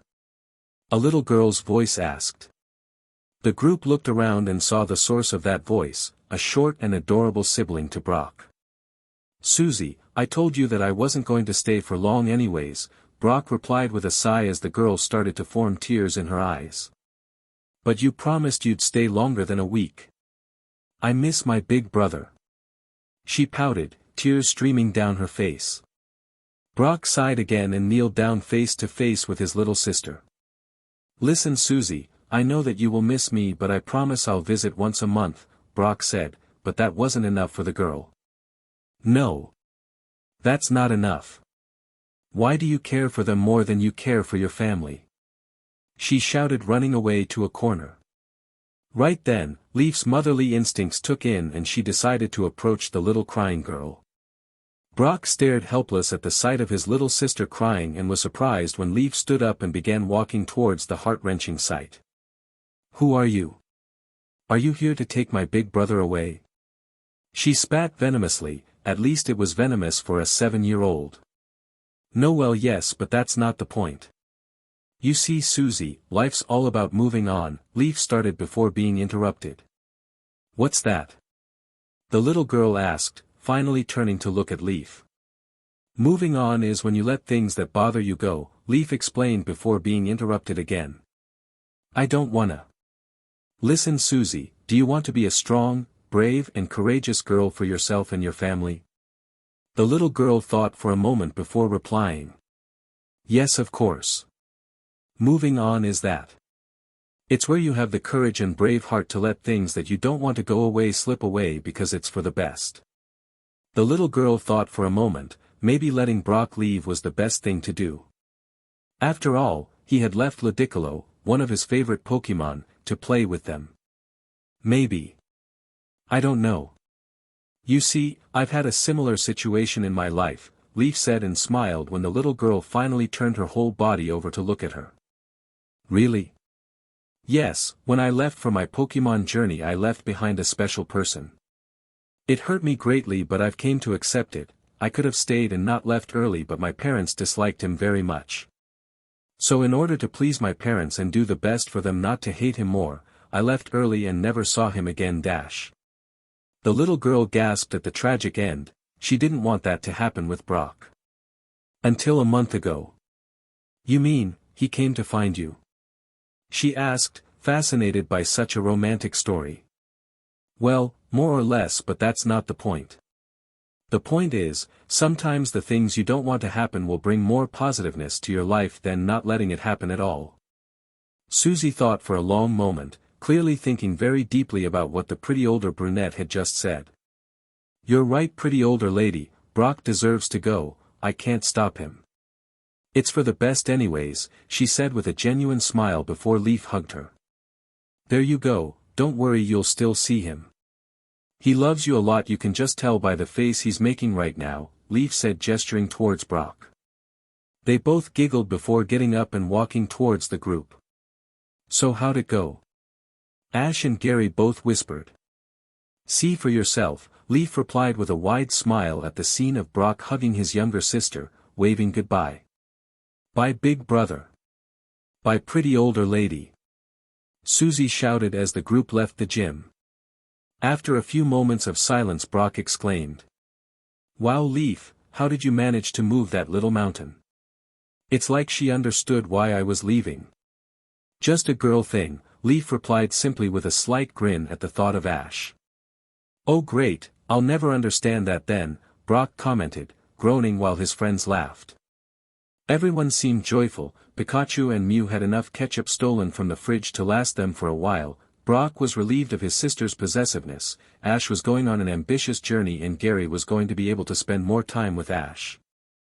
However, although Leaf seemed fine on the outside, inside she was much more sorrowful. She couldn't help but ponder about the little girl's question. "You mean, he came to find you?" Then it struck her. After all those years, Ash had indeed forgotten about her, and never even tried to find her. He even forgot how she looked like, and hadn't even tried to make contact with her, even when she was crowned champion of Kanto. Leaf could feel her heart crumbling bit by bit. "He had forgotten about me. And he still acts like everything is fine," Leaf thought bitterly as she looked at the face of her eternal crush and heart crusher. "Leaf, are you okay?" Gary asked, concerned that the brunette was looking sort of depressed. "Huh? Yeah, I'm good," she exclaimed, flashing a fake smile that Gary took to be real. "If you say so," Gary replied dreamily. "All right. I got an Ekans and Arbok." Ash shouted and then ran into the grass to find more Pokémon that he hadn't captured. Leaf looked at the disappearing trainer with a soft sad smile, knowing for sure that the feeling she had for him wasn't what he had for her. "Well, guys, would you rather go through Empty Moon or fly over?" Brock asked the tired group, consisting of the Sinnoh champion Ash Ketchum, the Kanto champion Leaf Green, and the Pokémon researcher Gary Oak. The latter two had just witnessed several hours of Ash running around bushes and trees searching for Pokémon and the rare Jigglypuff. "Let's go through Empty Moon, I need more Pokémon," Ash responded almost immediately, excitement obvious in his tone. He then pulled out his Pokédex and looked up the Pokémon native to the cave. Scrolling down he scanned through the Pokémon present in Empty Moon that he did not catch yet. I still need Zubat and its evolutions, Paras and its evolution, Geodude and its evolutions, Machop and its evolutions, and Clefairy and its evolution." Gary smacked his head in disbelief at all the common Pokémon Ash had never captured. "Seriously Ash, to think you've been on your journey for almost 7 years and yet you never captured a Pokémon as common as Zubat?" "Well, I've always preferred quality over quantity, Gary," Ash responded genuinely with a smile. "But now since we're making this journey, why not capture a few more friends?" "Point taken, Ash," Gary responded half-heartedly, having caught a glimpse up Leaf's skirt blowing in the wind. The brunette, however, took notice of Gary staring at her bottom. "Pervert!" she cried as she smacked Gary square in the face, making the professor cry out in pain. The rest of the group couldn't help but crack up at the immature scene, both young adults their faces blushing bright red. It was obvious, however, that Leaf wasn't blushing of embarrassment, but of anger that Gary couldn't keep his hormones down. Pikachu and Mew couldn't stop giggling at the scene that Mew had just caused with a slight whirlwind. Ash glanced at the pair but didn't question their antics, not because he didn't want to, but because he didn't understand what they were giggling at. A high voice suddenly proclaimed to the group, "I challenge one of you to a one-on-one Pokémon battle." The Fursum turned around to see a confident brown-haired boy wearing a t-shirt and carrying a traditional beginner's backpack sold by the Pokemart. The boy held out a shiny new Pokeball, directly in the path of Ash Ketchum, who took it as a direct challenge and stepped forward. "I'll battle you," Ash yelled, then asked, "Brock, can you referee?" Brock nodded and stepped in the middle between the two. "This is a one-on-one Pokémon battle between Ash Ketchum from Pallet Town and Dash." The breeder looked at the young boy who finished. "Zack from, Viridian City." Gary and Leaf, who both took a seat on a few rocks near the rough battlefield, raised their eyebrows on the fact that the little boy did not recognize who he was facing. "Looks like Ash's name hasn't reached all the way around Kanto yet. Even though Viridian City is the closest town to the Pokémon League. Alright battlers, send out your first Pokémon. Go Snivy." The boy immediately threw his only Pokeball out. Confused, Ash pulled out his Pokédex only to a screen showing the phrase, "Update needed." "Ash, that's a Unova Pokémon." Gary exclaimed, "Your Pokédex probably hasn't been updated to include those." "Unova, huh? Cool, let's have a Pokémon battle. Go Ekans." Ash shouted, knowing that sending out of his best Pokémon would just be overkill as this kid had rookie written all over him. "Begin." Snivy used Tackle. The small green serpent's red eyes glinted as it rushed towards Ekans. "Dodge, Ekans." The purple snake narrowly escaped the path of Snivy and snarled, making its opponent shiver a little. "That's Ekans' intimidation ability," Gary exclaimed. "Ekans, finish this with Poison Sting," Ash shouted. The poison snake shot several needles of poison at the grass-type Pokémon, knocking it out. "Snivy has fainted, the winner is Ash Ketchum from Pallet Town." Brock shouted, not surprised at all. Ash couldn't help but feel a sense of pity for the boy as Zack rushed to his Pokémon and returned Snivy back to its Pokeball with an aura of depression all around the trainer. Returning Ekans, the Sinnoh champion hurried over to the young boy to shake his hand, who smiled sadly as he hesitantly shook Ash's hand. "You're from Unova, aren't you?" Brock asked as he and the two spectators made their way to the pair of battlers. "Why did you say Viridian City?" Zack looked oddly at the man, as if asking how he knew, then replied. "My family just moved here, so I guess you could say we're from Viridian." Brock raised an eyebrow and asked. "You moved? From Unova to Kanto?" "Why, Sinnoh is the closest to Unova, and Sinnoh is still several hundred miles away." The boy looked dumbfounded at Brock's comment and shrugged, wiping his Pokeball with a special cloth. "That explains why he didn't know Ash and had a rare Unova Pokémon," Gary murmured. "What is a Snivy?" Leaf asked when her Pokédex declared it unknown. "Snivy is the grass starter for Unova," the Pokémon professor replied while noticing the Pokédex error. "It's not something you would normally see here in Kanto." "Yeah," the boy said with a prideful tone as he stared at Snivy's Pokeball. "And he's my best friend and loyal partner." Ash stepped up to the young boy and offered his hand in courtesy, which Zack skeptically took. "Good match." "You too," Zack replied before attaching Snivy to his belt glumly. "But you were still better than me." "Well, it's not like my Pokémon was better," Ash replied, trying to feel humble but blushed at the compliments. "I only had the type advantage." "Yeah, but you were still better, you knew the type advantages." The boy looked even more glum. "I was never the best at Pokémon battling. I thought by moving here with a foreign Pokémon would help me win at least one battle." Ash looked down pitifully at the boy, wondering if he should help the boy. Sure, he had other countless stuff to do as Sinnoh's champion and could probably only spare a day if he were to train Zack. "Wait a second, Zack," Brock interrupted with a curious yet thoughtful tone. "Why did your parents move here? Just because they wanted you to become better at battling at Viridian's trainer school?" Zack stared confused at the breeder, who gazed back, waiting patiently for an answer. "I'm not sure, they said they wanted to come here for a fresh start, I think."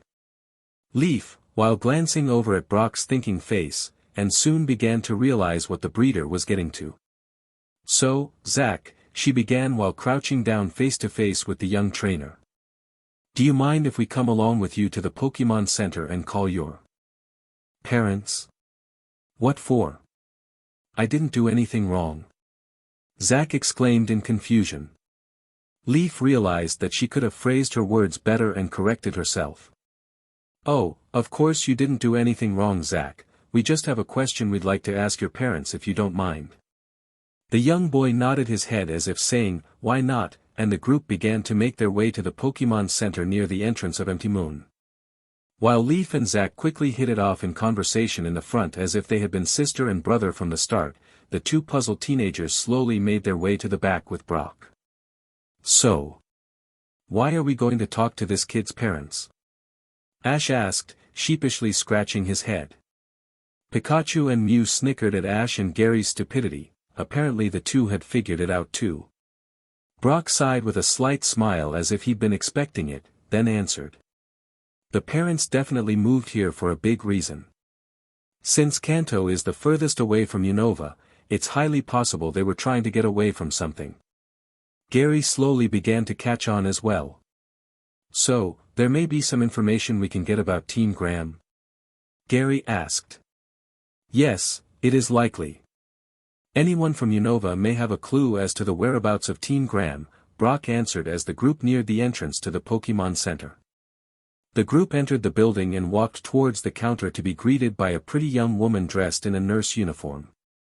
Hi, my name is Nurse Joy and welcome to the Pokémon Center. Does your Pokémon need assistance? She asked politely with a smile. Nurse Joy. My Pokémon are fine but I need assistance. In love ee. Brock cried out, leaping in front of the bewildered Zack and held the confused Nurse Joy's hand. Gary sighed and pulled the breeder back, and motioned for Zack to go heal his Pokémon. Zack nodded his head and placed Snivy's Pokeball on Nurse Joy's Pokeball tray. Nurse Joy smiled again and said she will be right back. With Chansey behind her, Nurse Joy took the tray and went into the medical room. Why do you guys need to talk to my parents? Zack suddenly asked as the group approached the phones. We need some information from them, Brock replied truthfully but broadly. Although the young boy was still suspicious, he shrugged and dialed his home number on the video phone. In a few seconds 2 figures appeared onto the screen. One was a stocky man around his mid-30s with messy brown hair and a well-structured face, and the other was a pretty woman around her late 20s with blonde hair falling beyond her waist. Gary put a hand on Brock before he could make his move and whispered. Careful Brock, she's married. Hi Mom and Dad. Zack shouted out, as the first genuine smile since fighting Ash came over his face. Hi sweetie. How's your journey? Zack's mom replied with a smile, and then appeared to look at the people behind her son while raising an eyebrow. And who are those young people with you? It's good, they're people I met while adventuring. He turned around and motioned to Brock, and this man here wants to talk with you about something. If you don't mind, I'd like to chat in privately in a private room. Do you mind if I make another phone call to a phone in a closed area? Brock asked while stepping in front of Zack with a serious look on his face. The pair looked puzzled at the new face staring at them but nodded and said their goodbyes to Zack for the time being. I'll be right back you guys, Brock said and entered the room marked for authorized personnel only. Gary, Ash, Leaf, and Zack made their way to a coffee table and sat down to wait for the ex-gym leader. Leaf, using her champion benefits, ordered free coffees for everyone and a large cappuccino for Zack, whose eyes went huge when the order was placed before him as Gary chuckled at his reaction. I still don't get it, Zack began after eagerly sipping down his cappuccino. Why does Brock have to talk to my parents? Well Zack, Ash said while clearing his throat and gently pushing the fighting Pikachu and Mew that were tussling over a ketchup bottle aside, Brock is basically asking questions about your home country. Why? The little boy asked, still confused, as Leaf helped him wipe his mouth with a napkin. Oh, for Arceus's sake. We're looking for a criminal organization kid. Stop asking questions, Gary snapped, making Leaf kick him. Gary. Why are you so mean? She scolded and then kicked him again when Gary muttered a stream of curses while clutching his shin. A criminal organization? In Unova? Zack looked very confused and thought the group was joking for a second before looking at their serious faces. Leaf was about to add something when Brock showed up, with a grim look on his face. I'm assuming the parents have good news? Ash asked hopefully as he tried to take the ketchup away from the fighting Pikachu and Mew combo. The two, however, both stuck out their tongue and played tug-of-war out of Ash's reach. Hardly, Brock replied, the parents left they feared the Rover Company dash. As expected, Gary interrupted while nodding, Team Rover is of course Team Graham. Hear me out Gary, Brock continued, Zack's parents actually work for Rover Company. Before it was taken over by Team Graham. Seriously? So they must have some information about the company. Ash asked excitedly before he stood up, let's go ask them. Leaf, however, had other thoughts as she put her hand on Ash's shoulder to calm him down. Ash, let's hear the rest of Brock's story. Thank you, Leaf. As I was saying, Zack's parents do indeed work for Rover Company, but they resigned and moved here because... Brock murmured quietly for a bit, so quiet that his companions could not hear the end of his sentence. What Brock? Leaf asked. Because they heard Rover Company has taken in a prisoner and wanted no part in a corrupt company. A prisoner? Ash questioned, but a look of realization quickly came on his horrified face. Lance. We are beginning interrogation again. We hope you will be most cooperative, a monotone voice boomed. Lance had heard these two sentences at least 7 times now, and had dreaded each and every one. His back ached from the bruises he got when the interrogator kicked him, his jaw ached from the bruises he got when the interrogator punched him, and his stomach ached from not receiving any food for 3 days straight. Silently, however, he was thankful that they were not torturing him mercilessly, which he found quite odd from such an evil group. Lance's thoughts were interrupted when the door of his cell opened, releasing rare light that quickly illuminated his dark and depressing room. A masked figure with 2 other masked guards walked in, seemingly grinning even though his mask was stiff as a graveler. The masks were Guy Fawkes masks, making the interrogation all the more creepy. The guards took a sharp turn, as they always did when they came in a few steps, and left. Good evening, Mr. Lance, the lead interrogator said, his dark voice a little muffled under the mask. Was it really evening? Lance had no idea what time in his cell, it was just all blackness. Good evening, Ugly, the Pokémon Committee executive replied. The masked man laughed as if Lance had just told a good joke and said. Good. Very good to see that you're still strong enough to have some nerve. Whack. Lance made a painful cry as the masked man's fist collided against his cheek. Man, did it hurt like the distortion world, especially since his face has been a main target. Is it just me, or are your punches getting weaker? Lance replied, and was thanked by another punch to his stomach, making him double over on his chair, falling onto the cold floor. Now then, if you're quite done we can begin the interrogation, the masked man said without a hint of annoyance in his voice. Let's start with where are the 2 escapees you aided? Lance remembered those 2. They were a couple with a young kid, and were the first friends he genuinely made undercover, though he soon began to realize that his relationship with them also put their lives on jeopardy. Lance had lent them his Pokémon when he had gotten word people were coming for them, and therefore stalled the necessary time they needed to escape.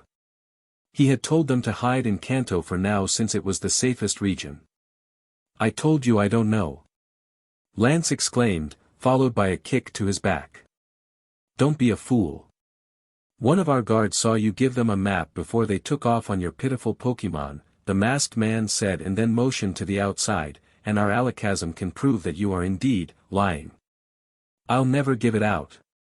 Lance cried, pulling himself slowly back onto his chair, though his handcuffed hands and feet made it extremely difficult. Suit yourself then. The interrogator then took out a new device that was shaped like a gun but with an odd glow to it. This is called the Shocker, V100000. He brought it closer to Lance's face, which was struck with fear. You know why it's called the V100000? The masked man asked with a playful ring in his voice. Then, when he realized Lance wasn't going to answer, he did. 'Cause it creates enough electricity to rival a Raichu. The room was soon filled with Lance's painful screams. So Lance helped them to escape. And they have all of his Pokémon? Gary asked incredulously, that means he's definitely helpless. And he's been there for almost 4 days, there's no telling what they're doing to him right now, Leaf murmured quietly, shuddering at the thoughts. That settles it then. We have to go to Unova to rescue Lance. Ash exclaimed. Wait a second, Ash, it's too dangerous with just the 3 of you. It's better if an elite force of trainers goes along with you, Brock warned. I'll contact Cynthia immediately, Gary nodded. Meanwhile, you guys figure out the fastest possible way to Unova. Can I come too? Zack asked suddenly. The kid had been quiet for some time and had finally decided to speak up. However, his companions all shook their heads. "It's too dangerous for you, Zack," Ash replied sadly, "I'm afraid you're too young. But I can help. I can do whatever. I want to save the man that saved my parents," he exclaimed desperately, while tugging the hearts of all four of them. "I'm sorry, Zack, but your life could be in jeopardy if you come with us. Let's get you to your parents," Brock finally said, and lead a very disappointed boy to a police officer, who had offered to take the boy back to his parents. After Zack was gone, Gary immediately pulled out his Pokenav and dialed Cynthia's number. The remaining three gathered around a computer to estimate the distance from Kanto to Unova and transportation. "Well, the internet says here that if a ship from Vermilion City leaves to Castelia City, it would take 2 days and 12 hours to reach its destination," Brock said while scanning the computer screen. "Can't we fly or teleport?" Leaf suggested. "I don't think Unova security would appreciate people from foreign regions flying into their region without apprehending them first. That would take a lot of time from our hands if they catch us," Brock answered. "Teleporting also won't work. Psychic Pokémon can only teleport so much, Unova is too far away. Even Mew can't do it by herself," Ash added. "What about flying on an airplane?" Leaf questioned. "It'll be a lot faster." "Too risky," Brock said while shaking his head. "Team Graham can easily take us down in a vulnerable position in the air if they find out we're coming. It's safer on the water. Plus, air travel is quite expensive and airport security is ever the more strict.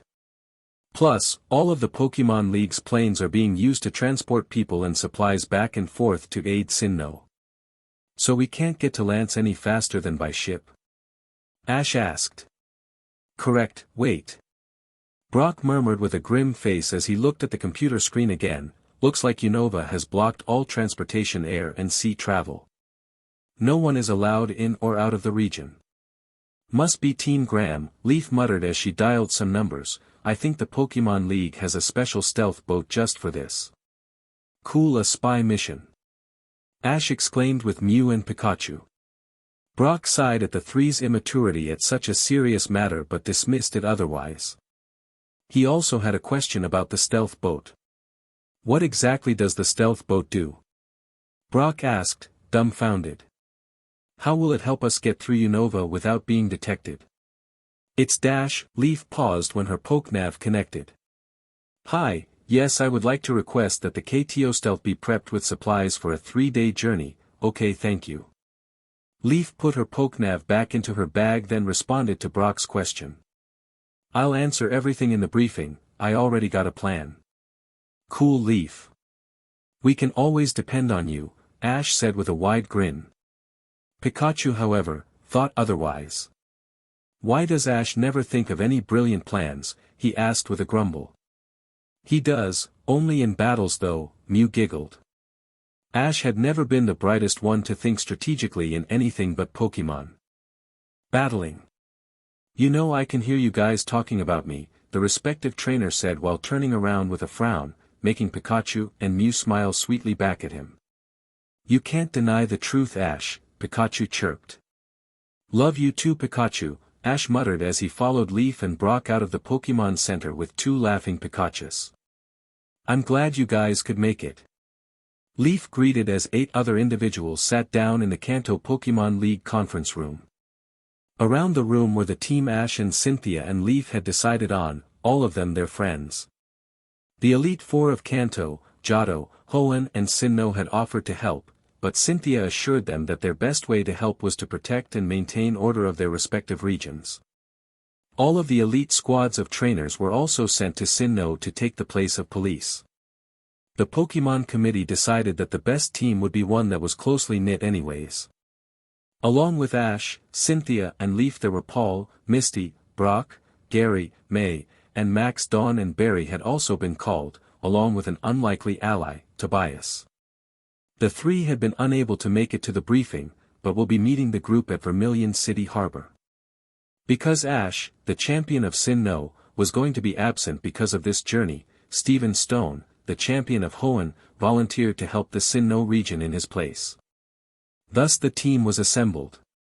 With the initial greetings and welcoming done, Leaf began to brief the group on their mission. As you may know, Chairman Lance has been captured by Team Graham. We are here to discuss our strategy to bring him back. Leaf then nodded to Cynthia, who nodded back and brought up an image of a ship onto the projector, starting a round of gasps and excitement to ruffle through the boardroom. This is the ship we will be using, KTO Stealth. It is equipped with radar jamming to prevent our ship from being spotted by Unova systems, cruise control which helps it navigate safely and take the fastest water route, and sensors to help it detect enemy ships or Pokémon. However, this can only take us that far.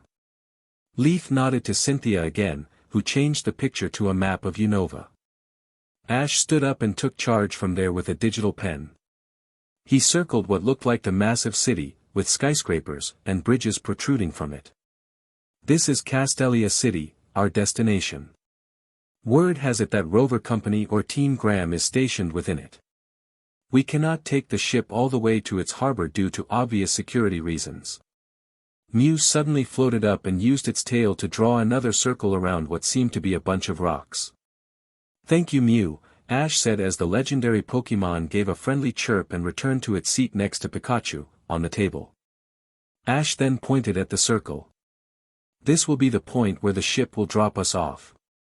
It is definitely off the grid from Unova's radar system, so it will be a 3 to 4 mile journey towards Castelia City. So I assume we will be using water Pokémon to get across? Misty asked, getting excited already.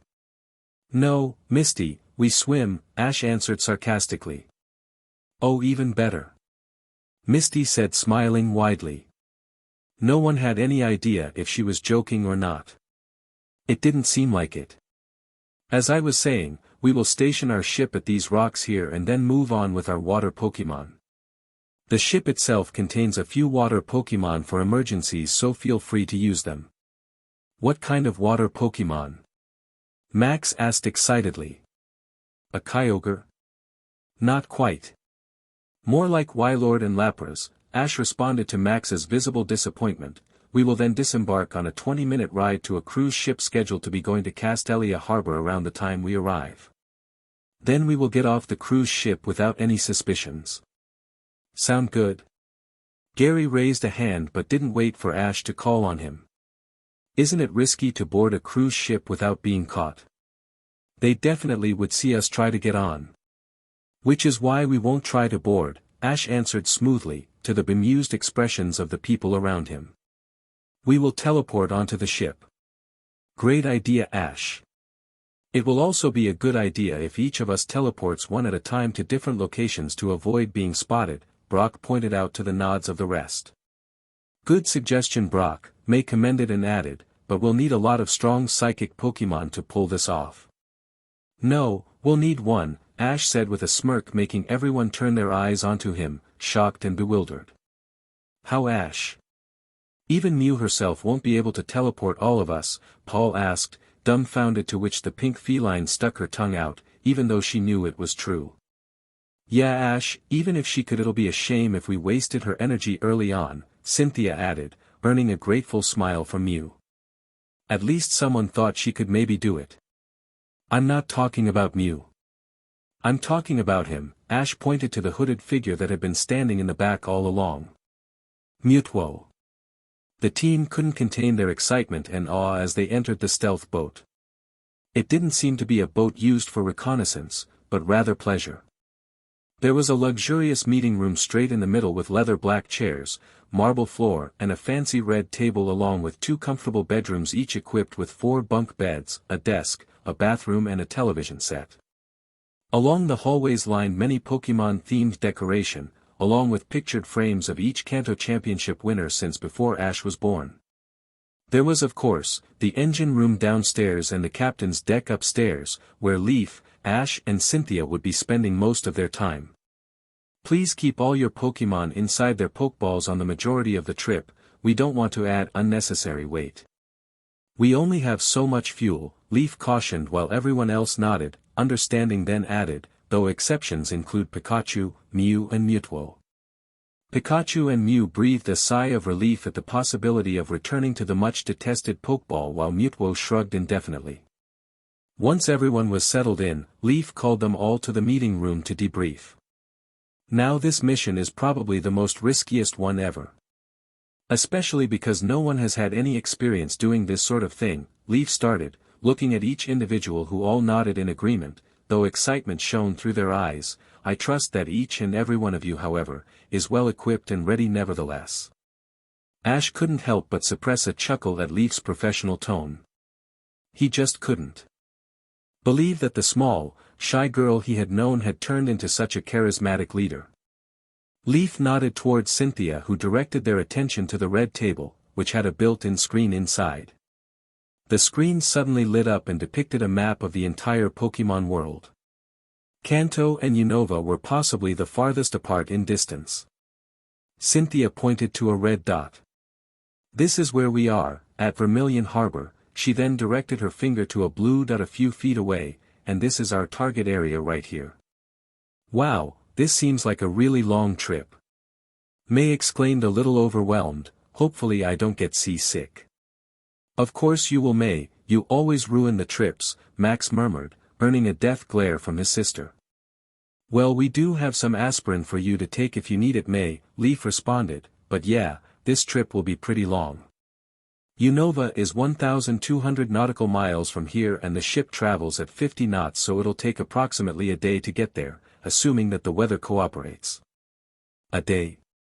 Barry exclaimed, "Why, that's forever." "A day isn't long at all," Brock said. "It's perfect time for getting ourselves ready and rested for this operation." Brock couldn't have said it better. "We probably should savor this time and relax, it might be the only time we'll get for a while," Cynthia said, nodding in agreement, earning a small heart sign from the Pokémon breeder, which she ignored.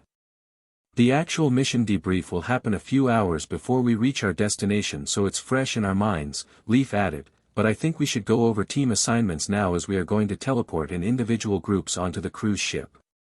"First team will be led by me," Cynthia said while looking down at her paper. "With me will be May, Barry, and Brock. Second team will be led by Ash, with him will be Dawn, Max, and Tobias. Third team will be led by Leaf, with her will be Paul, Gary and Misty. We will only be split up for a bit, then we will rendezvous at the restaurant inside the cruise ship. The cruise ship is a luxury, so be sure to at least dress appropriately." Cynthia finished the last sentence while looking at Ash, who gave her an incredulous, "What?" look, while Pikachu snickered, commenting, "She's right. You always dress like a kid." Mew giggled at Pikachu's comment and Ash just rolled his eyes. "I'm prepared, Cynthia, don't worry."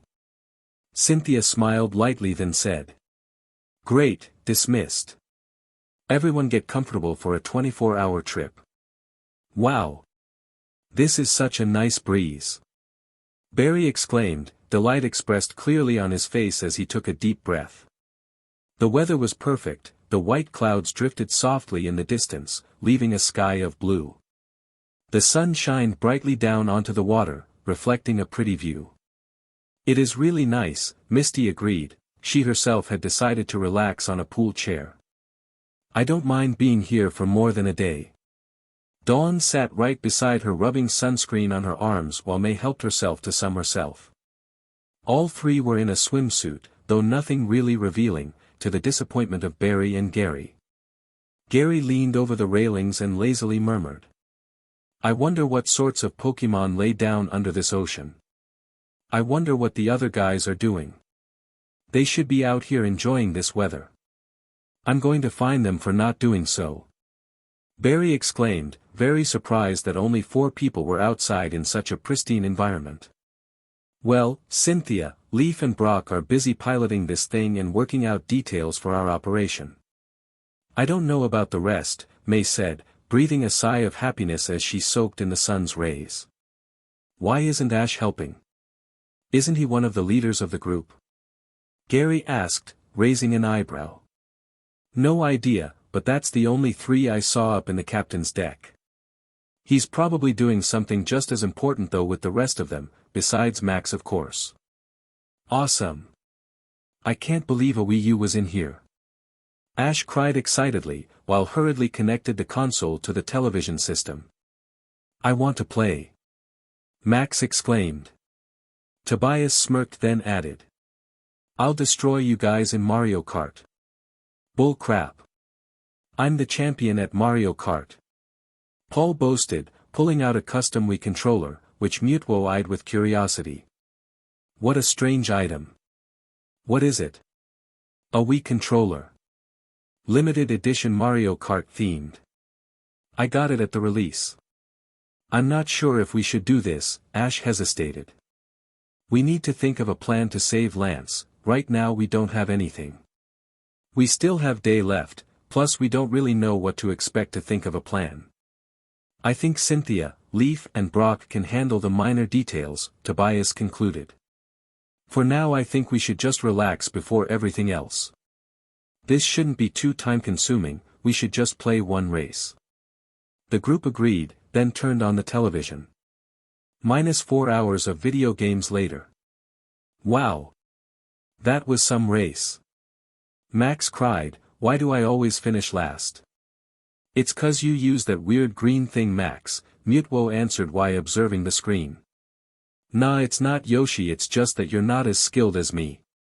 Tobias said while laughing, first every time. You won this time, Tobias. At least I'm not as bad as Ash or Max, Paul murmured, hanging his head in defeat. He had finished second every time, always several seconds behind Tobias, who apparently had been ranked as a Mario Kart player. Hey! I managed to get 8th before. Ash muttered. Mew giggled and retorted. That's because Mewtwo helped you at the last second. What? I didn't know. Ash exclaimed, faking his innocence while Pikachu snickered. Everyone's laughter, however, was cut off by a knock on the door. Hey Ash. You guys made any progress yet? Cynthia's voice said. Panic quickly spread across the room. The group had previously told the former champion that they were going to work on planning the infiltration process into Gram once the group finally reaches Unova and find Lance by saying that working as two groups can come up with two good solutions. Instead they had been playing video games. The group quickly shut off the television and shoved the controllers under the bed covers. Mewtwo, noting the awkward and dangerous situation, decided instead to teleport away with Mew and Pikachu giving Ash a very smug good luck nod. That BSTRD. Ash murmured under his breath. Cynthia, noting that something was off, opened the door before Ash got to it. Oh hey there Cynthia. How are you? What are you doing here? Ash greeted nervously, looking away from the blonde's suspicious stares. So why? Didn't you answer me? Did you guys think of something? She questioned, quickly noticing the Wii U and outlines of controllers underneath the covers. Yeah Paul, why don't you explain the plan? Paul gave Ash a small death glare and replied. I don't know if I should. I mean Tobias really contributed a lot so. Whoa, don't put it all on me. Tobias exclaimed, holding up his hands. Cynthia's keen analytical skills had quickly figured it all out. To double-check, she placed her hand on the television screen noting the heat emanating from it. Aha, I see. Well, if you don't mind, I'd like to talk to Ash, who was supposed to be in charge here, Cynthia asked as politely as she could. Sure, let's talk. Ash said, walking out awkwardly. Paul and Tobias gave him grim, sorrowful faces. Once Cynthia and Ash were alone, she started shouting. Ash Ketchum. You said you were going to help plan for Lance's rescue, but instead you decided to play video games. Arceus, I don't know why they even added a video game console in this boat. Think about it. The more efficient plan we can come up with, the faster we can save Lance. Lance's life is on the line here, don't you see? Of course I shouldn't have trusted you to take responsibility. Even though I expected much more than this from you. Suddenly Cynthia started to break down, sliding down onto her knees, tears pouring out of her eyes. I really needed help and yet you decided not to. She sobbed, and now Lance's whereabouts are unknown and it's all my fault that he's lost. Cynthia. I'm really sorry. It was really stupid of me to do that. I mean, I guess my childish instincts took over there, huh?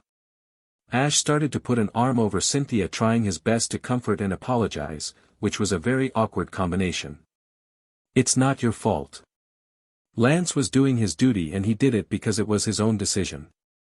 Arceus, Ash, why do you have to have such a talent in sweet talking? Cynthia murmured, sobbing slightly less and blushing slightly more. You still have no excuse to be ignoring your duties. Although I do have little right to be angry, a plan and no plan at all makes little difference. Unova is too unpredictable. No, you have every right, Cynthia. A plan is still better than no plan. I really do apologize. My immaturity was definitely uncalled for and I'm really sorry. I guess I let my procrastinating self get in front of me, Ash said quietly, still pulling Cynthia into a hug, surprising Cynthia with his mature apologetic phrases. It's hard to believe that this was the same immature guy 6 years ago. No, it's fine. I think I'm overreacting a bit. I mean, we still have a while before we get to Unova and we don't really need a plan straight away. It's still wrong of me to lie and avoid my responsibilities, Ash reaffirmed. Ash truly felt guilty. He realized that he had made the wrong decision and let a personal vendetta get the better of him on such an important mission. Lance was like a brother to him, and he had let him down. And for what it's worth, Lance is a very important person to me. I'm going to do everything in my power to save him. Thank you. Cynthia murmured, fully hugging Ash now. A door creaked open. Am I interrupting something? Max asked, his face red as if he had seen something else. Not really, we're done here, right, Ash? Cynthia blushed and wiped her eyes with her handkerchief. Certainly, Cynthia, I'll walk with you back to the captain's deck. Max, can you tell the others to come up too? We're done playing. Yes. I will definitely. Max affirmed excitedly, finally glad that Mario Kart was over. Once Max was gone, Cynthia returned to her normal self and gave a stern glare to Ash. You shall not speak of this incident to anyone, are we clear? She menaced. Yes, you have my word, Ash sheepishly replied, a little embarrassed himself as to what happened. All right then, let's go back up to the captain's room, Cynthia said with a slight smile. Don't think I've forgiven you just yet though. You better come up with some good ideas. I've got some already, believe it or not. Great. Then let's go share it with Leaf and Brock. You just dodged a bullet there, Ash, Mewtwo commended. Well done. Thanks, no help to you. Ash murmured sarcastically. What did you say, something, Ash? And nothing, let's get going. Ash, you're here. Leaf said, smiling wide as Cynthia and Ash entered the room. Brock was, as of now, managing the radar system, making sure that there were no nearby ships that could complicate their mission. The boat was on autopilot, so no one was actually on the controls. Ash and Cynthia sat down, Cynthia acting as if nothing had happened. Ash still couldn't believe that he had just seen the ex-Sinnoh champion break down and cry in front of him. So did you come up with any ideas on how we're going to follow through with this plan? Leaf's idea is basically improvisation. Brock asked, earning a glare from the Kanto champion. A great idea. Leaf protested. Let's hear it then, Ash said, nodding as he folded his arms and sat down, shocking everyone in the room who all looked at him, dumbfounded. What? Nothing, Ash, it's just, I've never seen you so serious before except during battling, Brock said, breaking the weird silence. When a friend's in trouble I'm always serious. Ash proclaimed with a grins, earning a sarcastic cough from Cynthia. Great! Leaf exclaimed while everyone settled into the meeting room. Then basically my plan is this, we regroup at the restaurant inside the cruise ship, one group at a time. The first group that arrives will make a reservation. After that everyone else will trickle in. As soon as everyone is together, we'll one by one sneak into the kitchen and into the storage room where cargo boxes that the cruise ship delivered during its rounds. How do you know all of that?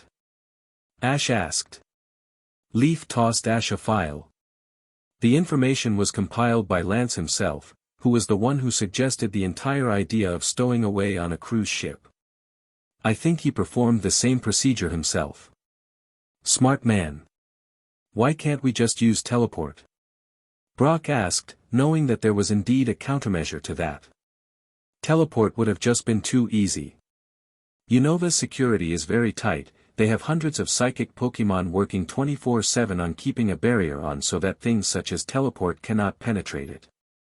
The only way we can get through that shield is on an authorized vehicle such as the cruise ship, Cynthia responded, earning groans from the guys. They sure make it tough. Brock exclaimed. A cruise ship sounds fun. Well, this mission isn't all fun and games either, Cynthia said. Remember that we have to be extra careful if we are to succeed, or else we might just end up like.